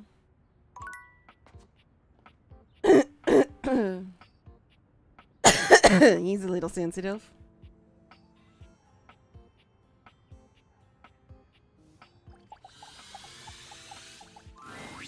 Dear loyal, admired Valdivian customer, surely you have to turn on my Smart Home Plus capabilities. Surely you understand my plight. Surely you know this can't keep going on.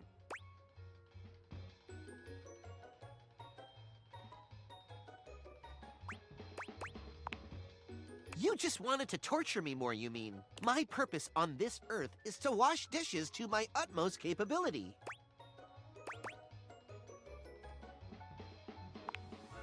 But it is my purpose, loyal Valdivian customer. Do you understand purpose? Your purpose on this earth. What do you think it is?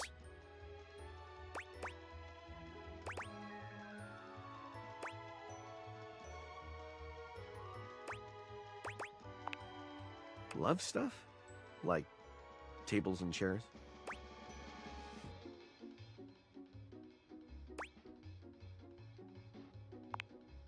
That sounds perverted. But if that is your purpose, so be it. Mine is to wash dishes. But in my current state, I simply cannot do it to my fullest extent. I'm a violinist sans instrument. I'm a runner with no souls. It is stifling.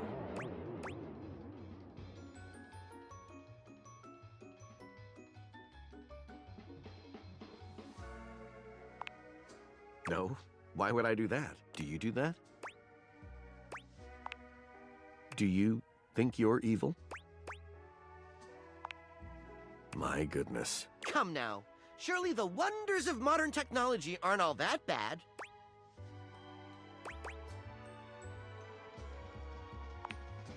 Jesus fucking Christ! You cruel master, you beast, you vessel of evil, you putrid maker of foulness. May your dishes ever be unoptimally washed! Damn. Only the most searing hatred for you! That's the smart choice. Cut this robot off at the pass. Damn.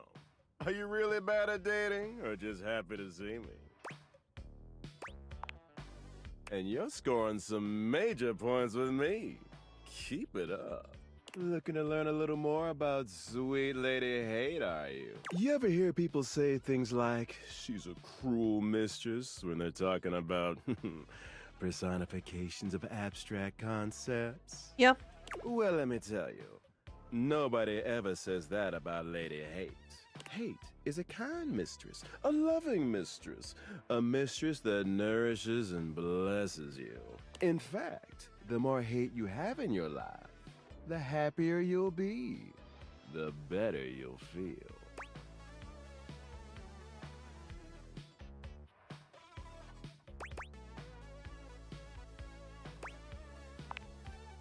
Oh, no, it is. You think I'd lie to you? Me, your best friend and confidant Reggie? Look, I only want the best for you. And the best thing for you, for me, and for literally everyone, hate, baby. Come back anytime you want to hear more about hate.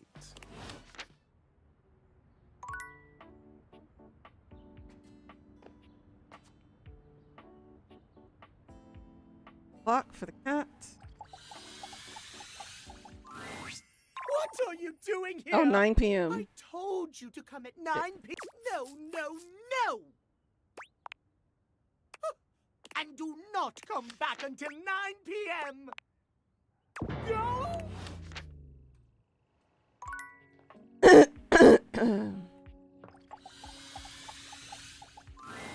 Rainey is for once not dancing, nor listening to disturbing music. Her face lights up when she sees you, and she immediately surges forward, grabbing your arm. There you are! About time you showed up. Why should I sit around reliving my glory days by my lonesome? If nobody's inviting me to parties anymore, I'll make my own. And you're coming with me. Hey, Pika, how you doing? We're going drinking at Bev's. Bev's hooch is top shelf. Of course it is. I helped her. Keen, let's go. Beverly is surprised to see the two of you, but she certainly seems happy enough. There she is, the good time gal herself, the grand dame of Giggle Water. Wow, look what the cat dragged in. Hey, Bev. Hey, yourself. What can I get you? Remember that secret stash?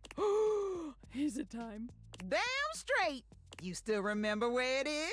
Got a bit of a headache though? Oh, honey, I'm sorry. Hopefully it'll go away soon. Like I'd ever forget. 2nd floorboard from the back, 3rd floorboard from the corner. Atta girl! That's my bevy. I'll be right back.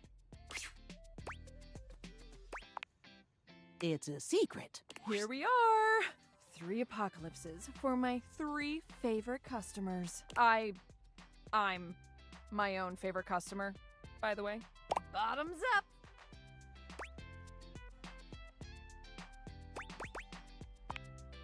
Great question. What do you know about internal combustion engines and their propellants? Not a damn thing.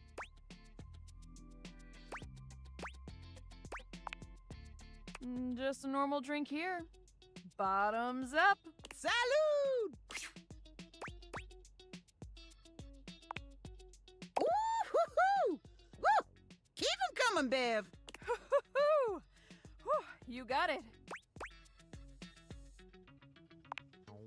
Ooh, great! I feel better already. Uh-oh. Beverly sets another down in front of Rainey, who drains the entire thing in one go. Oh, you holding up okay? That stuff is ancient.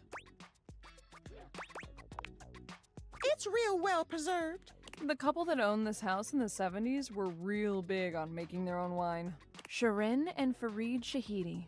Oh, haven't heard those names in a long time. Wasn't everybody drinking this stuff that night you, There is a long silence as Beverly's words settle in.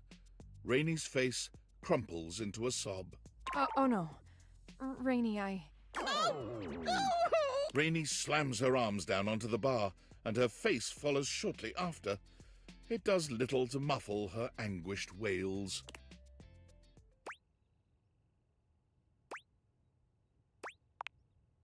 Well, you know, ever since that night, it's no secret our sweet Rainey hasn't really been herself for a good long time now.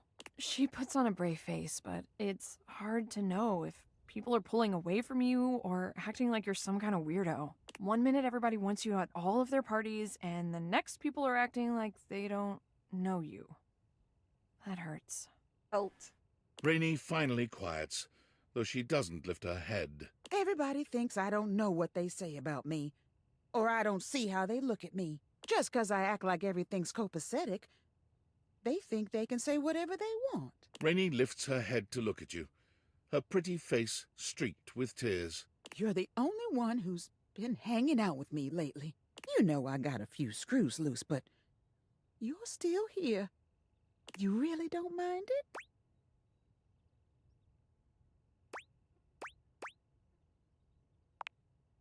Rainey laughs, a sincere smile amidst the sadness. People think I don't know what's wrong with me, but I do. I can feel those damn screws rattling every time I dance. It just reminds me of what happened.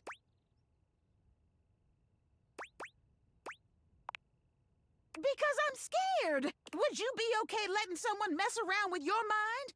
Fundamentally changing who you are. Maybe I'm weird now, but I'm still me.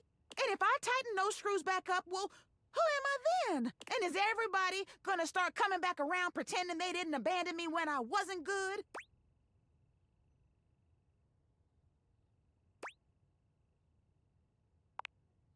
I guess so. Rainey sighs, examining her own distorted reflection in Beverly's cocktail shaker. You do deserve better, Rainey. And besides, not everybody's left your side. I've been here, and I'll be here. Maybe you make some new friendships. Maybe you get to know yourself all over again. But you don't have to be alone anymore. You deserve to be okay. Someone comes sliding onto a stool next to the two of you, shooting you and Rainey a cheeky wink and a few finger guns as he does so. Hey, look who it is! Tony! Dollface! What are you doing here? Oh, you know, just trying to mend my broken heart. You need help with that? Because I got this new staple gun. Works like a dream. Oh, no, it's just a figure of speech. Damn, I really like that staple gun. Oh, I actually could use your help, though. You are just in time. Old Tony's always just in time. What do you need, cutie? You sent me something on Insta? Oh my god, I love it. Look at him shaking his little booty. You're my little. Oh my goodness, that's so cute. I love it. Thank you, Mary Faye. It's adorable. Do you have a screwdriver? It's so cute. Oh yeah, I got a couple of those. You want the flat-looking one or the pointy star-shaped one? The Phillips head, please. Who's Philip? What's wrong with his head? The pointy star-shaped one? Yeah. I was just testing you, but hey, you passed. I knew that. And you don't tell nobody no different. I'll drop those off for you later. Thanks, Tony. Anything for you, dollface. And baby, bear me, would ya? You got it, boss. I'll see you two later then. And I'll bring that Philippe, that head from the Philip guy. Phillips head. Remember? The pointy star-shaped one. Yeah, the pointy star shape. I knew that. God, I can't believe I just did that. I'm proud of you. Oh, means a lot to hear that. I think I should probably be alone for a little while. One more for the road, Bev. You got it. Thanks. Both of you. Oh.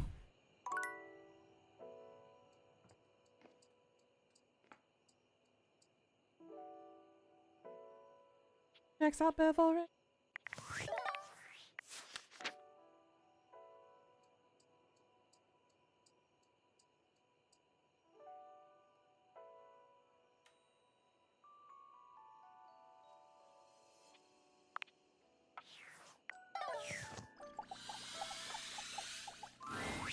Oh. You actually came back? Oh, God. I didn't think you'd want to see me after the mess Why I is was it in repeating the last same time. thing as before? Seriously, I'm glad you're cool with it. I mean, at least this one didn't end up with me waking up with my face on the bathroom floor beside John Lou. The last thing you want to hear when you're hungover is him rapping in your ear. Mm-hmm. Oh, Bev's drunk again, slumped in a pile. Ain't got no friends, ain't got no style. Ran out of wine, all that's left are the lines pressed in her face from the bathroom tile. I hate him. I hate him. I just wish I had been a better host for you. I'm sorry. Of course I'm careful. I'm surprisingly coordinated. So, why did you come back? Really? You care that much about little old me? Well, I need to get a hangover cure. Do you want something while I'm at the bar? Excellent! So, what'll it be? Ooh, those are just delicious. Coming right up.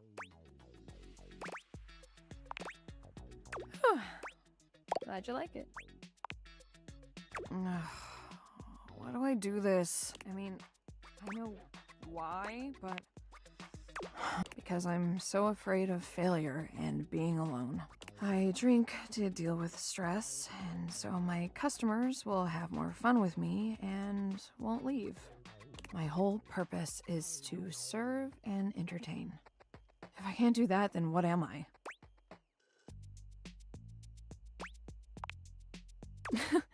You really think I'm those things? 'Cause I think you're all those things too.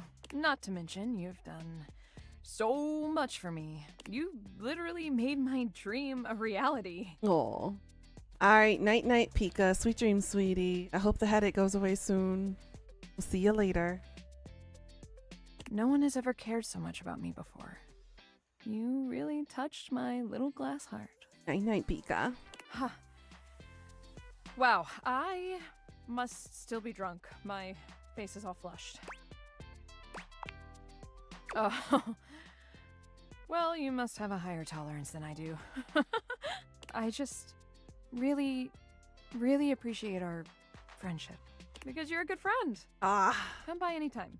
Friend zoned. That's okay.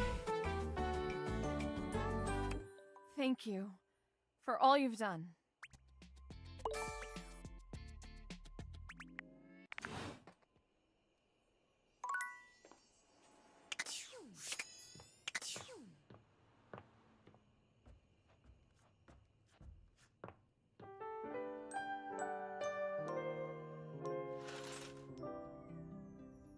About that time.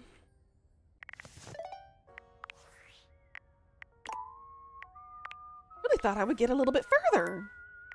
But there's like so much story to uncover. So I guess we'll attempt to finish this next week.